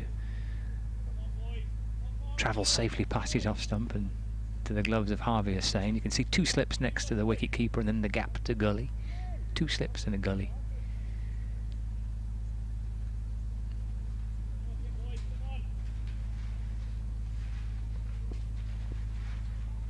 Melton turns past a little flattened pile of sawdust and strides up and bowls to Balderson, who's in behind this delivery, and very carefully easing the ball into the offside. And there's no run. That's the end of the over. So 48 gone. Lancashire 116 for 5. George Balderson on 1. Josh Bohannon is 60 not out. The wickets of Keaton Jennings for 0, Alex Davis for 0, Rob Jones for 23, Dane Villas for 5, And George Lavelle for 13. 2 wickets for Melton, 2 for Rees, and 1 for Connors. All this after Lancashire won the toss and elected to have a bat first. Game being played at Liverpool Cricket Club in Aigburth, just a few miles away from John Lennon Airport. A familiar outground this for Lancashire. They've played a lot of cricket here, not just over the course of the last 10 years or so, but over the course of the last few decades. Here's Hudson Prentice to Bohannon, works the ball off his hip to backward square leg, and as he gets through for one, turns to come back for a second, just slips Josh Bohannon. So any possibility of a second instantly ruled out, as Bohannon just lost balance and slipped. He moves to 61, 117 for 5. It's a familiar ground for Lancashire. Aigburth, a popular outground, always get really good crowds here as well. And some Prentice to Bollerson. There's cries of catch it as Bollerson looks to drive. It bounces in front of Anuj Dal at backward point, and there's no run. Under normal circumstances, this would be a ground in which there will be lots of people in. So there's always a couple of thousand or so inside Aigburth watching the games here. Always generates a good atmosphere. They're well populated. And Lancashire travel to Merseyside. And some Prentice to George Bollerson, who leans into it and pushes into the offside. Anuj Dal comes up from point quickly there to field, and there's no run. 117 for 5, but for the time being we're having to do without spectators, and hopefully you're back next year. Hope to have you all back watching inside the grounds next year. It really hit home during the T20 for me. It really did, when you don't get, they try to keep the music and stuff like that, but... Some Prentice to Bollerson, drives straight past the bowler, and picked up by Billy Godleman at mid-off, no run. That party atmosphere that you normally have at games, the shortened format, absent of course, and that's when it really hit home that there were no spectators in, and how lucky we are just to be watching some cricket live. I've been to a couple of club games, but you can't beat first class cricket, can you? Hudson Prentice to George Bollerson, but down the leg side. A good take by Harvey Hussain, tumbling to his right hand side to stop the ball, no run. Just lost his radar there completely, Finn Hudson Prentice. He hasn't been as effective this season, having picked up that thigh strain, which is a little bit disappointing for him, I think. Gloucestershire have updated 7 minutes ago their Twitter feed, bizarrely. Okay. That's Prentice to Bollerson. Left by the Lancashire left-hander and through to the keeper, completes the over, 117 for 5. And 7 minutes ago, despite the fact that it was a long time ago that we realised there had been no play, they tweeted, "There has been no play since lunch was taken at 12:30. Update to follow." Update to follow. Right, okay. That sounds quite strange. You just hope it's not something more sinister down there at Bristol. I always enjoy going there as well. I mean, not for the Bristol pitch, obviously, which is sadly one of the flattest in the country. Our colleague Elizabeth Ammon, cricket broadcaster and writer for the Times, has tweeted that there will be an ECB statement due soon with regards to what is happening between Gloucestershire and Northamptonshire. So something's clearly happened down at Bristol, and we'll await further developments. And of course, when we find out that is of interest to the cricketing community as a whole, I'm sure we'll let you know. We're going to see some leg spin for the first time today from the river end.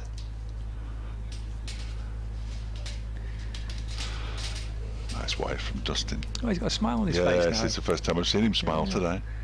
He had his game face on, didn't he, this morning? A couple of wickets. Oh yeah, Matty Chris, come on, boy. Matt Critchley, 9 overs for 12 runs, either side of lunch from the pavilion end.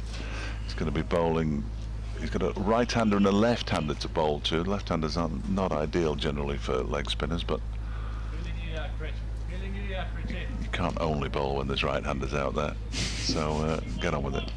Not that he isn't anyway. He's bowling to Josh Bohannon to begin with, and he's in now and bowls, and Bohannon goes back into his crease and forces it out towards Dustin Melton at the on the cover boundary. They go through for a single. 118 for 5. I was trying to work out, it is the head of cricket and the director of cricket walking around together there. Knows that Derbyshire's head of cricket. I don't know what Paul Allett's official title is. Yeah, the director of cricket. Director of cricket, yeah. I thought it was, but I wasn't 100% certain. So the Derbyshire head of cricket, Dave Houghton, walking around the pitch with him as Critchley's in and bowls, and he tries to swing this one away. Does George Balderson. He makes no contact with it. Melton had it covered. He was on his way. Not sure he would have made it, but he was on his way. As Critchley bowls this one, he's turned into the leg side, and it is Dustin Melton who'll do the fielding, running from right in front of me away to backward square leg, and they go through for 2. So Balderson moves on to 5. No, he doesn't. He moves on to 3. That scoreboard is ridiculous. He's 120 for 5. Done me again. He's absolutely on the money, isn't he? Unbelievable. How did he know there was 2 there? He's a better judge of a run than some batsmen, in all honesty. Balderson turns this one to the man fielding at... it's not really short fine leg. It's that backward of square on the leg side on the 45 position that... could do with a snappier name.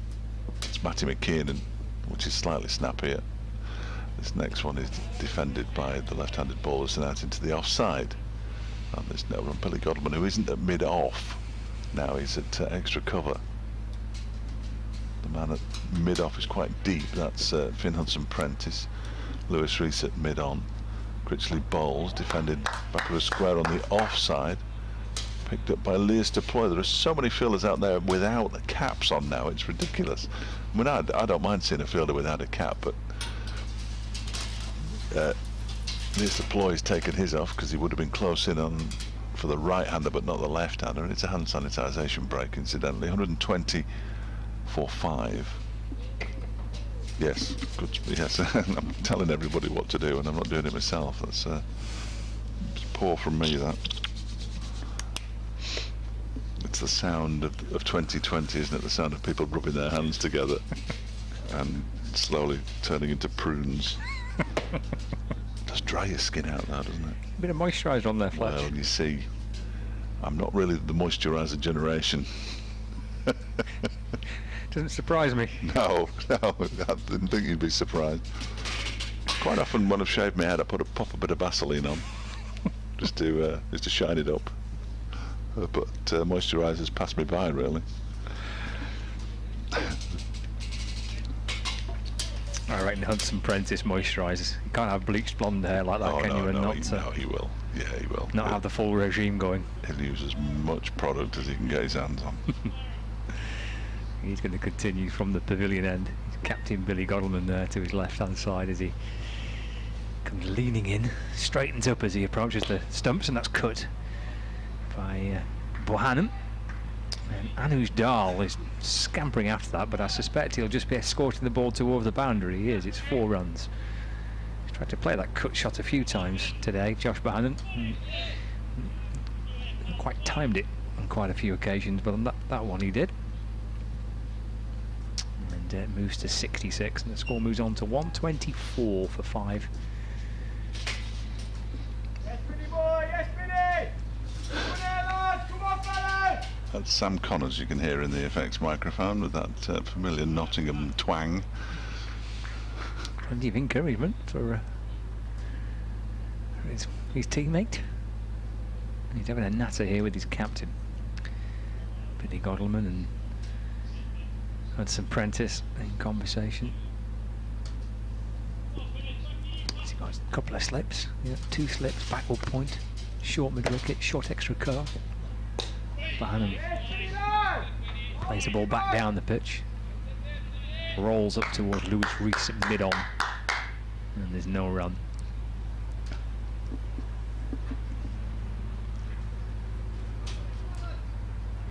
1, 2, 4 for 5. I knew he was going to shout again. Then you could just see him building up for a shout. Yeah, he could.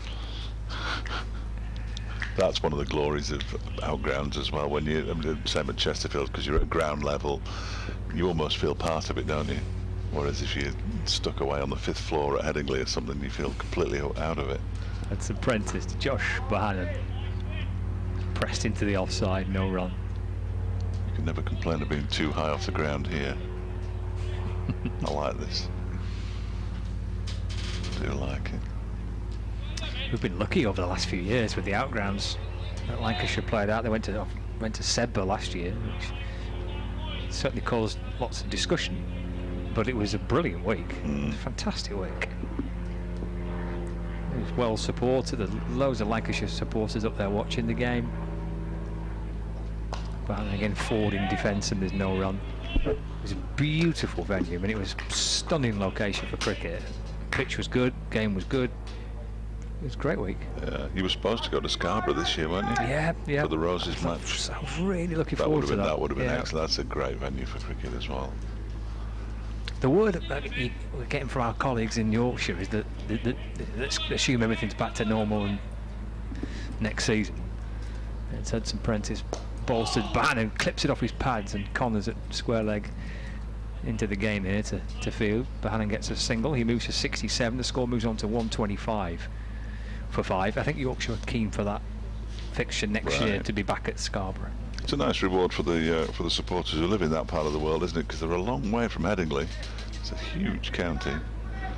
It's the only outground they use now, whereas they used to play, as we've discussed many times, used to play at Hull and Harrogate and Sheffield and all points west, really.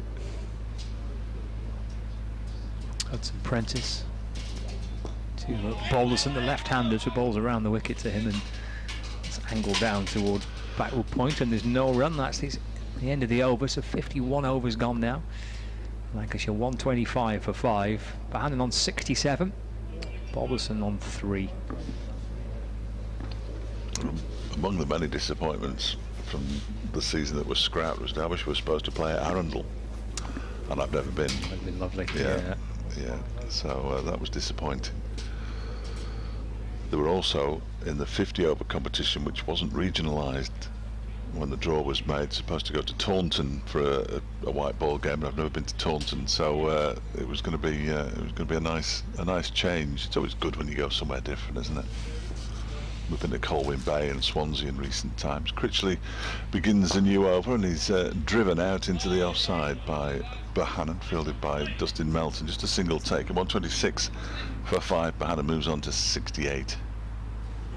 Colwyn Bay was particularly. You'll have played it. You'll have been to Colwyn Bay a few times with Lancashire. Absolutely, love Colwyn Bay. Yeah. I know they like to play Lancashire there if they can, and it was obviously a season when Lancashire were in Div 1 and they chose Derbyshire, which was terrific. Well, there's a full toss from Critchley, but he's pulled into the leg side by the left-handed Balderson for a single. He moves to 5, 128 for 5. Yeah, it's a good venue, isn't it, Colwyn Bay? It's good ground, good pitch. Good crowds, good location. Yeah, it's good fun. It certainly is. Critchley balls. This is a flatter one, and it's carved into the offside by the right-handed Bohannon for another single. 128 for 5. Just got slightly ahead of myself. Something large flying over with propellers by the sound of it. Sounds like a helicopter. It's getting closer. There's Critchley, it's behind us, unfortunately. That one is turned to the leg side. There's no train track behind us, is there? No, because it could go straight to the river. That would be pointless. Yeah, something large there. Come on, boy. Dustin Melton taking over shouting duties in front of us as this next one is turned into the leg side, and for the 4th successive delivery he's forced to run in off the boundary and do the fielding as they take another single. 129 for 5. 5 to Balderson. Bohannon moves on to, or he's on 69. He's back on strike as well now. Derbyshire looking for another breakthrough here. 5 wickets down Lancashire as he goes back into his crease and pushes it out to Melton once more. That's 5 successive deliveries to end that over that Melton managed to do the fielding at the end of the over. 130 for 5. 52 overs gone. Bohannon has 70. Balderson has 5. The partnership worth 22. And I thought we were going to have another bowling change there, but we're not. It's just that he does polish the ball a lot. I thought we were going to see Lewis Rees again. Give him away, Fletch. You're on the telly. So I've just been asked. There we go. I'm always on the telly. I was on the telly this morning. We did something very fancy this morning to start the live stream. It was a bit fancy for me. We started the live stream at the edge of by the side of the pavilion. It's Hudson Prentice balls to Bohannon. It's clipped away through mid-wicket. Sam Connors from deep backward square leg having to shift pretty quickly to his left-hand side to field the ball. Comes back for a second. So yeah, we started out just at the side of the pavilion, and we walked into the media centre. Well, I did. To start the live stream. That was quite fancy. You didn't trip up either, did No, you? didn't trip up. It was a spare of the moment decision. I don't know whose idea it was, but didn't trip up. No, I knew where I was. I think I said the right thing. No, I think you did. I think I got the right day of the week. Very impressive. Got the right teams. I've been pushing to the onside, and there is no run. It's a great setup. With the live stream, the pictures that are being provided. It's like the proper telly.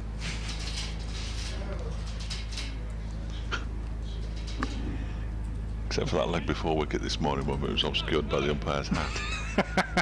But apart from that, it's good. It's good.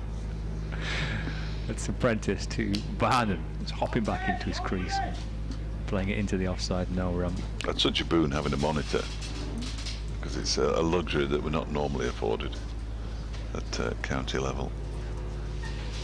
You hear them on Test Match Special, don't you? So we'll just thank you, Dave. David Griffin with a cup of tea. Your own personal butler here, isn't he? Yes, absolutely. Looks after you, doesn't he? Oh yeah, I'll say. I'd be lost without him. Yeah, hear them on TMS, don't you? So we'll just have another look at that, and you're thinking, well, I wish I could have another look at some of the decisions I've had to describe. That's Apprentice to Josh Bohannon, plays forward in defence, and there's no run. I think that's why he came back, because he's gone again now. I think he just came back to make me a cup of tea there. Oh, that's very nice, isn't it? A photographer, he'll be located. Oh, I can see lenses. Rather large lens peering up from the edge of the media tent. Historian, heritage officer. Statsman. Oh, he knows the whole lot, doesn't he? Yeah, he does the lot. Any stat that I give out is normally come from him. 1-3-2 for 5. That's Apprentice to Josh Bohannon, forward in defence again. And there's no run. Yeah, it's been, I'm sure, a real boost for cricket supporters to have the different options to watch and to listen to the commentary. Obviously, all games behind closed doors, so whether that's on the radio, online with the BBC Sport website, whether it's via the live streaming service from the clubs that are providing such thing, which I think everybody's doing now. It's allowed spectators who can't get here to at least experience some cricket. But I'm playing forward with the keeper standing up. He's got to tap his hand. The back of his hand. It was in his stomach, wasn't it? I think he caught it in his stomach. Yes, he did. He's got a fantastic little routine. If he gets hit on the finger end, he'll take his glove off and tap his hand, the back of his hand, on the floor. Gary Wilson told him about it. Is he doing it now? Oh, he's just gone down. I think he was hit in the stomach, actually, which is why nobody's taking any notice of him while he's down in the middle of the pitch. That way, Madsen walks past him and says, "What's your problem? Get on with it." Good character, Harvey. Ooh, unexpected one. Dustin's back. Fielding in front of us. It's going to be Matt Critchley to continue. Anasdale continues to stretch. I haven't really seen much sign of him going to bowl. I know why they're coming to Radio Manchester. It's half time in the Women's Super League game.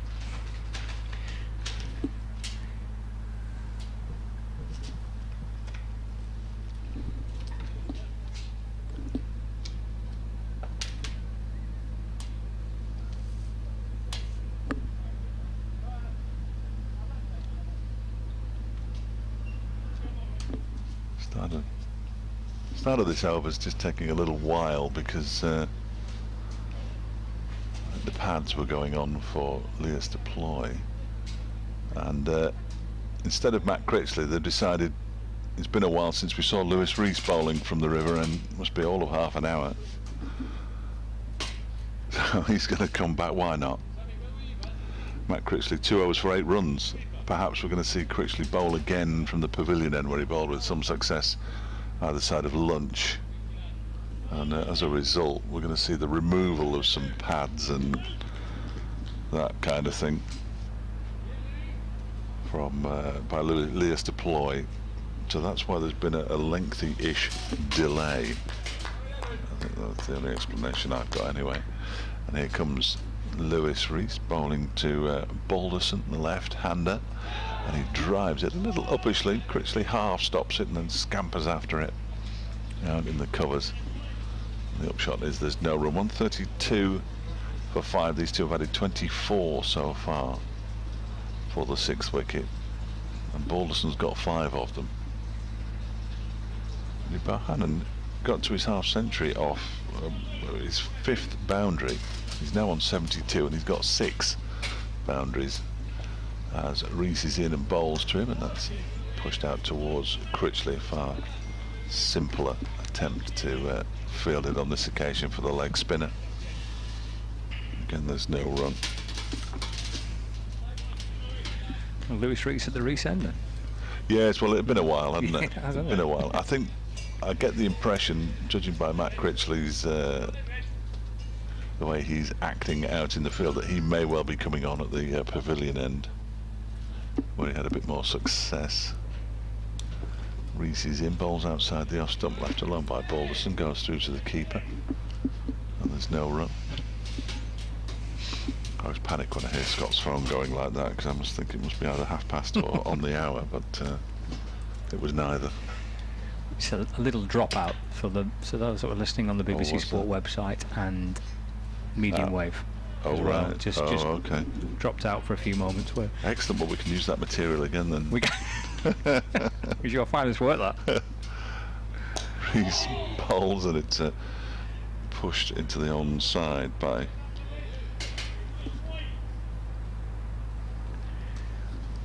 the CB website. Now has match drawn at Bristol. Right. Something is definitely happening. We're still waiting for the ECB. Yeah, the deep extra cover reporting is interesting. This one is defended back towards the bowler, and there is no run. We'll wait for the official ECB Otherwise statement. he's just going to speculation on social media does nobody any favours, really. Really, no. 132 for 5 here. Bohannon at the non-striker's end has 72. Balderson waiting now has a 5, and he still has 5 as it's defended out into the offside. And there's no run, and perhaps unsurprisingly, it's another maiden over from Lewis Rees. That's his 7th in 15 overs. He's got 2 for 30, and we are indeed going to see Matt Critchley swap back to the pavilion end.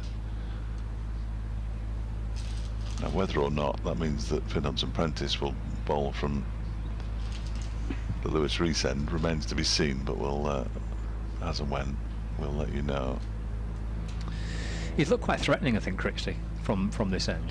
Yes, I think he just bowled 2 overs from the river end and didn't seem to settle into the same kind of rhythm. There's a couple of full tosses in there. He was milked for runs down towards us, either on the on or off side, depending whether it was the right hander or left hander. He did look more comfortable bowling from the pavilion end, so makes sense for Billy Godleman to send him back there. Does. There's a good spell that he bowled to Bohannon. It was a good contest between Critchley and Bohannon, actually, just prior to lunch. He's got Bohannon on strike now. This is a terrific 72 from Josh Bohannon. He's batted really well here. Critchley bowls over the wicket to him. He's down on one knee and driving very neatly through the covers. Comes back for a second. Matty McKiernan adding the distance from where we're broadcasting from. At the edge of the boundary rope, scooping the ball up.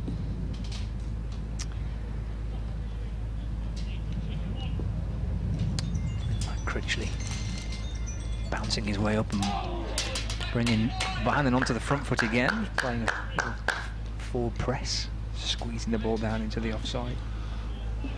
Glenn Chappell's nearly made it round. It's a very, very relaxed lap. Barely got to the Derbyshire contingent over on the far side.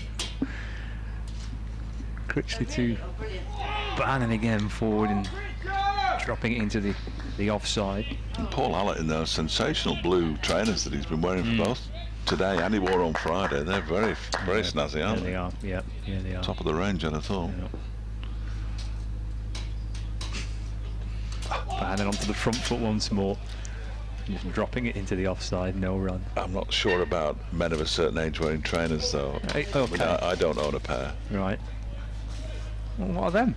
Well, they're not trainers. They're not? They're proper walking shoes. Oh, I don't okay. walk either, but I certainly don't train.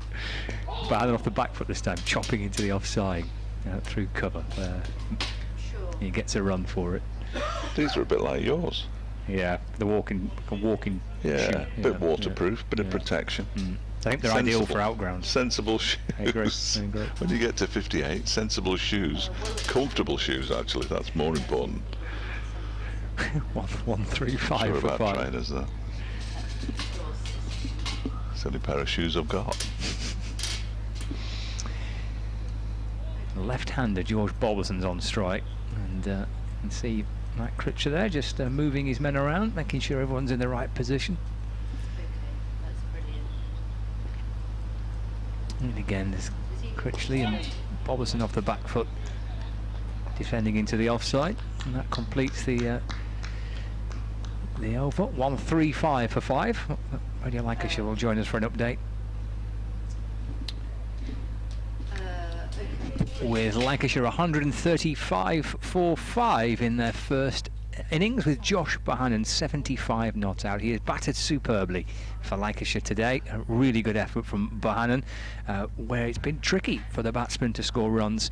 Keaton Jennings out for naught, Alex Davis for naught, Dane Villas for 5, and George Lavelle on debut, a gritty little 13 he made for Lancashire in his first class appearance. George Boberson's currently batting with Josh Bohannon. Boberson's unbeaten on 5. And Lancashire are 135 for 5. Meanwhile, in the T20 International at the Ageas Bowl, England are up against Australia.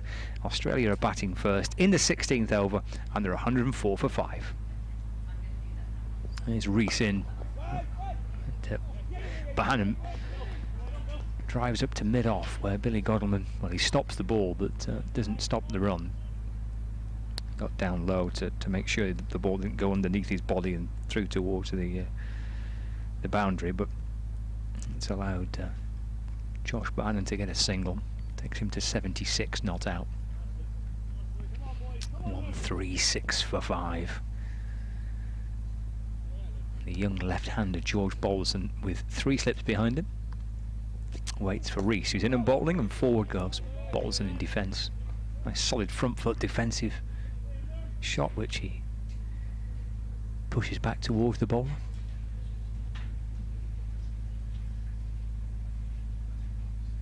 And there's no run. Rees's ball exclusively from the river end. And he's had a bit of work to do today as Lewis Rees bowled a few overs today. He's Boberson off the back foot, just trying to work the ball through the offside, and can't get it past Anish Dal at backward point. No run. Rees into his 16th over. Connors has bowled 8 overs, 1 for 17. Melton 12 overs, 2 for 31. Hudson Prentice 8 overs for 22. Critchley 12 overs for 23. But it's this man here, Lewis Rees, who's shouldered the weight of the attack so far. Guided down towards Gully by Boberson off an angled bat, just steering it along the ground. And then has a little walk down the pitch to George Boberson. Josh Bohannon at the non-strikers end doesn't move. Boberson's having a little walk.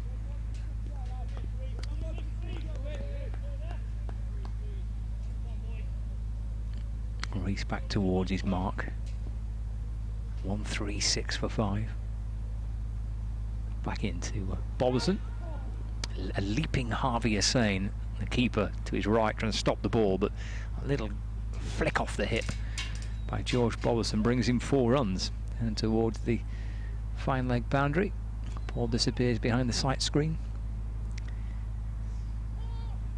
George Boberson moves to 9. And Lancashire now to 140 for 5. Tea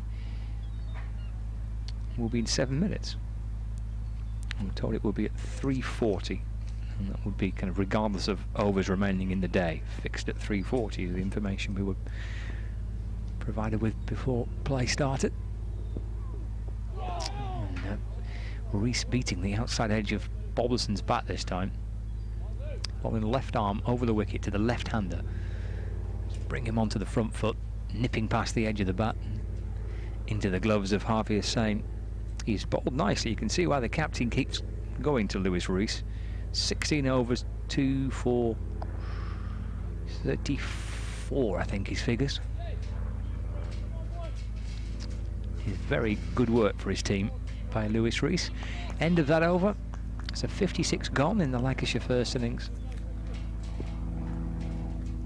As Matt Critchley starts a fresh over. Bannon drives to mid-off.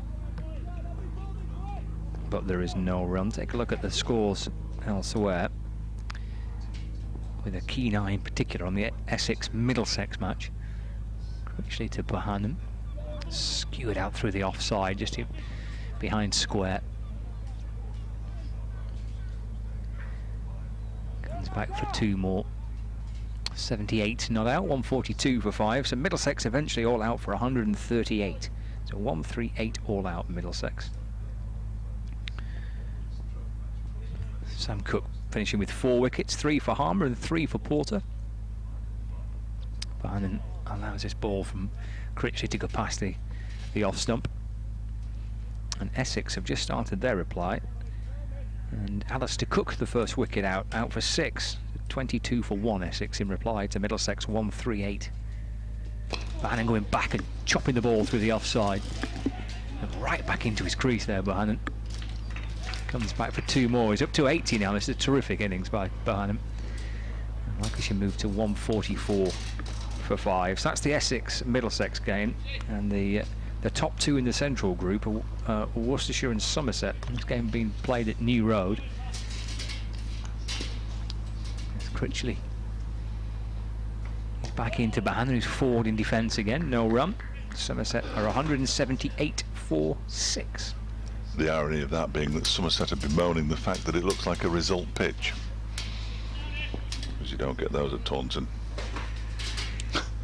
Critchley gets Bohannon onto the front foot again. And that's eased away into the onside to complete another Matt Critchley over. Lancashire 144 for 5. 57 overs gone of the Lancashire first innings. And so might get 2 more overs in before tea, which would be useful. This will be a 30 plus over session after tea, which is supposed to be 32, so they won't be too far behind come the close. These 2 have already added 36 from 79 balls and going along very nicely. George Balderson on 9. He's on strike now for the start of this new Lewis Reese Open and leaves this one alone outside the off stump. Goes through to the keeper, Harvey Hussain. Lizzie Ammon and Lawrence Booth both suggesting that it looks like a COVID-related issue at Bristol, hence the abandonment of that game. Still no official statement just yet, but Lawrence Booth, Wisden and Lizzie from the Times. Reese bowls, that's brilliantly carved away to the leg, to the offside rather, for 4 runs I fancy. Billy Goldman's giving chase. Balderson's going to pick up a boundary though. It's his second. He moves into double figures. He's on to 13. It went racing past Dustin Melton, the cover, and all the way to the boundary on the far side of the ground. Nice shot from Balderson. Poor delivery, and there haven't been too many of those from Lewis Reese. Lancashire move on to 148 for 5. No, you're right. It's a rare kind of loosish ball, that wasn't it, from Reese? Very few scoring shots available when Reese has been bowled. He's bowled superbly. It is his 17th over, mind. Absolutely is, yeah. Crikey. So he's getting through them. Just he's in again, and this one's left alone outside the off stump by Balderson. You can see why the skipper kind of goes back to it, because his figures are great, aren't they? He very rarely gives much away. He's the left arm option as well, so that different angle with him being a left arm seamer. Does a terrific job, bat and with ball. Yeah, he's a key member of this Derbyshire outfit, no question about it. On his way in again now, bowls and left alone by Balderson to go through to Harvey Hussain.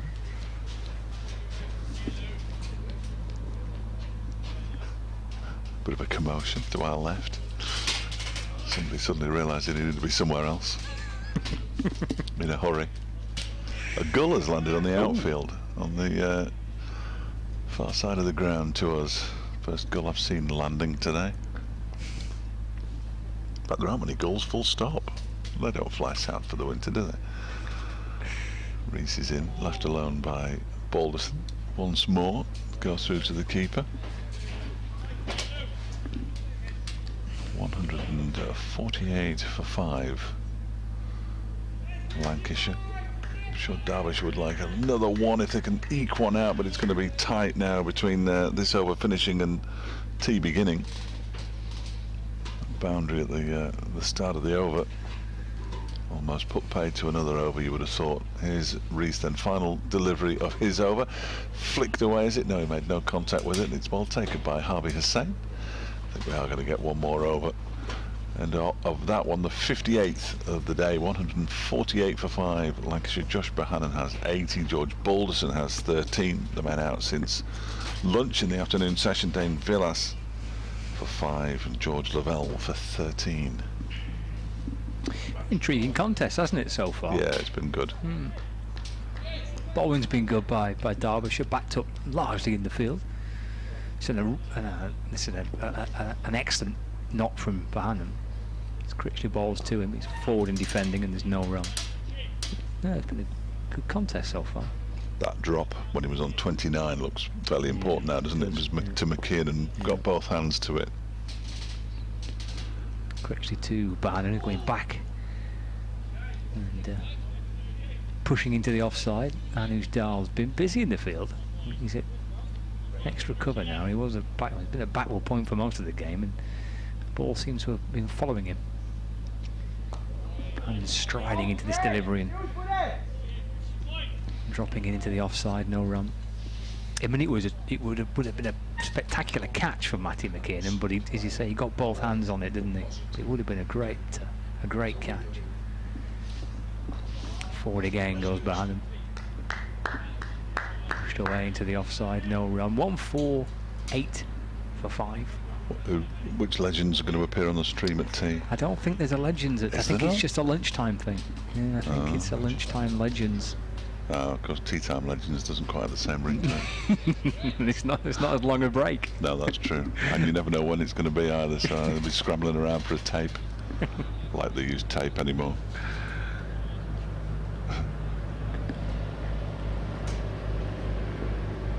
Critchley from the pavilion end. Over the wicket. Oh, it's a sharper ball. Fizzed in by Critchley. And through into the gloves of the keeper. That's the over, and that's tea. Players making their way off. 148 for 5. So 2 wickets in the afternoon session for Derbyshire. One early on in Dane Villas, caught by Harvey Hussain off Lewis Reese for 5. George Lavelle, a gritty 13 on his debut for George Lavelle, but LBW to Melton. 2 wickets for Melton, 2 for Reese, 1 for Connors. But making his way off there with his bat tucked under his arm is Josh Bohannon, who is 80 not out at tea. That's a fabulous effort from Bohannon. He'll resume on 80, and George Balderson on 13 after the tea interval. The medium wave listeners on BBC Radio Lancashire, you're going to be rejoining FM programmes in the next few minutes. Excellent. And we'll do a bit in about 20 minutes again. Yeah, might as well while we're here. Oh, might as well. Okay. Tea on day one at Liverpool Cricket Club and at Lancashire. 148 for 5, 80 for Bohannon and 13 for George Balderson. And I say in the next moment or two, the medium wave listeners on the BBC Radio Lancashire will be heading back into the main FM output, and then we'll be back with you here in around about 20 minutes.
autumnal Kit Kat.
Well, good afternoon, folks. Here we go for the final session of the day.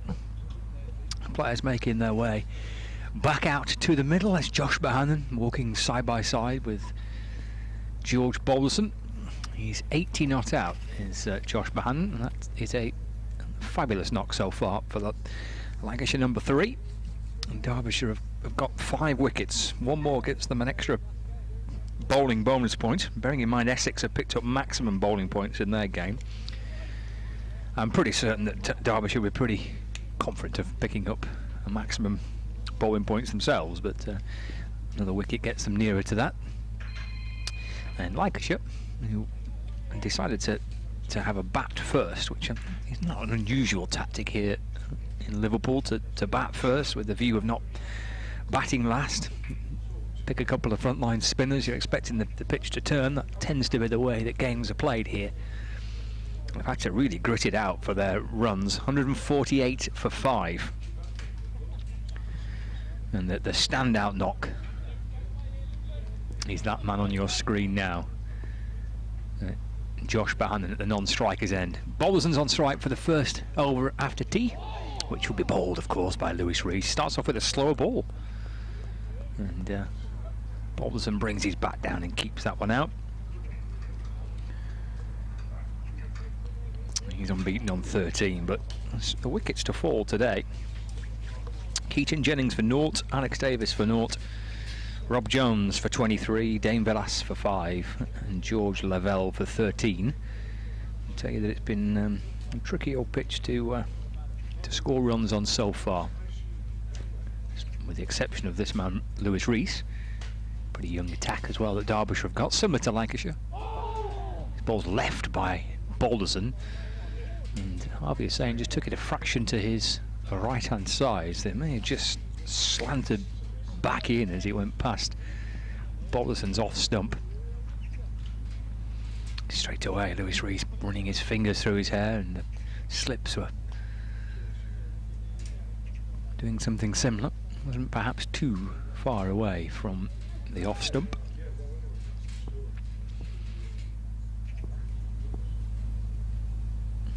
Two slips in a gully and backward point as Rees comes in to Balderson. He leaves that one through to the keeper, and there is no run.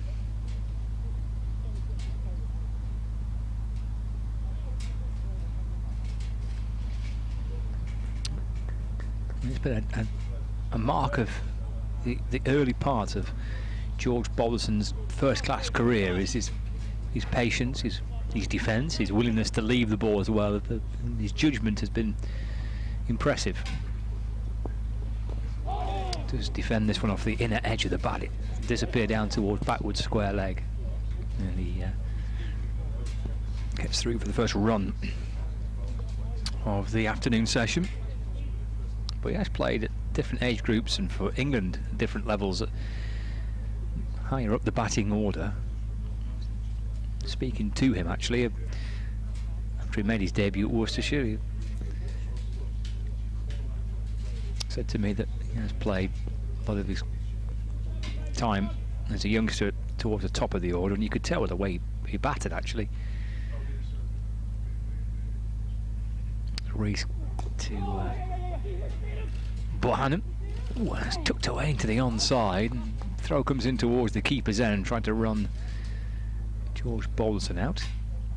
Bohannon gets through for one. He moves to 81, brings up the 150 as well for Lancashire, 150 for 5.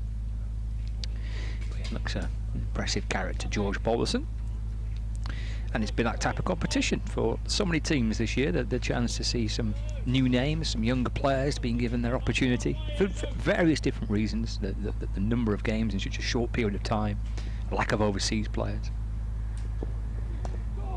Balderson defending off the front foot, steering the ball out to point, where there is no run. So that's the first over done after tea. 150 for 5 with Balderson on 14 and Josh Bohannon on 81 not out. Commentary on the BBC Sport website and app, on BBC Radio Lancashire's medium wave frequency 855, and with Lancashire and the live stream on Lancashire's website and Derbyshire's website as we peer in towards the dressing rooms on the roof, on the top of the pavilion there. Never quite sure what you might see when the camera zooms in inside a dressing room. Here we go, it's something new. Anuj Dahl's going to have a ball. First time today. I've seen several others. I think he might be the 6th bowler. Would that be right? I don't know, I'll have to check. But we haven't seen Anuj Dahl so far today. He is indeed the 6th bowler to be used by Derbyshire. Still to see Matty McKiernan, who's bowled a lot in one-day cricket, but not so much in first class. Then I think that's about it, really. Leas Deploy and Wayne Madsen, potentially with a bit of either left arm in Deploy's case or off-spin in Madsen's. Josh Bohannon's on strike. Dahl is in and bowls to him, and he pushes it out into the offside. He's quicker than he looks, Dahl. And the ball is pushed out into the offside by Bohannon. And there's no run. Well, he's a quick fielder, isn't he? So if he bowls as quick as he fields, then he'll be pretty sharp. Interesting that the ECB statement on the situation at Bristol tells us less, far less, than the Gloucestershire statement on the situation. The ECB but virtually said nothing, unsurprisingly, as this next delivery is defended back to the bowler by Bohannon. They're just saying that they can confirm that the match has been abandoned. Well, we knew that. That match officials, following agreement from both participating clubs, call off the match as a precaution due to a COVID-19 related issue, and the health and safety of players, staff and officials is the first priority. Whereas Gloucestershire have gone a bit further and suggested that it's a non-playing Northamptonshire player. Dahl bowls, driven into the ground and up towards mid-on, where it's fielded there by Lewis Rees. Yeah, Northamptonshire on their statement have also said that it's one of theirs. It's one of their players that's not involved in this game, but who has been in contact with some players who are involved in this game. I think it's almost remarkable that we've got to the final round of the Bob Willis Trophy, and this is the first time it's happened, in all honesty. Dahl is in and bowls. Full-length delivery, defended by Bohannon, who immediately turns around and walks off to square leg. Good start by Anuj Dahl, this. 4 deliveries in, yet to concede a run. But the knock-on effect, as well as for obviously the T20, which returns on Friday, and Northamptonshire and Gloucestershire are due to play each other on Friday. That might not happen then. So I think that's unlikely to Northampton happen. top of the group, aren't they? This next delivery is left alone by Bohannon to go through to the keeper. I think they're the one team that really are flying in the T20 this season, so it's a bit of a shame for them. So they're having to work out how, well, unless you play it exclusively with players who have not had any contact with. But then the players who've had contact have been playing with the players who haven't had contact, and that contacts you, doesn't it? The old, I don't know. It's such a difficult situation. Certainly is. Dahl bowls, defended by Bohannon up to Lewis Rees. It's the end of the over, and Rees keeps the ball because he's going to carry on bowling from his end. 150 for 5, made no over to begin with there for Anuj Dahl. Derbyshire could really do with getting these last 5 wickets as soon as possible, in all honesty, but they certainly need another 3 before the close as a minimum requirement. Well, whoever is the player that's involved, we wish him a speedy recovery, obviously, and likewise for those that have had contact, hopefully nothing materialises for those as well, and then we'll have to try and work out a way of concluding these T20 fixtures as well for the 2 teams. Here is Rees in to George Balderson, who's happy and content to allow that one to pass by. The ball nestles into the gloves of Harvey Hussain, and there's no run. England's target to win the T20 International is 158. 158 for England to win it. Joss Butler opening the batting with Johnny Bairstow. Here's Rees to Balderson. Balderson drives to Billy Godleman at mid-off, and there's no run. There's a fair old rattle in the tent, isn't there? With the tent itself is a bit creaky. The chairs are a bit creaky. There's a bit of background rattle when you're in the media tent. I'm not looking at anyone in particular for causing the rattling sound. Come on, Griff, keep it down. Just it adds to the ambience. There's Balderson off the back foot, very gently keeping the ball out, just defending the top of his off stump, pushing it into the offside. No run. Oh, he's even worse when he tries to do it quietly. It's part of the sound of broadcasting from outgrounds. I'm a big fan of it. I like it. Ian Bell's out. 50, straight after tea.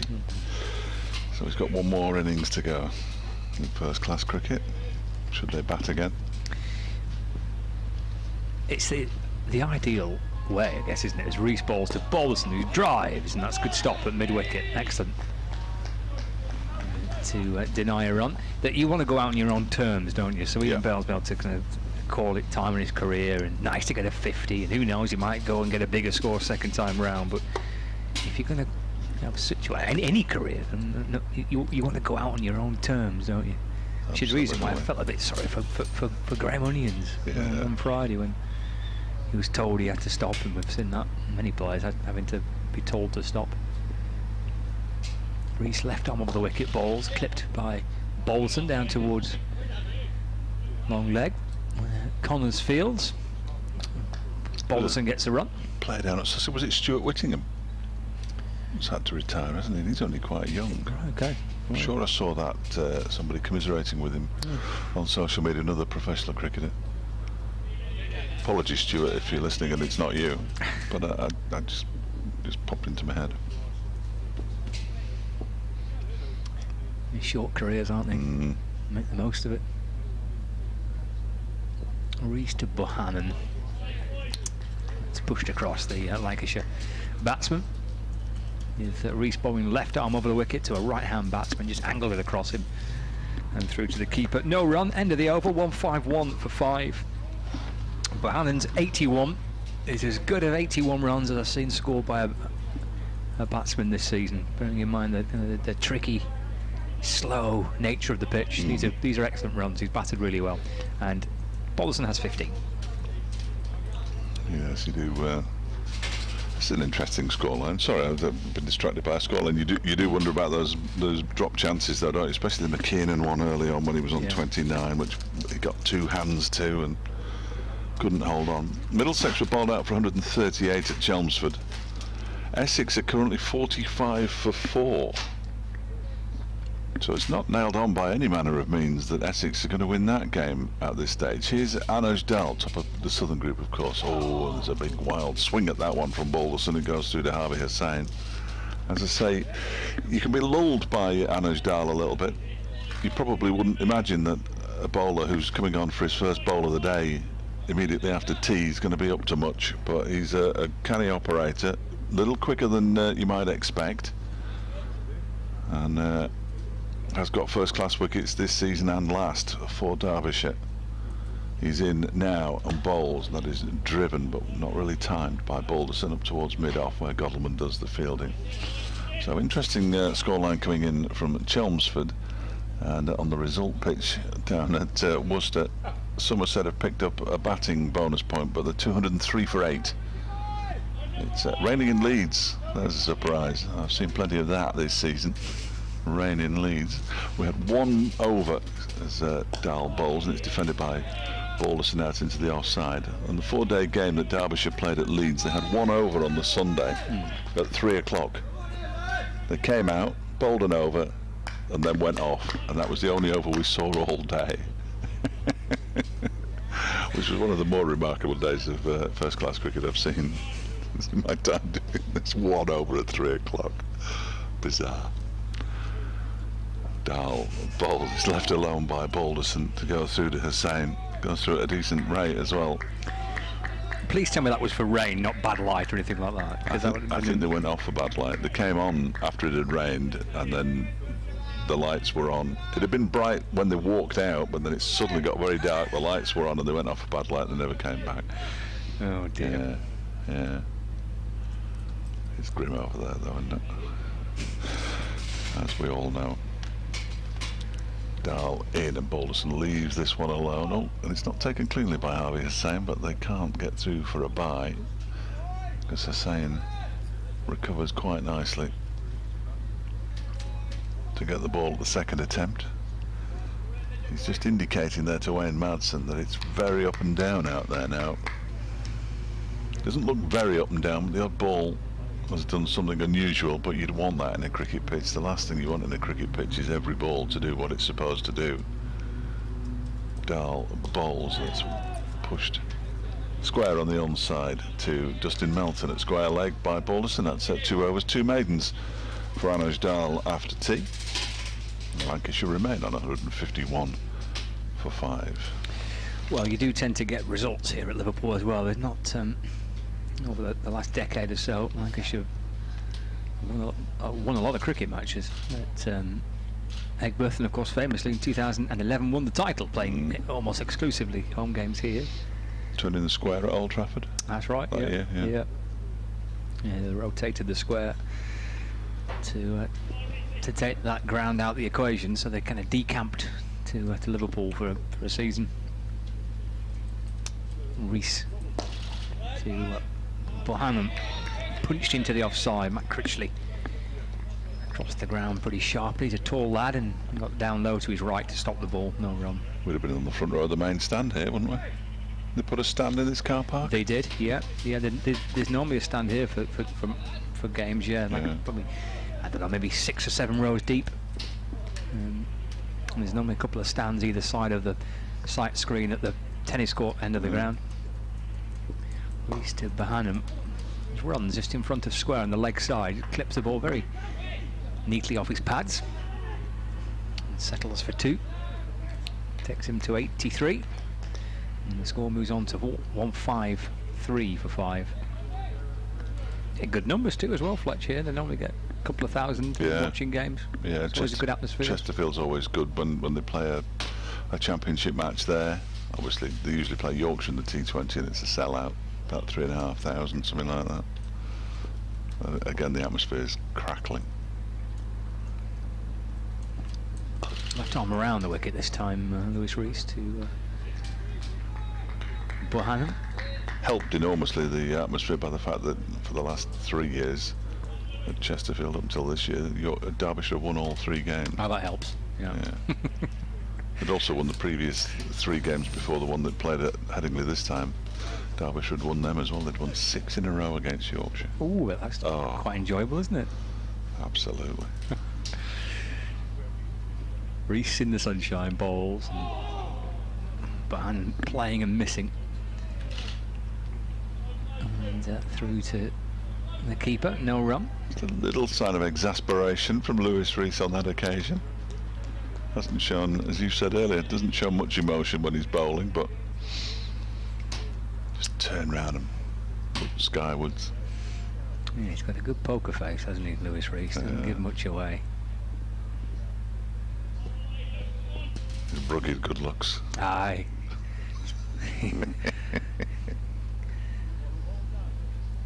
Into Bohannon, another play and a miss. That won't have helped his mood any. No. Turned on his heels and will trudging back to his mark. Yeah, he looks like one of these annoying people, doesn't he, Lewis Rees? Terrific bowler, great batsman, lovely guy, good looking. Yeah, it's not easy. It's not easy. Everything probably comes really natural to him. I'd imagine so. Golf handicap of 2, I imagine. Yeah, probably. Yeah. Speaks 4 languages. Into Bohannon, going back, steering the ball into the offside. It runs out towards point where Anish Dal fields, and that is the end of the over. And I suspect a bittersweet one for Lewis Rees. It's certainly a couple of moral victories to him, having beaten the batting on a couple of occasions, but he'd rather have not had that bittersweet feeling. I'm going to make a note next season when we get going of the moral victories, because I often mention them as well. Another one for the moral victory column, and you wonder how many moral victories throughout the course of a season. You don't get any points for them, though, do you? That's the problem. More wickets. Moral victory at the top of the wicket-taking charts. Yeah. Dahl to continue, bowls to Balderson, and that one keeps low after it goes through, and Javier Hussain just puts his hands out there. What can I do about that? He says it definitely kept low. Oh, he's taking his left glove off. Is he going to bang his I do hope hand? so. Yes, I do. It's always a good sight. He's still complaining now. Look at him. He's not happy about something. He didn't take it cleanly. Now, whether or not he's complaining about his own handling, but I don't think he is. He just seemed to keep low on him. And that's from the pavilion end, which we haven't really seen so far, as this next one is beating the outside edge of Alderson's bat and going through to Hussain, who holds his hands above his head and applauds the delivery from Anuj Dal.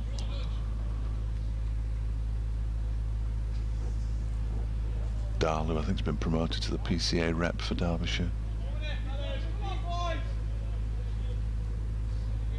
Set up his own coaching company, got his own app for it. Oh, he's really clued in his nudge. He's in now and bowls to Balderson outside the off stump, left alone.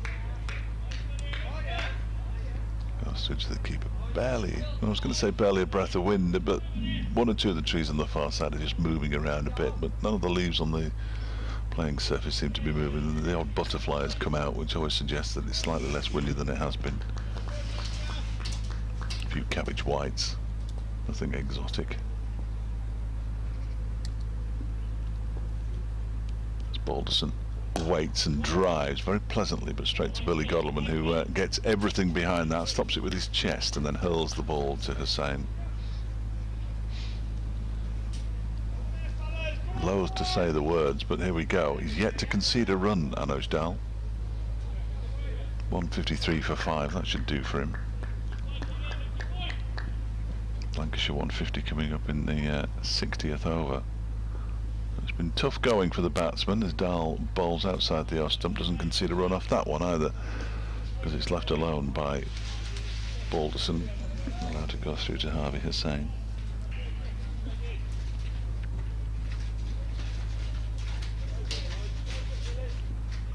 This is the furthest I've sat from a commentator this year. I won't take it personally. No, nothing was meant to be offensive in any way. As Balderson plays and misses a big wild drive at that one. Didn't get anywhere near it. And again it goes through to Hussain, and he's bowled 3 overs, 3 maidens, Anuj Dal since tea from the pavilion end. Lewis Rees has bowled 3 overs for 5 runs, and after 6 the players all go off to sanitise their hands, and Lancashire have moved from 148 for 5 to 153 for 5 after 65 overs. Drink for Josh Bohannon as well. A Lancashire physio, Sam Byrne there with a mask on and his blue latex gloves. He's only just putting his gloves on now, so I'm not sure about the glove situation. I used a glove to make a cup of coffee at tea. Did you? Yeah. Well, let me sanitise my hands as well. Yeah, drink for the 2 batsmen there. Having a natter with Sam Byrne. England have lost their first wicket. Who? Johnny Bairstow, the man out. So 19 Inevitably. for 1. 1 ball left of the 3rd over. Mitchell Stark with the wicket. Oh, I think he's chopped onto his stumps, I think, there, Johnny Bairstow. So 19 for 1, 158 is the target for England. 1 ball left of the 3rd. Oh, he hit his own wickets. He's gone hit wicket. He must have gone right back into his crease and has stolen his own wicket there, Johnny Bairstow. It's a shame. He's not having much luck this year, is he, really? Well. Be going redder and redder. Oh dear.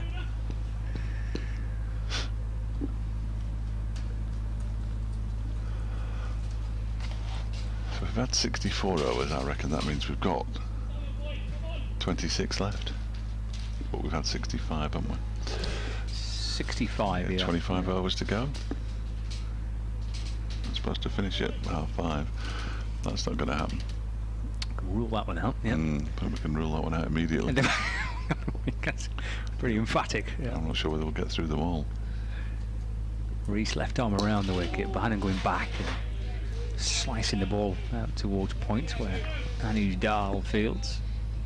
Leans over and polishes the ball on the top of his right. Look at Billy thigh. Gold when he's standing there with his hands on his hips. He looks impatient. He doesn't. Give me the ball. Give me that Come ball. on. And I can give it to somebody else. Well, it wasn't Billy Gold, it was Matt Critchley, I beg your pardon.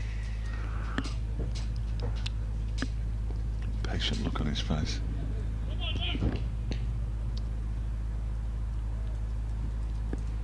Lewis Rees, past umpire Lloyd. Bohannon strikes the ball firmly back down the pitch, and Rees does well to stop it.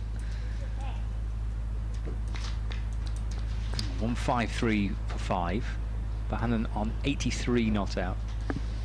George Balderson on 15.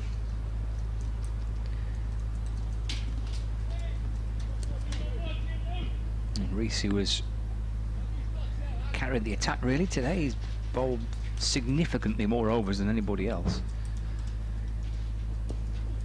And this is driven away square of the wicket by Bohannon, a full length delivery but wide of off stump and smeared away along the ground down towards the point boundary for 4 runs.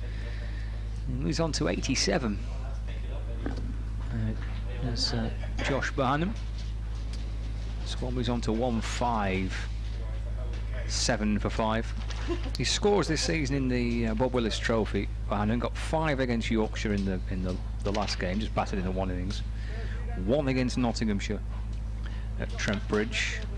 75 against Durham.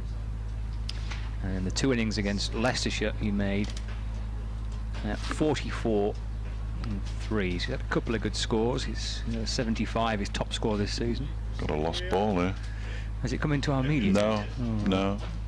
Is it? Oh, right. Oh, they found it now. He gone underneath the tent, perhaps. I knew if you got Steve Kirby and Mal Loy on the job, they'd find it. Within 5 minutes.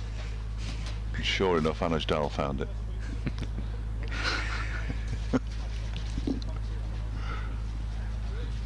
So this is top score of the season? The top score of the season, yeah. 75 against Durham was the best score prior to it. Good effort. He's worked hard for it. 193 deliveries so far. And that was only his 7th 4. So there's a fair amount of running up and down involved as well, isn't there? There's Reese, ball back in hand to Bohannon. Just drops the ball out into the offside, and there's no run. I just think that running up and down is very overrated.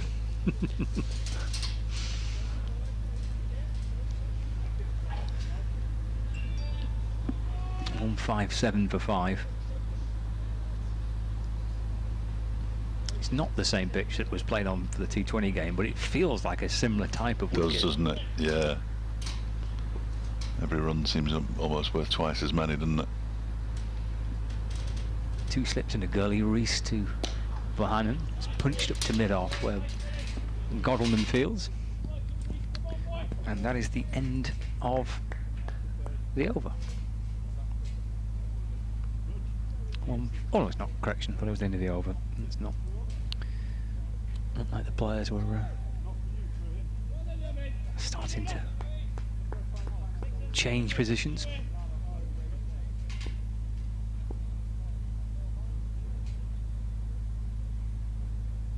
Reese to Bohannon, going back and pushing it into the offside. No run. That was one delivery too early. That is now the conclusion of the over. 66 gone. 157 for 5. Bohannon 87 not out. George Balderson 15 not out. 2 batsmen have a little chat halfway down the pitch. There's a little conference between some senior Derbyshire players here. Wayne Madsen, Billy Godalman. Lias Deploy also involved in this little chat. Anush Dal will continue from the pavilion end. Not seen a great deal of Connors, have we? Just the 8 overs for Connors. 8 overs, 1 for 17. Reese has just completed his 21st over. Dal in, forward in defence. Goes Balderson and plays the ball out into the offside. And there is no run. Anush Dal's not yet conceded a run. 3 overs, 3 maidens.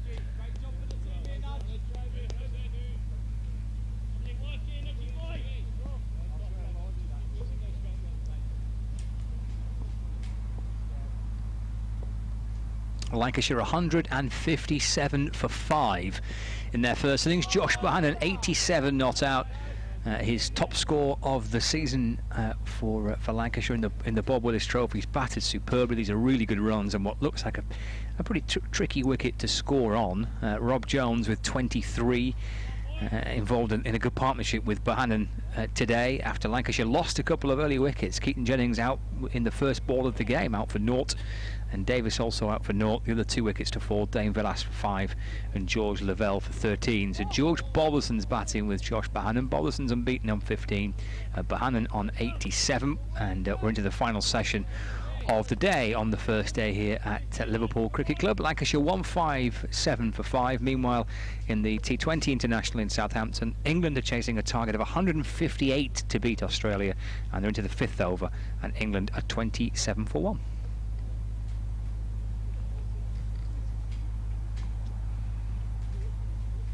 Still, Dahl has yet to concede a run. Into Balderson. A half shuffle forward and presses the ball into the offside. Sam Connors comes up from cover to field. And there's no run. Miserly figures so far by Anush Dal. But in tandem with Reese, who's given little away, Derbyshire will feel as though they've got a little stranglehold on the game at the minute, certainly in terms of the runs they have. Push wide of off stump and through to the keeper, and there's no run. Connors has only gone for 17 from his 8 overs. Reese has only gone for 48 from 21 overs. Melton 31 from 12. Hudson Prentice 22 from his 8 overs. Critchley has bowled 14 overs, conceded just 27 runs. So some good bowling figures at the moment. 157 for 5. Dahl back into Balderson. He's up onto his toes. Easing the ball into the offside. Another overdone and another maiden. 4 overs, 4 maidens for Lancashire. 1-5-7 for 5. George Balderson has 15 and Josh Bohannon has 87. I do hope they keep Lancashire on. I noticed that Billy Godalming and Wayne Madsen having a chat there out of the middle, but last season Finn Hudson-Prentice bowled 5 maidens in a row, I remember. I'm sure David Griffin will be around at some point to confirm that and where this ranks in the list. Of course, back in the day they had bowlers who bowled a succession of maidens in the Sunday League, so it wasn't that extraordinary back in the day, but at the moment this is a terrific little spell of bowling from Lancashire. And since tea we've had 9 runs in 8 overs. Here's Lewis Rees continuing. Oh, tell you what, that was a strange looking shot from Josh Bohannon, almost as though the ball shot along the ground. I think it was just a foolish delivery that he didn't realise was going to be quite as full as it was, and he ended up going back into his crease and then slamming the bat down very quickly. But it was a strange old shot for a man who's on 87. I just don't think that got up at all. It'd be good to see a replay of that. Would, wouldn't it? I just think that shot through. You think it was a reasonable length and it just kept really low, so. which is the end from which we've had a bit of variable bounce, and that won't be of any encouragement to the Derbyshire batsman. He gets right behind this one, Bohannon, and defends it back down the pitch towards the bowler, and Rees fields in his follow through. Umpire Graham Lloyd at the rear end, and Stephen O'Shaughnessy at square leg. No idea why I called him Stephen. Nobody ever has. He's batting out of his crease at the moment is Josh Bohannon, as he waits and leaves this next delivery from Lewis Rees alone to go through to Harvey Hussain. Well, it'd be good to get a view from out in the middle later on, whoever you speak to, and I'll probably speak to Josh Bohannon by the looks of it, as to how the pitch is playing. But for the feel of the game that we've witnessed so far, that it is quite a tricky pitch to bat on here, isn't it? Yeah, I'd have said so. Yes, I've no real idea who I'm going to speak to yet. And just Melton or Rees pick up any more wickets. Rees is in now, and it's defended by Bohannon up to mid-off, where of course Billy Godalming is the fielder. Always is. He throws it to Hussain, who almost throws it over Matt Critchley's head. Did well to catch that one. Critchley's a big lad. Glorious scene here at Liverpool Cricket Club. Though the light, I think, might become a concern later on with so many overs left to bowl. It's all 23, including this one. There's Rees bowls down the leg side, I think, that time. Apologies if you're watching the stream and you're wondering what I'm talking about, but we are side on here. And as much as I could watch the television screen and do the commentary, I think I'd much rather look out from the large tent at the action live, and just use the stream pictures for any replays that we may or may not need. Dahl walks in at point as Bohannon drives again straight back to Lewis Rees, who just lingers at the end of his follow through, having picked it up with his right hand, and taps his right boot on the floor a couple of times. But it doesn't look like he's being troubled by any kind of injury. He said his ankle injury, which was bothering for much of last season. If you look at his right ankle, there's definitely some kind of support there, because his trousers don't reach all the way down. Yeah, I spotted that actually this morning. There was a period where he took his boot off and readjusted that ankle support that he's got. I think I've seen a few cricketers who use it. Chris Wokes has one as well. He has one strapped onto his ankle, and he had real problems last season with it. And Lancashire has yet to concede a run. Forward goes George Balderson in defence. Back to the bowler, and there's no run. Josh Butler 16 not out, and David Malan on 8. So England are 38 for 1 in the 6th over. Target of 158 to beat Australia. Some player, Malan, isn't it? Got a double century for Yorkshire in the Bob Willis Trophy against Derbyshire. Should have been leg before wicket for 15. Made the most of his let off. Cashed in. Yeah, I'll say. Dahl again from the pavilion end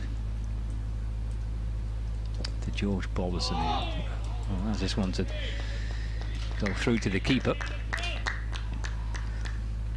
And there's no run. It'll be a monumental moment when Anuj Dahl concedes his first run. Won't it? Be greeted with. Godel will take him off. Yeah, off you come, mate. Yeah, come on. Too expensive. Done a good job, and you summed it up with the runs that have been scored since tea. You know, they've certainly got the pressure on from both ends here. Derbyshire squeeze on. Balderson looking to drive, but with little timing. Ball squirts into the onside. There's no run. I mean, 87 from Josh Bohannon. I mean, already, and the pitch might be a little easier to play on as the game progresses. It might. I mean, I think it'd be unusual if that was to be the case. But these 87 look like potentially valuable runs in the game. Absolutely. You think a score in excess of 200 is going to be tricky now, isn't it? It's going to be one of those low-scoring thrillers. And you just you couldn't say at this stage who's going to be on the wrong end of it, but it's going to be a proper game of cricket. And he's Dahl to George Balderson, wide of off stump, through to the keeper. 1-5-7-4-5 in this 69th over of the Lancashire first innings. Won the toss and elected to have a bat first. We got underway at 11 o'clock this morning. We were delayed by half an hour, just while the ground was prepared after a pretty heavy shower. Dahl to Balderson, who's punching and getting a run. There we go, it's his first run. And he's managed to get off Anuj Dahl, the first one that Dahl has conceded, breaking a sequence of dot balls. First run since the boundary in the 66th over. And there weren't many before that for Lancashire. But it's been excellent to watch. It's been a proper intense little period of play, hasn't it? That boundary that Bohannon hit, that kind of that square drive towards to our media tent. It was a good shot for 4 runs, but yeah, it's been really intense period of the game. Bohannon getting more runs here, just working the ball back with a square on the leg side. Only just for a single. Takes him to 88. Good work in the deep by Hudson Prentice and Sam Connors. 69 overs gone. Lancashire 1-5-9 for 5. Bohannon 88 and Balderson 16. Yeah, disappointing figures for Anuj Dahl now. 5 overs, 4 maidens, 0 for 2. He's going through his bowling action to see if he can correct that little fault that's clearly developed in the last 2 deliveries. When he conceded, he went 28 balls from the start of his spell without conceding a run. Superb.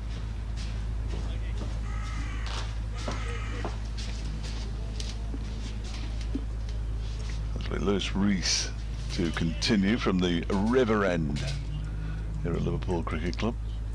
We've got the 3 slips in place and he bowls to Bohannon, who defends it.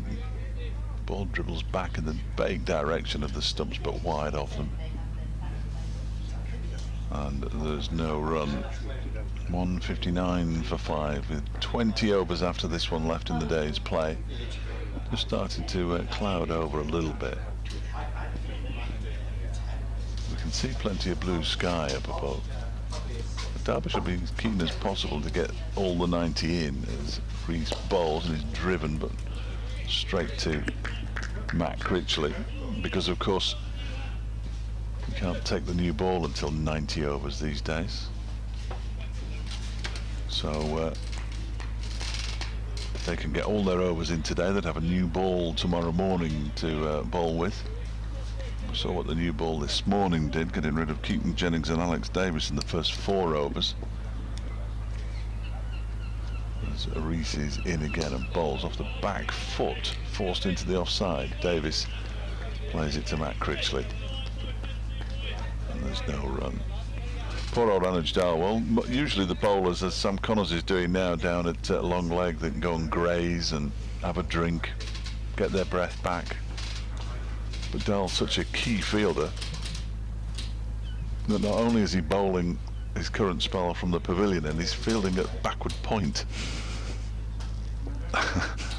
Which is madness, really, isn't it? As Bohannon waits and drives the next delivery from Lewis Rees up to mid-on. Hudson Prentice does the fielding. Another orange aircraft takes off. Going somewhere sunny. You would have thought. I think so, yeah. It's that time of year. No idea how they get off the ground. It's mad. Rees sets off, and Bohannon this time plays it straight back to him. We've seen that a few times. So those two singles, very much at the end of Anand Dahl's previous over, very much had a character in recent times. Lewis Rees coming towards the end of his 23rd over of the day. I must feel cruel to ask him to do the interview. Just want to go and have a lie down in a darkened room, I would have thought. Bohannon waits and pushes it out into the offside, thinks about a quick single. Dahl's on it like a flash, and it's a 9th maiden over in 23 for Lewis Rees. 2 for 48 his figures. Lancashire with Bohannon on 88 and Balderson on 16, a 159 for 5, so they're not getting away from Derbyshire. If they could winkle out a couple more, they're up to them when they're banging the game now. But usually by this stage you'd expect them to have another 60, 70 runs possibly. It's just not that kind of pitch. I don't think it is, no. 88 for Josh Bohannon's taken some getting. Balderson waits as Dahl balls to him. That's turned away into the onside, no run. Our colleague from the written media, Paul Edwards, reminding me that the game here last season when Lancashire played Leicestershire here at Egbert, which was a drawn game, it was a rain-affected game, but Josh Bohannon was left 98 not out. Oh. When Richard Gleeson was out for 11, Lancashire were bowled out for 449, and Bohannon unbeaten on 98 at the non-striker's end. Balderson driving into the offside. Did they walk off together, or was there quite a big gap between the two batsmen? Cheers, Gleeson. Thank you, mate. Yeah, Onions survived a couple of deliveries. He made 2. Gleeson hung around for his 11, but yeah, stranded on 98 at Egbert last year, Josh Bohannon. What was the first innings score in that then? There is Dahl to Balderson. That's cut away through the offside. Connors, I think, scampering after that. It's a valiant effort by Sam Connors trying to get to the ball, but 4 runs for George Balderson. A little bit of width offered up by Anand Dahl, and he absolutely climbed into it and got himself 4. Moves to 20, and Lancashire moved to 163 for 5. The first inning score, Leicestershire made 288. Sorry, no, Lancashire made 449. Lancashire Really? batted first. 449 they made. Balderson defends his next delivery. Then bowled Leicestershire out for 288 in 4th to follow on. And they were 151 for 5, but as I say, the rain in the end was the winner, and the match was drawn. Imagine that first innings last year here would probably have just been in the back of the mind of the captain today, thinking, well, if we can bat first to make 400 plus. Dahl to Balderson. It's a wide ball through to the keeper. No run. At this stage, they have nowhere near batted Derbyshire out of this game. I'm delighted to say. Essex rallying now 72 for 4 in reply to Middlesex's 138, which is not great.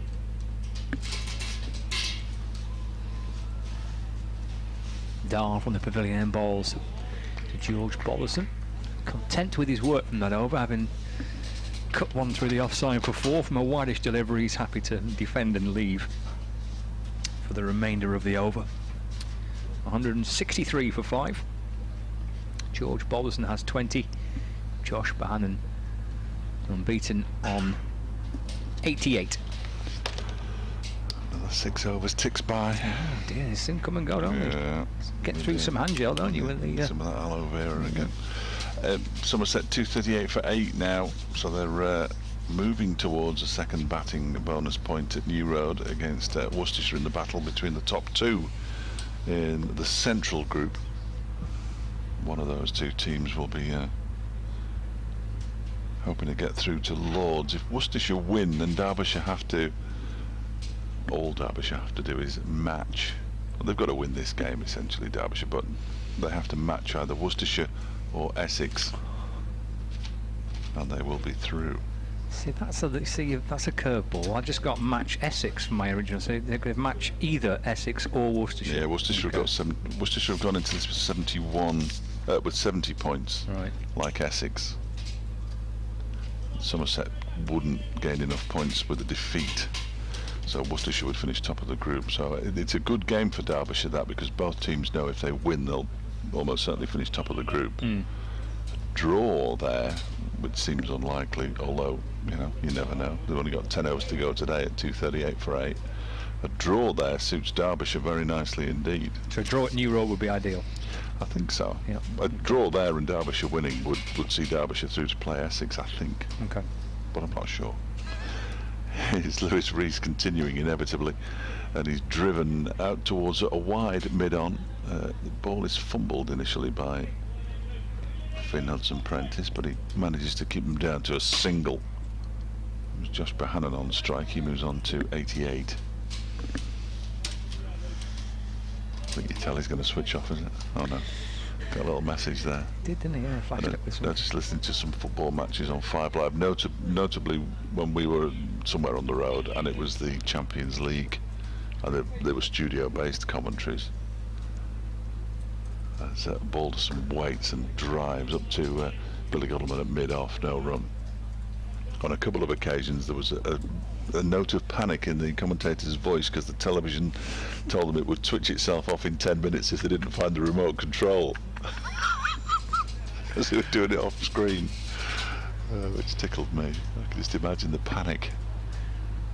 And then of course you don't want to press the wrong button, because if you press the wrong button it might go off anyway. They're all different. Yeah. They're all different. Balderson drives again. That's up to mid-on this time. That's fielded by Finn Hudson-Prentice, who hurls it to Hussain. So still runs hard to come by for Lancashire. This first innings is becoming increasingly more important, isn't it, in terms of setting up I think so. Where the game's going to go. Balderson waits and leaves. Quite a late decision to leave as well. Allows it to go through to Hussain. Yeah, just 16 runs in 12 and a half, more than 12 and a half overs since tea. At no stage have Lancashire been able to really get away, have they? There was that partnership between Rob Jones and Josh Bohannon, 56 for the 3rd wicket before Jones went just before lunch. Big wicket that. Rees bowls again and is guided off the bottom of the bat to backward point where Dahl does the fielding. And then getting Villas so quickly after lunch. Lewis Rees first over after the first interval. Another big wicket, but George Lavelle hung around with Josh Bohannon, and now George Balderson's doing the same. These two have added 56 for the 6th wicket. As Balderson leaves one wide of the off stump to go through to the keeper. It's the end of the over, just the 1 run from it. The first ball was a single was taken from that. 2 for 49 from 24 overs now. Lewis Rees 7 overs, 0 for 10 since tea. Balderson has 20, Bohannon 11 away from a century.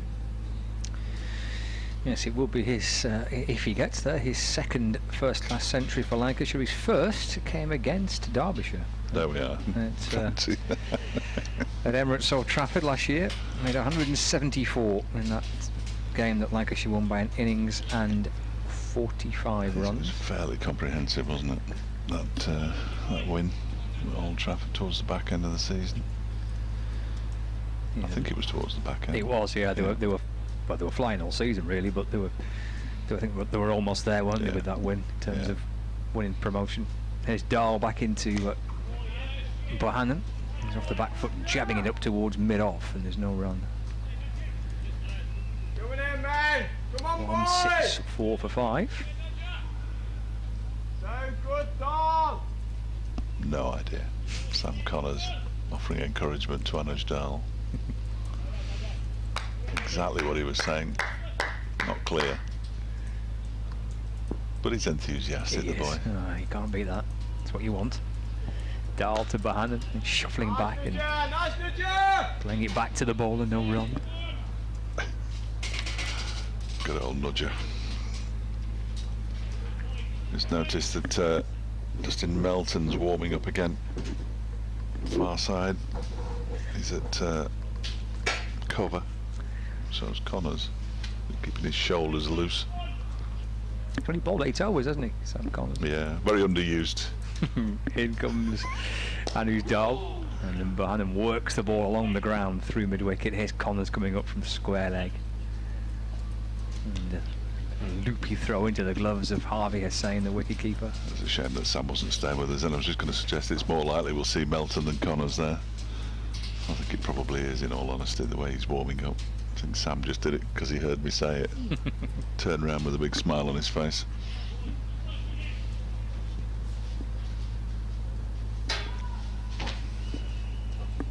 Balderson's back on strike. And Dahl into him. And that's play with a straight bat, right in behind it. Defensive push to Rees, who's at mid-on, and shining the ball on that increasingly red mark on the bottom of his shirt. It is good that they've restricted the run rate, but what they really need now is to take some wickets, isn't it? Now they've almost stopped Lancashire from scoring it completely, and now they really need to start taking some wickets, Derbyshire. Balderson leaves his next delivery through to Hussain, and there's no run. Which will almost certainly mean that Billy Godalming will start rotating his bowlers, and the problem you have with that is it might just release the pressure, and who knows. Yeah, it's an interesting situation for him now, isn't it? Because as you say, he's got 2 bowlers that are not giving anything away. They obviously can't bowl forever, so he's going to have to make some changes. You want to get a couple of wickets and get into the bowlers. These are 2 batsmen. Balderson's whipping this ball into the onside, no run. Danny Lamb's perhaps more of an all-rounder. End of the over, 165 for 5. But having stopped the scoring pretty much, the ideal situation now for Derbyshire is to go, wicket, get Lancashire 7 down, and they'll think about kind of wrapping it up at some point tonight. So yeah. Still 17 overs nominally to go today, so it's going to be it's probably going to be just past 6 o'clock when we get finished if they get them all in. We are going to see Dustin Melton. I knew it was more likely we'd see him than Connors. Gary Morgan informed me that Josh Bohannon is the first Lancashire player to face 200 or more balls in a first-class innings since Keaton Jennings did it against Middlesex at Old Trafford last year. Thank you. 82 individual innings ago for all players. I suppose that's quite a number of innings, isn't it? Thank you, Gary. He's full of it, isn't he? Oh, he's got all the nonsense you need. Gary over there in the scorer's tent. It's another 30 seconds filled. Dustin Melton's currently in conversation with Lewis Rees and Billy Godalming to ensure that we won't finish by 6 o'clock. Rees is going to continue, is he? No, I don't know. Can't do, can he? Not another one. I think he is, I was well, Melton's just handed his cap to the 12th man. Oh, no, they're trying to fool them. They fooled us. They did. I wonder if it'll work with the batsman. I think, well, why is Rees not bowling? Here he is then. Reese is 7 overs, 0 for 10. In comes Melton and Bowles, a short-ish delivery that's pushed over the back foot by Bohannon, who does a little dance. I think that one hurt his hands, actually. I think they just sent a shockwave through the arms. Didn't get on top of that one as he might have done. It is 13th over today, Dustin Melton, 2 for 31. So he's chipped in with the wickets. He got rid of Rob Jones and George Lavelle. Jones caught by Deploy at second, slipped the other one at leg before wicket. Big man in now. Oh, and edges this one. It might have been a bottom edge, and it's going to go away for 4. It does. Harvey Hussain couldn't stop it. Had to have been bottom edge, that one, surely. Yeah. As he seemed to reach for it as well. Kept a bit low. Chance for a bowler like Melton to take full advantage of a bit of variable bounce. As I say, the men in the slips and Billy Godleman at mid-off won't be massively thrilled to see a bit of variable bounce. Score moves on to 169 for 5, and Bohannon on to 94. He drives this one very pleasantly up towards Godleman, who gets his body behind it. Connors is now, oh, it's Matt Critchley, I beg your pardon. Matt Critchley warming up, perhaps coming back at the pavilion end. Bohannon wants some fresh gloves. Anuj Dal asked for a drink about 15 minutes ago and nobody's brought him one. Poor lad will be parched. He's still at backward point, prowling and waiting. And Bohannon gets a full toss and he's caught at mid-wicket by Finn Hudson-Prentice. What a way to go for Josh Bohannon. 94, he gets a full toss from Lewis Rees and plays it straight to Finn Hudson-Prentice at mid-wicket. Could have put it anywhere on the leg side, but it went straight to the fielder, and he's gone. And what an important breakthrough that could be for Derbyshire. Lancashire 169 for 6. I don't think he could quite believe he did that. It was a full toss, wasn't it? Sure. Sure, it was a full toss. He stood there in the crease, didn't he, and turned and looked and thought, I can't believe I've done that. But he'll get a good hand as he makes his way back towards the pavilion, because that is that's an outstanding knock. Even from inside the press box. It's a proper innings, that though, isn't it, from Josh Bohannon? Yeah, it was. Lewis Rees gets his. Sorry, Dustin Melton gets it. I might have to interview him. That's good, because he's a really nice lad. 3 for 35, Dustin Melton now, and that innings from Josh Bohannon. The figures sort of suggest how tough it's been out there. 217 balls, which is a terrific effort in itself, and of his 94 runs, just 32 of them 8 fours.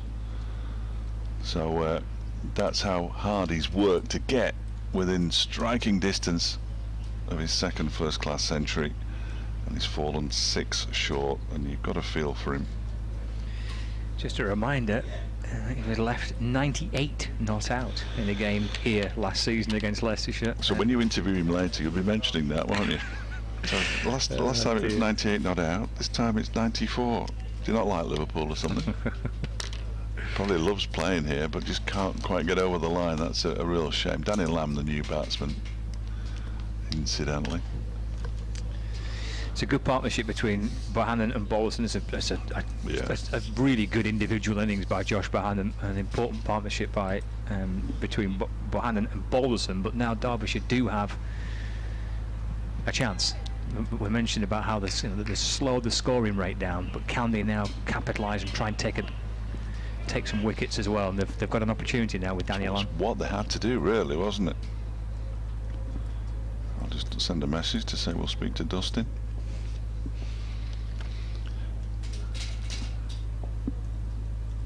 Coming into the new batsman, Lamb, who goes back into his crease and defends it out into the offside. And the whole dynamic of the game changes. He had a really top-class batsman set out there, even though it wasn't easy.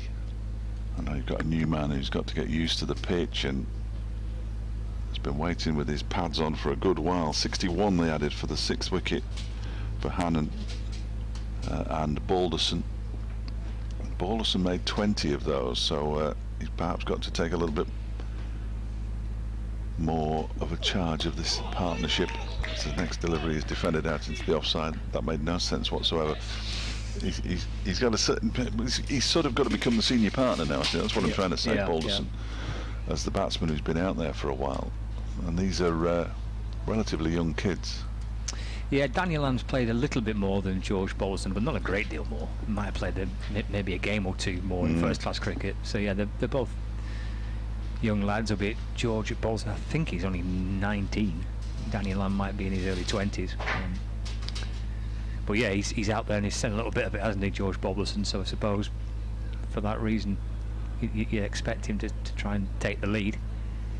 They have made that change that looked like it was going to be made with Matt Critchley getting the ball back in his hand from the pavilion end. Hasn't taken a wicket, but bowled nicely. Yes, he has, yeah. And Sam Connors will just be happy that it was Dustin Melton who came back. He's ignoring me now. I don't think you could quite believe the cricketing knowledge that I possess. England 94 for 1, by the way, after 12. So 94 for 1 after 12. Butler on 42 from 32 deliveries, and Milan on 37 not out. Target 158 to win, so they're well on course, England. I think we're all set now here. Bowling change, seeing Critchley being reintroduced. He's bowling from the pavilion end in glorious sunshine. And George Balderson's on strike. He plays right forward and defending, leaning into it, pressing the ball into the offside. And there's no run. Somerset had been dismissed, but sadly got to 251. So they picked up 2 batting bonus points there. Somerset, well, that isn't that important because they're already some way ahead of Derbyshire. Balderson going back and defending, no run. Worcestershire need to now score 450 and beat them. Well, that wouldn't do Derbyshire too many favours either. I don't know what to hope for the best. Rain. Chopped out through the offside by Balderson, down towards the point boundary, and 4 runs for George Balderson. He moves up to 24, and the score moves on to 173 for 6. I may have just missed my 5 o'clock.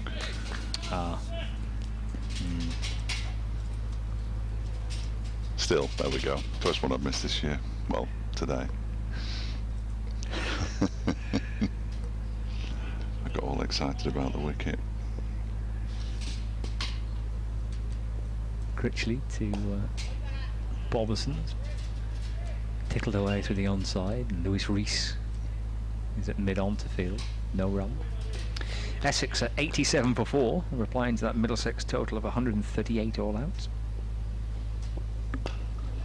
Next delivery from Critchley, worked with plenty of bottom hand by George Balderson, just work playing it through mid-wicket, just for 1. I don't think we'd be too disappointed conceding a single because he'd have the right-hander to bowl at now, wouldn't he?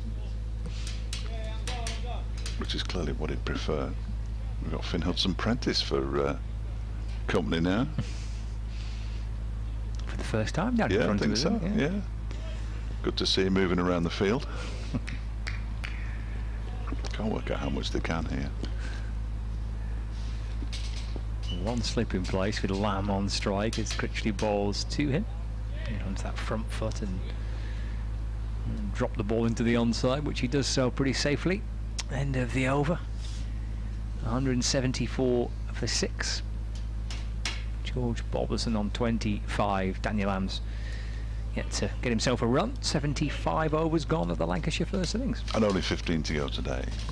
So that's about an hour. Good grief. Quarter about to be dark when we get home, Scott. Well, a minute, I think with the sky looking like it is in the sun, I don't Could think get them in, I think we will do, yeah. If those clouds rumble across from the out in the distance and come our way, that might change it a little bit, but at the minute I don't think there'd be too many problems. No, I think you're right. Beautiful evening in Liverpool. Dustin Melton with ball in hand. He's just removing a member of the slipcord, and Matty McKinnon's gone out to cover. There's an extra cover as well. Backward point, a couple of slips, or it's almost like a first and third slip really. Leah's deploy's gone a little bit wider. Melton bowls and is driven straight up to mid-off by Balderson. Billy Godleman does the fielding, inevitably. And then he and Lewis Rees in conversation once again, along with the bowler. Melton, who's got 3 for 35. Balderson waits and plays an interesting looking shot in between the third slip and the backward point, and they come back for a second as well, and that's really good running because there didn't look to be two there. Dahl's quick across the ground, got there and released the ball quickly, but Balderson picks up 2 more. He moves to 27. Lancashire 176 for 6. It was a strange shot in that it looked like he was going to cut it, and then he almost thought about leaving it and ended up guiding it. He leaves this next one alone to go through to Hussain, and there was a grunt from Melton as he released the ball. We keep saying that Derbyshire's strong suit is their batting, and it was pointed out to me today that in all 5 games, whether they've won the toss or lost the toss, they've bowled first in the Bob Willis Trophy, despite this perception that their top 5 or 6 is the strong suit. Again a grunt, and the ball is played straight back by Balderson to Melton, and there's no run. It would have been interesting to see what Billy Godleman would have done had he won the toss. It didn't feel like necessarily a batting day, No, and it certainly didn't after 4 overs. No. Lancashire had lost both of their openers. Sort of set the tone for the day, that, didn't it? Attrition's not quite the right word because it's been entertaining. Melton is in again, and this one is driven up to mid-on this time by George Balderson. Gone past 100 balls. Is he going to become the second Lancashire batsman to face 200 balls in the last 80 odd individual innings? Gary will tell us as and when it happens. I hope he'll tell us.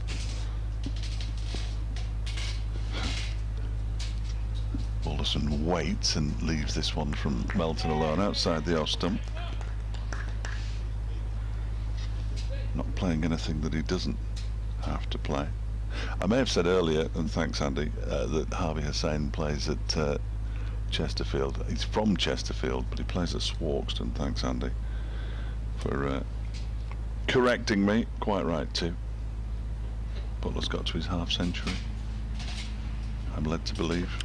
Yes, England are 2 down, 106 for 2, so 52 from 40. What's required? I've already seen the clips about you spraying my hair already. Excellent. Been sent about 6 or 7 of them. Excellent.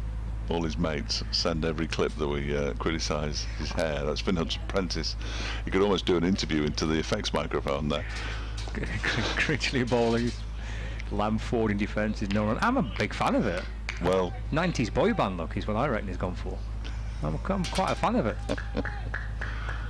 There's nothing worse than not being noticed. Critchley to Lamb. Sends into the pad and balloons into the onside, and Harvey Hussain comes around. Stick it on top. Threatening to stick his hair on top of my head for some reason. I think you'd look great with that hairdo. You know, Lamb getting to the front foot, trying to manoeuvre the ball through the onside, but it's been a while. Run. I can show you a picture of me actually, because rather amusingly, the sports desk at Radio Derby has their emoji or whatever it is. Critchley to Lamb on the front foot defending, no run. Well, they managed to find a picture of you with a full. Well, I used it as something, I can't remember what it was, and before you know what's happening, it's Critchley, blonde hair, floppy blonde hair, is in and bowling to Lamb, who's off the mark with that. Little push into the offside, getting a run, Danny Lamb. The score moves on to 177.46. Oh, I wish we could put that on the live stream. That's a head of hair, isn't it? I wish we could get that a picture of that onto the live stream. Fresh-faced Dave Fletcher with hair. That is outstanding. Thank you. It's a proper mop of hair, is that, Dave? And it's at Balderson. Force it away back down the ground, but only as far as Lewis Rees mid-on. The end of the latest Matt Critchley over. 177 for 6. Lamb has 1 and Balderson has 27. With 77 gone here at Liverpool Cricket Club. And the gulls above us, a bit making themselves heard. Plenty of blue sky, pleasant Sunday, late Sunday afternoon now. Lancashire batting. Got themselves 177 runs. That's a 94 from Josh Bohannon. He's batted beautifully for Lancashire today. A couple of wickets, 3 in total for Melton, 2 for Rees, 1 for Connors. It's been a good contest, a good day's cricket so far. I think what I'll tell them at 5:30 is that I couldn't get the Comrex to connect. Blame it on the technology. Yeah, Like it. Yeah, I'll be all over that. Melton begins a new over from the river end, and it's defended by Lamb. Square in the offside. There's no run. So despite the bowling change, 12 runs have come from the last 4 overs, but they have picked up the crucial wicket, Derbyshire, of Josh Bohannon, just to open up one end to a new batsman, Danny Lamb. I'll have to get used to the pace of the pitch and the variable bounce from the river end, such as it is. He waits now and leaves this next delivery from Melton alone outside the off stump. Goes through to Harvey Hussain once again. Ben Ward has sent a little tweet to say he's making the most of a rare treat: live cricket on the iPad and live cricket on the telly. Oh. He's watching the England game on the telly and listening to us and watching the Lancashire match on his iPad. Good man. Good effort. Really good effort. I think all my followers have switched off. I don't know why. I could understand it on Friday, but today this is absorbing cricket. 177 for 6 as Lamb waits and plays this into the onside where Finn Hudson-Prentice does the fielding. Couldn't stand more than a couple of deliveries standing in front of us before he had to go to the far side of the ground again. And I complimented him too on his wonderful bleached hair. Yes. I didn't. No, that's the reason why he's gone. He didn't see it. Well, he didn't seem too unhappy. He's told me in the past that his mates listen, and every time he's dissed, they take the clips and send them to him, which is a slight concern. As Melton bowls, and it's pushed out into the offside. Cry of no, not sure from which end, but certainly Lamb looked half interested in a quick single there. I think Sam Connors will be having another bowl soon. He's using one of those big bouncy balls to warm himself up over on the far side down at long leg. A big green bouncy ball. Now he's tossed it away back to Steve Kirby, the bowling coach, who's just going to pick it up. It's almost like he's been confiscated. Give me that ball now. He's tucked it under his arm. Melton bowls and is driven by Lamb, but intercepted before it gets to mid-off by Matt Critchley at cover. 19 degrees it says the temperature is on my little clock here. But don't ask me why the clock tells me the temperature. It tells me the time as well.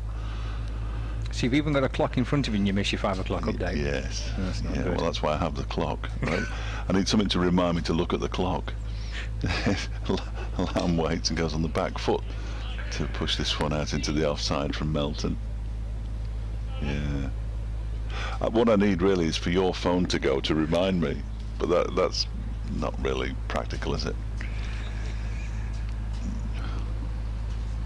Well, that's the end of the over. Where's Sam Connors? Any sign of him coming into the attack? No, he's just wandering. No. Just wandering. I think we're going to see him another over of Critchley. By the look of it. Two batsmen punch gloves, having a little natter halfway down the pitch. Looks that way, doesn't it? Yeah, Critchley. Yeah, Connors has kept his cap on. That's usually the giveaway in this Bob Willis trophy. As soon as somebody discards their cap. Critchley to Balderson. Plays it back down the pitch. Critchley fields off his own bowling, no run. Just that one slip in place. Harvey Hussain, the keeper, clapping his gloves together. Critchley, the leg spinner, twirling in, bowling again to Balderson, who plays it back from where it came from, and Critchley, who's a big lad, is in behind it, stops the ball off his own bowling. His hair's starting to get a little bit unruly on the top. Yeah, it's floppy, isn't it? A floppy blonde-haired number going on. Tosses this one up to Balderson, who works it up to mid-off. Sam Connors fields, and there's no run. On 7-7 for 6.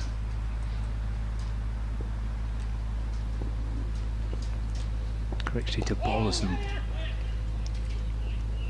Managed to pick out a gap there between square leg and mid-wicket. Not a great deal of room to manoeuvre the ball into. He did so, managed to work it through the onside for a single. Takes him to 28. Score moves on to 178 for 6. England need 37 from 31. Easy. Lamb plays forward and works it into the offside. There's no run. Tom Banton's on 2. Joss Butler on 60. 121 for 2. England. Okay, Lamb forward and defending into the offside. Not too dissimilar an equation that Australia required the other night, and they just both collapsed in a big heap, really, didn't they?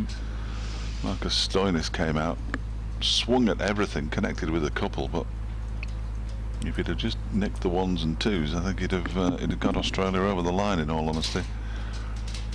Godalman and Madsen having a chat.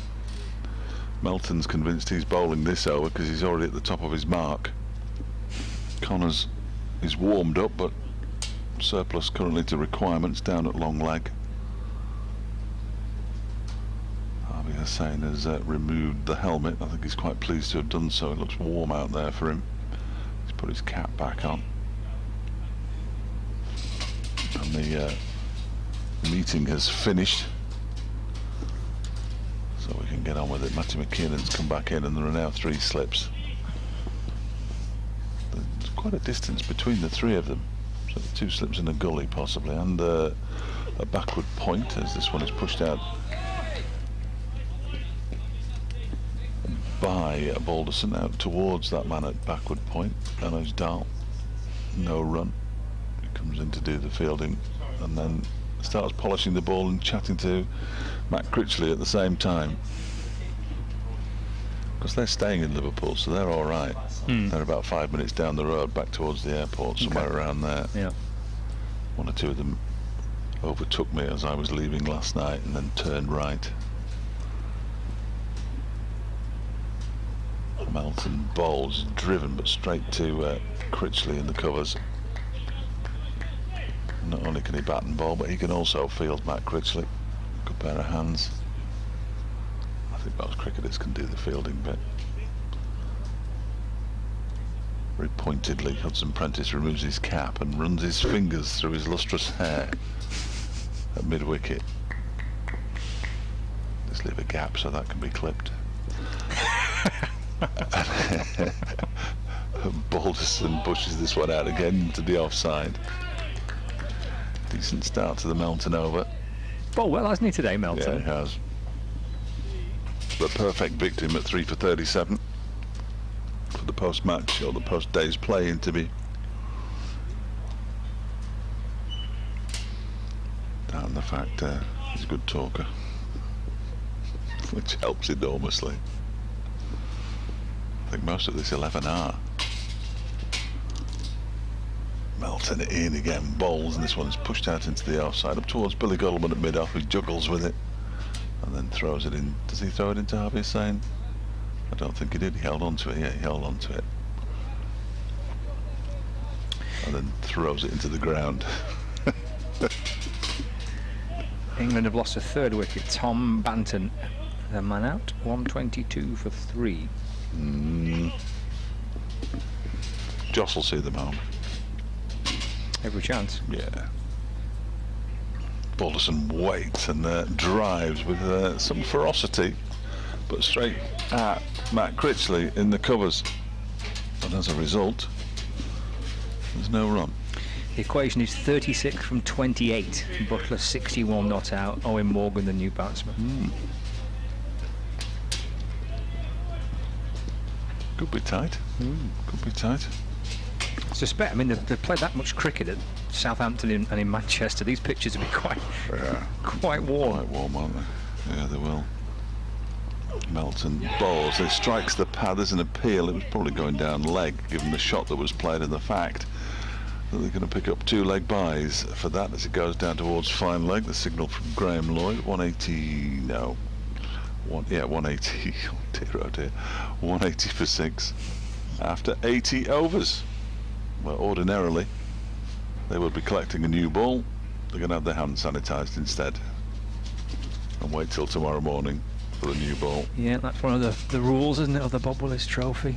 90 overs when the new ball becomes available, so it'll be first thing tomorrow morning. Well, actually, it might not be if we don't get these overs in, but I think we will. Yeah, I think we will. 10 left, and with Critchley's going to bowl a few of them, then it will be okay. Conditions are good now. Alex Hughes, the 12th man there for Derbyshire. One of them. Yeah. I think Michael Cohen would be the other. I think. Comes out with a little gel of gel, little tub of gel, squirting it onto the hands of his mates. 2020 cricket, isn't it? Sanitising breaks. Yeah. A whole new world. George Balderson leaning on his bat at the non-striker's end, chatting away to umpire O'Shaughnessy. It will be Critchley to continue. 184.6. Daniel Lamb on strike. Here comes Critchley into Lamb. Rocks back and just tries to help it down towards fine leg. But taken well by Harvey Hussain.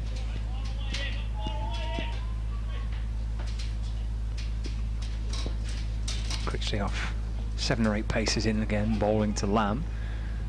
Played neatly through the offside, beats the diving short cover out towards deep extra cover for 1 run. Doubles his total. Daniel Lamb with that moves to 2. Score moves on to 181 for 6. 18th delivery. Balderson going back to turn the ball through the onside. And who's Dahl for a second thought he could cut that off, but in the end it is Melton that comes up from mid-wicket boundary to field. Balderson moves to 29 and Lancashire to 182 for 6. Critchley to Lamb. Ball full of length, which he brings his bat down on. Turns it out into the offside, no run.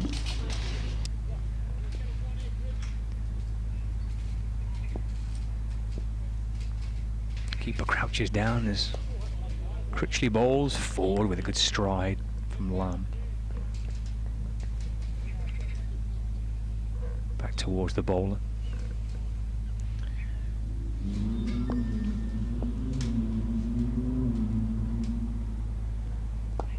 And Lamb off the front foot, punching into the offside, but and who's Dahl there at cover to field. He'll keep the ball, give it a bit of a polish as well. It's the end of another Matt Critchley over. He's got through a few today. What's that? Over number 18, I think, for him. Lewis Rees has bowled 24 overs, 2 for 49. Connors, surprisingly, only bowled 8.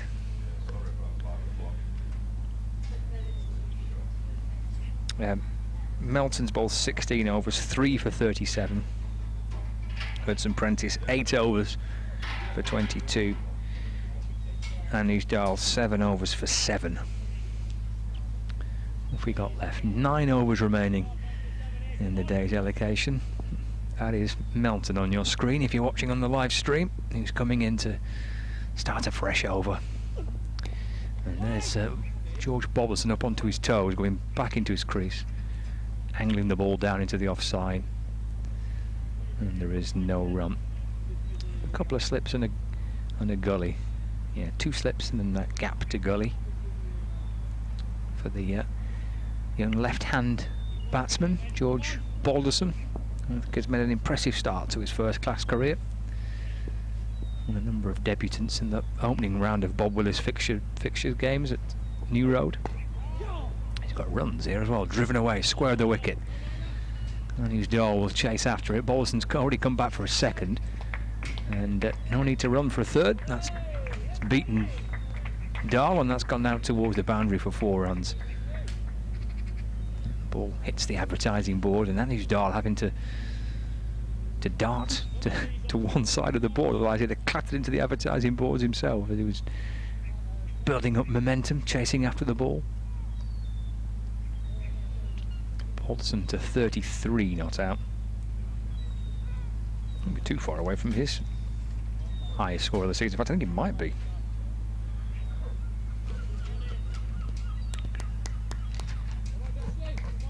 Yeah, 29 his previous top score in that first game I just mentioned there against Leicestershire at New Road.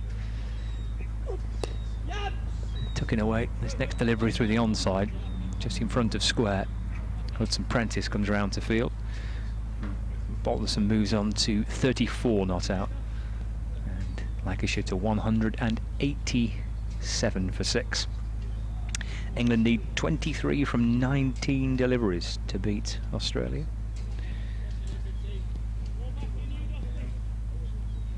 In fact, they've just lost Owen Morgan.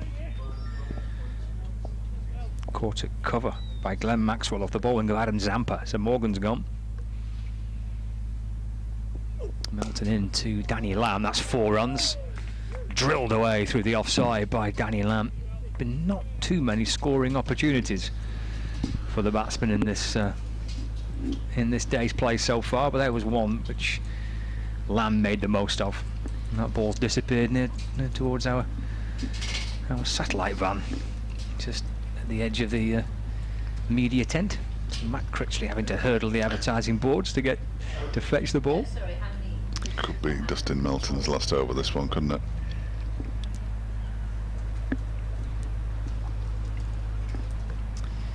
Lancashire 191 for 6 here at Liverpool Cricket Club. It's a beautiful sunny end to the afternoon, and Lancashire having to work hard for their runs today. The top run scorer and a really super innings, 94 by Josh Bohannon.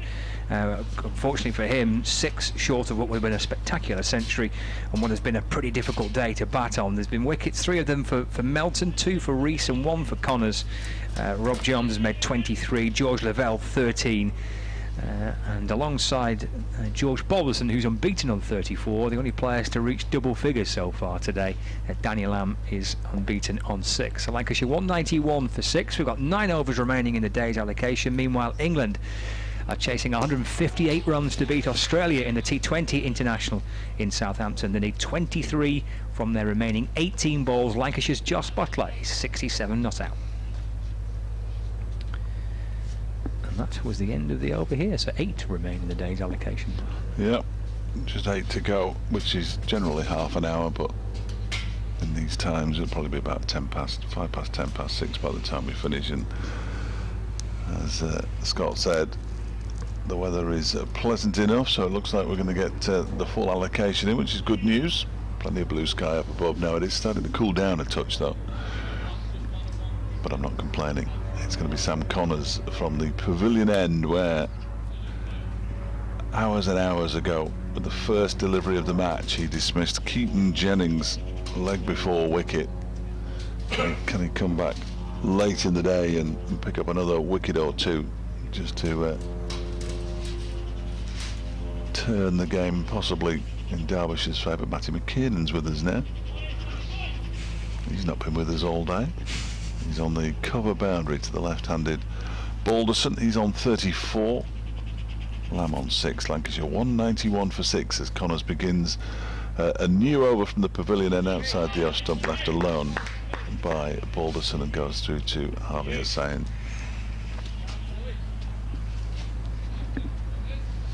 Just imagine he's probably grateful for fielding on this side of the wicket rather than the far side, because the sun is in the eyes of one or two fielders over there on the far side. Dustin Melton capless, Lewis Rees capless, looking straight into the sun. Topping up the tan. Might be a bit late in the year for that. Connors bowls a no ball. And Steve O'Shaughnessy, who hasn't signalled a no ball yet today, clearly couldn't work out where the scorers were. And almost turned round. I think he was expecting them to be in the pavilion. They're not. They're at the far end to the pavilion, the opposite end. Here at Liverpool, in their very own gazebo, socially distanced from the world by the tennis courts. We've got kind of 3 gazebos, haven't we? And this big media marquee that we're in. That's a temporary accommodation. Connors bowls outside the off stump, left alone by Balderson, goes through to the keeper.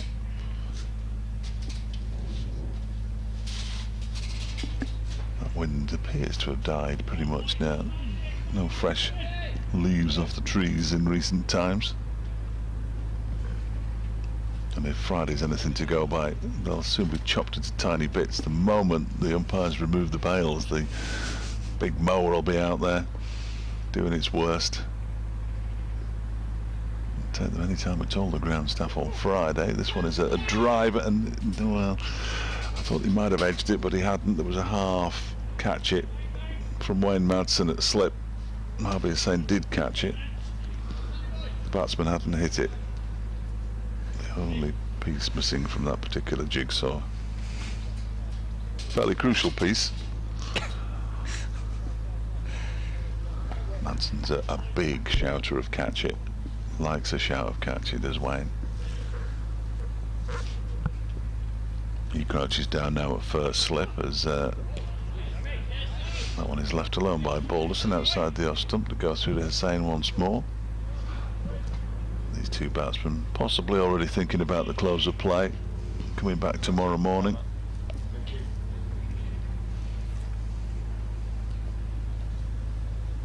Perhaps they just don't fancy having a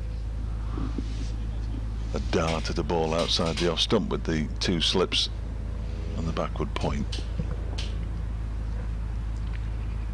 Connors, the quickest of the Derbyshire bowlers, bowls, and that one is played nicely off the back foot up towards McKinnon, standing just in front of us at on the cover boundary. I'm not sure he's going to stay out and go to be at deep backward squarely. It looks like he is. To the right-handed Danny Lamb. Balderson moves on to 35, Lancashire to 194. Now this scoreboard on my computer's gone haywire. I'm sure it should be 194. It says 192 for 6 over there. And I don't want to argue with the scoreboard. No. It's been quick, hasn't it? It has. 35 and 6, yeah. Plus, I think they missed the 2 for the no ball off, you know. Ah, I think. Wouldn't swear to it. Lamb on strike. He's got 6, leaning forward in his stance and plays inside the line of a delivery that goes past the outside edge and through to Harvey Hussain. It's the end of the over. I'm going to go with the scoreboard. 192 for 6. 6 to Danny Lamb and 35 to George Balderson. They've had 25 so far, these two. And we have 7 overs left in the day. We do, and I wasn't massively optimistic that when we started at 11 o'clock this morning and they said 90 overs to be bowled, I didn't think we'll get them in. But no, I didn't. Comfortably getting them in now. Lovely end to the evening. Bit of Critchley from the river end. Joss Butler, I think, has just hit a 6 to win the game. He has. There we go. There we go. He's just clubbed Adam Zampa back over his head for 6 to to win it for England.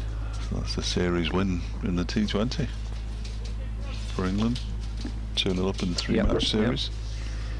Then up to Manchester for the 50-over series. Win that, job's a good one. Top of the world. Here is Critchley to Balderson, who's going back and defending. No run. That game, of course, was on the BBC, wasn't it, today? Yes, it was.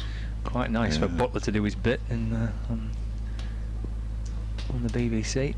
The audience figures for the games have been terrific, haven't they? Yes. There's Balderson working this delivery from Critchley through mid-wicket for 1 run. 1-9-5-4-6. Lamb taking guard from umpire Lloyd. Critchley runs his fingers through his hair and waits for Lamb, who's a little fiddle with his pads. And now he's ready. A little edgy actually from Lamb as he plays forward, but the ball runs down through gully, comes back for 2 and just the 2. Yep. 197 for 6. Lamb moves up to 8.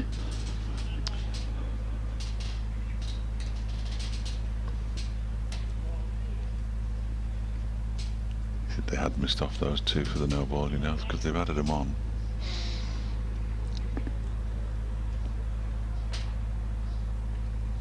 Making a fool out of me, that scoreboard. Critchley to Lamb. It's pushed away into the offside. And he's Darwell Fields. And there is no run.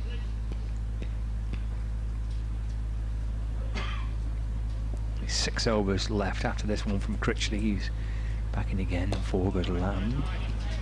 Pushes back towards the ball. Doesn't roll fully back to Critchley. So Harvey Hussain, the keeper, comes from behind the stumps to pick the ball up and hands it back to the Derbyshire leg spinner, squad number 20, over the wicket ball. 4 goes Lamb. Pressed away into the offside for no run. And completes the over. 1-9-7-4-6 Lancashire, with Balderson on 36, Lamb on 8. Butler, by the way, finished 77 not out from 54 deliveries. Quite pedestrian, really. By his standards. An emphatic way to win it with a 6. Yeah, it's always good, isn't it? Always good. Stumps at Chelmsford, Essex 108 for 5 in reply to Middlesex's 138. So you'd think there'd be a result in that game, one way or the other. And in the game down at New Road, Stumps there as well. Somerset 251 all out, as I said, and in reply after 5 overs, Worcestershire 14 without loss. There's Sam Connors again from the pavilion end. Ball into the left-handed Balderson outside the arse stump, and it's left alone to go through to Harvey Hussain.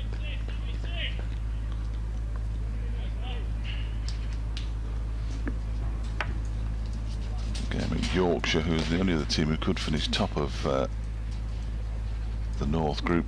Leicestershire were bowled out for 124. Yorkshire at stumps, presumably it rained because 12.1 overs, 36 for 2 in reply. Yeah, that's some bad weather, haven't they, around Leeds today? I'm looking at some of our colleagues sending pictures and such like. It looks a bit grim. Often rains in Leeds, doesn't it? This one is edged and caught by Wayne Madsen at first slip. He flashed hard at that one, did George Balderson. An unnecessary wicket, really, at this late stage in the day. And Madsen, who did drop one earlier on today, takes the catch. And at Lancashire are 197 for 7. Yeah, plenty of elbow tapping amongst the Derbyshire players. That's a real bonus, that, isn't it?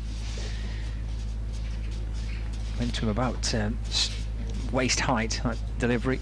That ball rather off the toe end of Balderson's bat. So those were, I suppose, if he gets plenty of bat on that, and that is cut away for 4, you're thinking good shot, but slightly kind of out of character from Bolverson, who's been so watchful. He's not really had to play it he's not too much. He left the ball well, he's defended well, he's picked his shots carefully, George Bolverson, but be a little frustrated, I suspect, because he was in there, wasn't he? 128 balls he'd faced, so he'd been there for a long time, hadn't he? Yeah, he will be disappointed. My hesitation was because the catch was taken behind the pillar that's holding up the roof, so it's a necessary pillar, clearly. But just for a split second, I had to work out exactly what had happened. We need to push you further that way, don't we? Well, if you insist. There's Stan the steward on the pavilion. You just may have seen him on the live stream. Not seen Stan since last year. Familiar face around Dave down at reception. Not seen Dave for ages. I spoke to him the other day, actually. Oh, did you? Yeah. Good. Is he okay? Yeah, he's okay. Good. Yeah, a nice chat with Dave. The friendliest guys on the circuit, Dave. And what a memory for names he's got. Yeah, he does. Unbelievable. He does. He knows. When I arrive, hi Dave, how you doing? Look, I haven't seen you for a while. Well, I can barely remember my own name. Let alone somebody else's who I only see once a year or once every 2 years. Terrific effort. He's on reception in the media centre, isn't he, these days? Tom Hartley, the new batsman? It is, yeah. The left-hander. And Hartley leaves this one alone outside the off stump. Good leave by the sound of it. It's an absolute bonus, that, wasn't it, for Derbyshire to get that wicket? It was a poor shot, really, wasn't it, ultimately, and he'll know it. It's a little bit out of character from him, just not seen that type of... He's 36. It did include 5 fours, which after Bohannon is the most scored by a Lancashire batsman today. There hasn't exactly been raining boundaries. Derbyshire bowling's been pretty decent. Connors is in again, and that one's left alone outside the off stump once again by Tom Hartley. He'll have to go through to the keeper. I'm impressed though by George Bolverson. He's made his debut in that first game. He's played every Bob Willis Trophy match since. So he's played the 5 group matches, and he looks like an impressive young cricketer. He's only 19. He will bowl in this game. He bowled really well in the Roses match, actually, probably the pick of the bowlers aside from Tom Bailey the other week. So he offers something with the ball and with the bat. Looks like a good young cricketer. Connors in again, and this time he's forced to play the ball into the leg side. Tom Hartley picked up by Dustin Melton at mid-wicket. 197 for 7 with 5 overs left after this one. It's his best first-class score as well for George Bolverson, 36. So yeah, I think he'll be. I mean, he might get a chance to bat obviously for another time in this game, but I think he'll be pretty happy with how he started as a first-class cricketer. I hope he does. 197 for 7. Connors is it? Oh, and he almost plays on. Tried to leave, ball bounced up, hit the bat, bounced down and missed the stumps. And that kind of missed them by much. No. That was close to an 8th wicket for Derbyshire. For 5 overs to go, 197 for 7. Lamb has 8. Hartley yet to get off the mark, but we're just glad he's still out there. And Matt Critchley to continue from the river end, which just speeds it up a touch. The pace with which, or the speed with which Matt Critchley bowls his overs is sort of negated by the Sam Connors effect at the other end, because he's got probably the longest run up as well. We've lost a slip. Only the one slip. Critchley. And this is played out to point and caught by Duploy. And then Danny Lamb's gone, and straight away looked up towards the skies there, Lamb, in frustration. 2 wickets right towards the end of the day's play here at Egberth. Just changed the feel, perhaps, of how the day will be assessed at the end of it. But Lamb's gone, and Lancashire are 8 down. Duploy with a catch, caught just at backward point, and Critchley strikes. A fairly straightforward catch, wasn't it, for Lias Duploy? Went straight to him, couldn't have been standing in a better position. And well, Lamb will be furious with him. Well, he was furious, wasn't he? You could see straight away how angry he was with himself. And a couple of bonus wickets at the end of the day. And now if they do have to bowl tomorrow morning, and there's nothing to suggest that, well, there's nothing to say that they might not, really, they'll have a new ball at some tail-end batsmen, which is good news. Here comes Jack Morley. Yeah, another debutant. My old mate Jack. Yeah, he plays handball with his cousin. Plays handball in the same Great Britain side as my son. Yeah. There we go. Yeah. There we go. It's a small world, isn't it? It's a small world. It is in the world of handball. It is very small in the world of handball. You're right. Yeah. Yeah. They haven't got going again yet. No. Indoor sports, and because obviously they have to throw the ball to each other. Very tricky. Yeah. So missed out on a trip this summer to Latvia. It's been rescheduled for January. Sort of. Tentatively, yeah. Went to Austria last year. That was nice. Stayed in Vienna. And he played about half an hour on a train journey outside of Vienna, so we stayed in Vienna. It was really good. Blisteringly hot. It's amazing where you get to. Alex Hughes is on. So, Paulson and Lamb. Where is he? Here. Where was he? I mean, Alex Hughes hasn't been watching the cricket, everybody.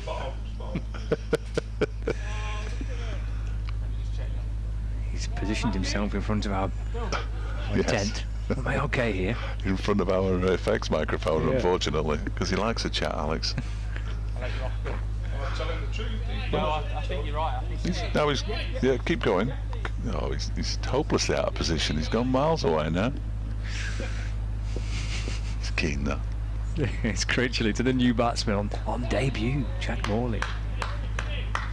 Pushed away into the onside. First ball he's faced in first-class cricket. A few nerves in the belly. He's got the leg spinner, like Critchley bowling from the river end of the ground. Twirls into Morley, who pushes back towards Critchley. No run. There's a forward short leg and there's a slip. Squad number 18, Jack Morley. It's Critchley into him. Forward again. 197 for 8. Got a absolutely fascinating day's play, really. Yeah. If Jack Morley's anything like his cousin, he'll have an attitude. I'll give him that. He'll be confident, will he? Yeah. Harry's got an attitude. In a good way. Yeah, no, he's a good lad. Yeah. No, he's a good lad. He's always in the referee's ear. The referees in handball don't like that. Quite sure what the delay is here. We wanted another man round the bat. I think we might be. Dustin Melton's off and he came on, and now he's gone off again. And now he's thrown his cap somewhere. That's bizarre. I think they want somebody else around the bat, don't they? Oh, okay. So he's thrown his cap away. I presume so. So he can have a helmet and strap the pads on. Yeah. I wouldn't have had Dustin Melton down necessarily as a bat pad kind of fielder, in all honesty. I suppose it's who fancies it. Yeah. And he's gone, I'll do it, Skip. I'll give it a go. I'd put Alex Hughes would have been my favourite, but because he's a sub fielder, and that's sometimes frowned upon, isn't it, really? I'm trying to work out who's gone off. I think it might be Matty McKeon. Somebody over on the far side who I cannot see from here. Can't see his face, certainly. Well, Dustin Melton's gone in at leg slip. Wow, put the pressure on. Indeed, yeah. 3 around the back, and then the keeper all crouching down. Critchley balls, and Jack Morley very calmly just goes back into his crease and plays a little defensive tap back to the bowler. No run, 197 for 8. Critchley around the wicket. Morley going back, trying to angle it down towards Gully, but stopped by Wayne Madsen, and that is the end of the Critchley over. 197 for 8, 86 gone, so we've got 4 remaining today.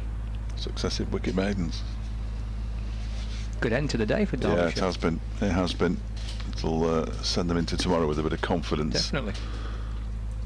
197 for 8. So they need 1 more wicket for maximum bowling points, which is their first target to match Essex. They've still got to go on and win this game, though, I think. Just get the feeling a draw won't be enough. And certainly a defeat would see them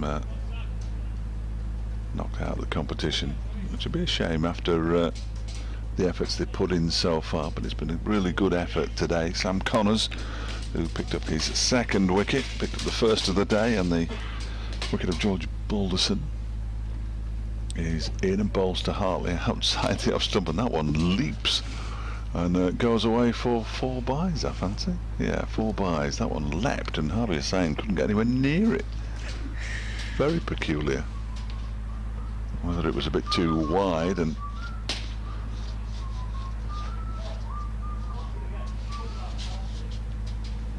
David Griffin offering some musical accompaniment. Yeah, it's lovely, that, wasn't it? Very nice. Almost in tune as well. I thought there was a budgerigar in the press tent.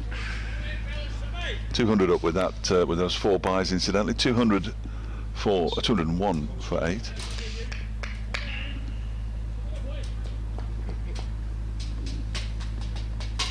Connors comes in again. Hartley drives up to Billy Godalman at mid-off. And there's no run. A batting bonus point for Lancashire, but just in case Lancashire supporters have not worked out the mathematics, they cannot finish top. Lancashire is mathematically out of the running to try and finish top of the North Group. But they've got themselves a batting bonus point. Derbyshire in the splendid position coming into this game that they can't finish outside the top 2, which even if they finished 2nd in the group would be quite an achievement, I think. Connors loses his run up, has to turn and jog back to his mark. I wouldn't necessarily think there was an awful lot of expectation from outside. They may have put the expectation on themselves, and Dave Houghton will tell you that they put the expectation on themselves, but I don't think anybody from outside the group would have suggested that they would be in contention at this stage as Connors bowls outside the off stump through to Harvey Hussain. Yes, terrific Bob Willis campaign, hasn't it? It's started superbly with that win at Trent Bridge. Back-to-back wins in the first 2 matches certainly help in a 5-game qualifying group, don't without doubt. And if you lose your first one or don't win in the first 2, then you're pretty much out of it, aren't you? Yeah.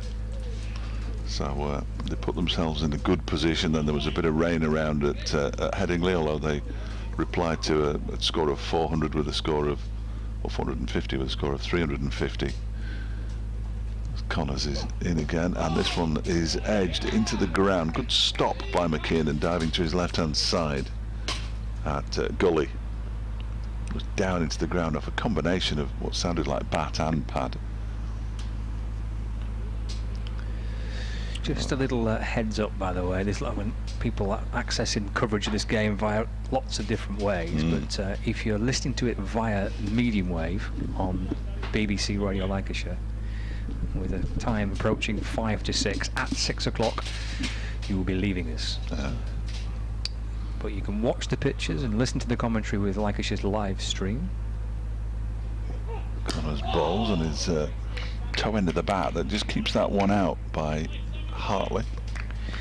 And commentary on the BBC Sport website and app as well.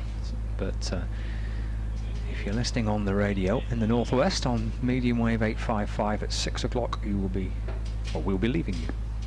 But we'll be back tomorrow morning. We'll be back. We'll be here. Yeah. My contract says I have to be here by 10:30 at the latest. Connors in again, and this one strikes the pad very high up of Hartley as he tries to turn it into the leg side. End of the over. 4 leg byes, and it says 4 leg byes and 4 byes. No, just 4, surely. 4 byes, that's better. Off that over. 201 for 8 with 3 overs to go. 2 of them will be bowled by Matt Critchley, so you won't miss an awful lot in truth on medium wave, because he'll rattle through his. True, yes. Yeah. You probably get this over in from the start of a Connors over. I'm going to dial into Radio Derby and see if they want something out of the 6 o'clock news. Seems unlikely. But they sort of just leave you out in the field, don't they? They say, but you're all right out there, aren't you? And then you're expected to understand what they want without anybody actually telling you. Here's Critchley, if anybody's listening. From the river end. Pushed away into the offside by Jack Morley, and there is no run. 201 for 8. Not as if we were in the communications business or anything. Critchley again. Oh, appeal for an LBW there. He's down on one knee. It's Critchley and turning and pleading towards umpire Lloyd, but didn't get too much going in his favour on that occasion from that appeal. No. Didn't have too much support from his teammates either, did he? Didn't have any. No. Back in again, Critchley. Takes the pace off this delivery, and Morley goes back and sends it back to the bowler. Expect Critchley to turn around and say, come on boys, I'm going to put the effort in for the appeal. Help me out. Around the wicket. Forward goes Jack Morley, striding into it, smothering the ball into the offside, no run. Still got a bit of company around the bat for the debutant, Jack Morley, with a short leg slip. It's Critchley to Morley, again back in defence. Duploy under their helmets with the pads on. Short leg picks up the ball, hands it to Critchley. Ready to come back in again, doesn't mess around. A leg spinner. Rattles into the pad of Jack Morley, but umpire, and indeed in truth the Derbyshire player is not really interested in that, but Critchley is has got through his overs today. That's the end of another one. 201 for 8. Lancashire, we've got 2 overs remaining in the day's allocation. Just a little brief reminder again as we approach 6 o'clock for medium wave listeners on BBC Radio Lancashire. We'll be leaving us at 6.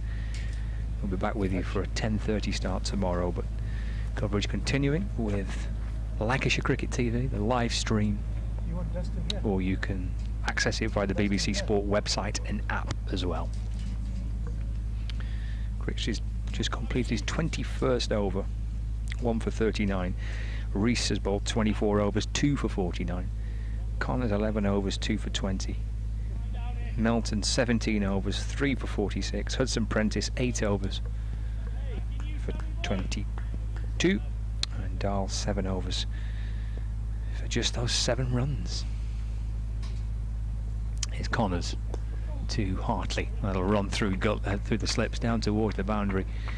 And that will be 4 runs for Hartley. Just about taps the boundary rope, despite Deploy's efforts to chase after it.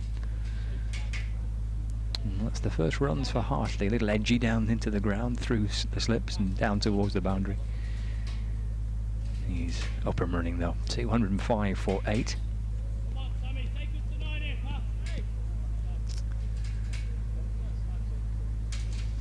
Connors from the pavilion end, sun shining directly into him, shadow just draped behind him as he comes back into bowl. This is dabbed away down to gully where Matty McKiernan fields for Derbyshire, and there is no run.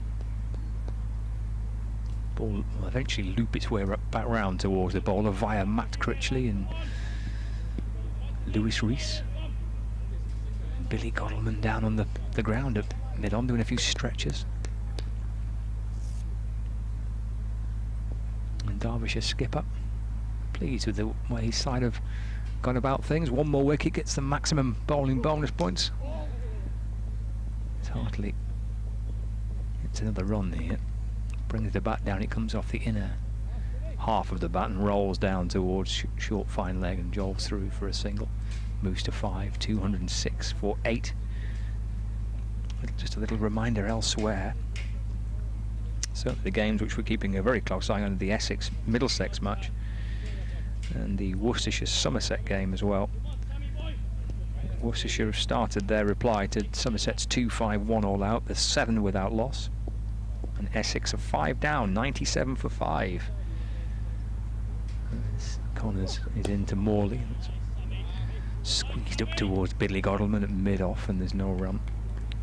Essex 97 for 5. They're replying to a total, it's closer play there as well, replying to a total of 138 all out.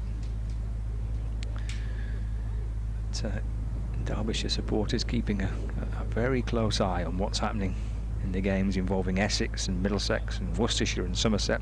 Close of play now at New Road. Worcestershire 14 without loss, trailed by 237 runs. Connors bowls and played out into the offside where Anish Dahl comes round from point to field, and there's no run. With the race to finish, top of your group, 2 best placed finishers at the top will reach the Bob Willis Trophy final, a 5-day final at Lord's at the end of September, and Derbyshire have a great chance of being there. And Sam Connors turns with the pavilion behind him, bouncing his way back up. Couple of slips are waiting. Pushed across Jack Morley and shoots through into the gloves of Harvey Hussain. That is the end of Sam Connors for today, because we've just got the 1 over left. 206 for 8 and 89 overs gone. Hartley on 5 and Morley on 0. As I suspected. Not required at 6 o'clock. No, just complete silence after the news. I don't think the studio even knows I'm here. Nobody cares. Oh. Last over, who'd have thought we'd have got through all these overs? Not me.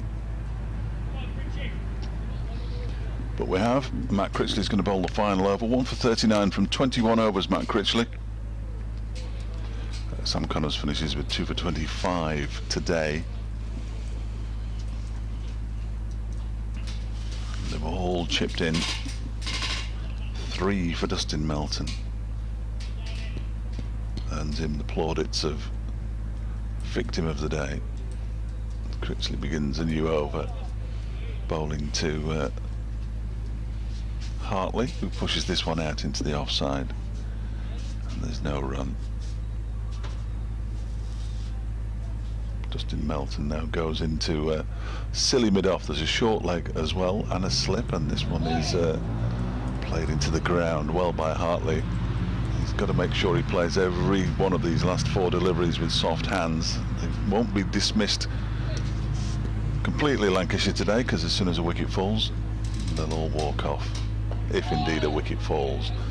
And he pushes this one towards Dustin Melton. There's that silly mid-off. He juggles with the ball before eventually fielding it. Hartley waits and turns this one into the leg side. Wayne Madson's on a catch-it fest out there at the moment. He's calling Matty McKiernan in as well, but I'm not sure that McKiernan's that keen on fielding too close to the bat on the leg side. Left-hander to a leg spinner or the other way around. Critchley bowls. The spin is killed stone dead by Hartley.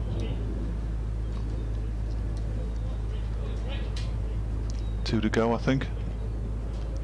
I haven't been counting. 2 to go, I think.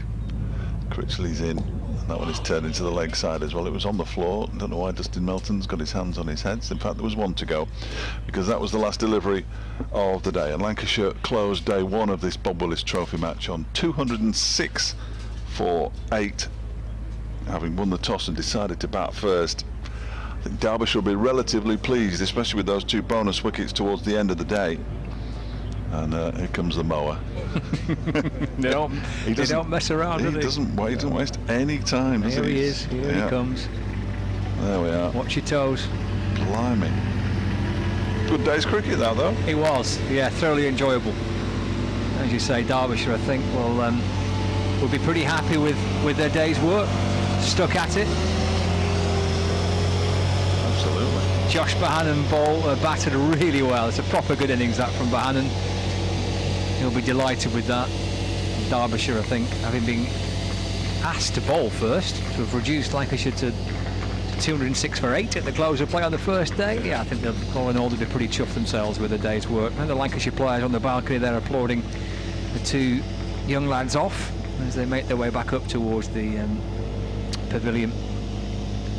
But yeah, a good day's cricket. Yeah, 3 wickets for Melton, 2 each for Connors and Rees, 1 for Matt Critchley. Finn Hudson-Prentice bowled 8 overs for 22, and Anuj Dal bowled 7 overs for 7 runs, including 4 successive maidens at the start of his spell after tea. Couldn't quite get to the 5 to match Finn Hudson-Prentice from last season. But yeah, it's set up quite nicely for tomorrow as long as the weather behaves. Fingers crossed it does. It looks glorious now this evening in Liverpool, the blue skies above the pavilion. But close of play then, 206 for 8. Dave and I will be back tomorrow morning from just before 10:30. We'll catch you then.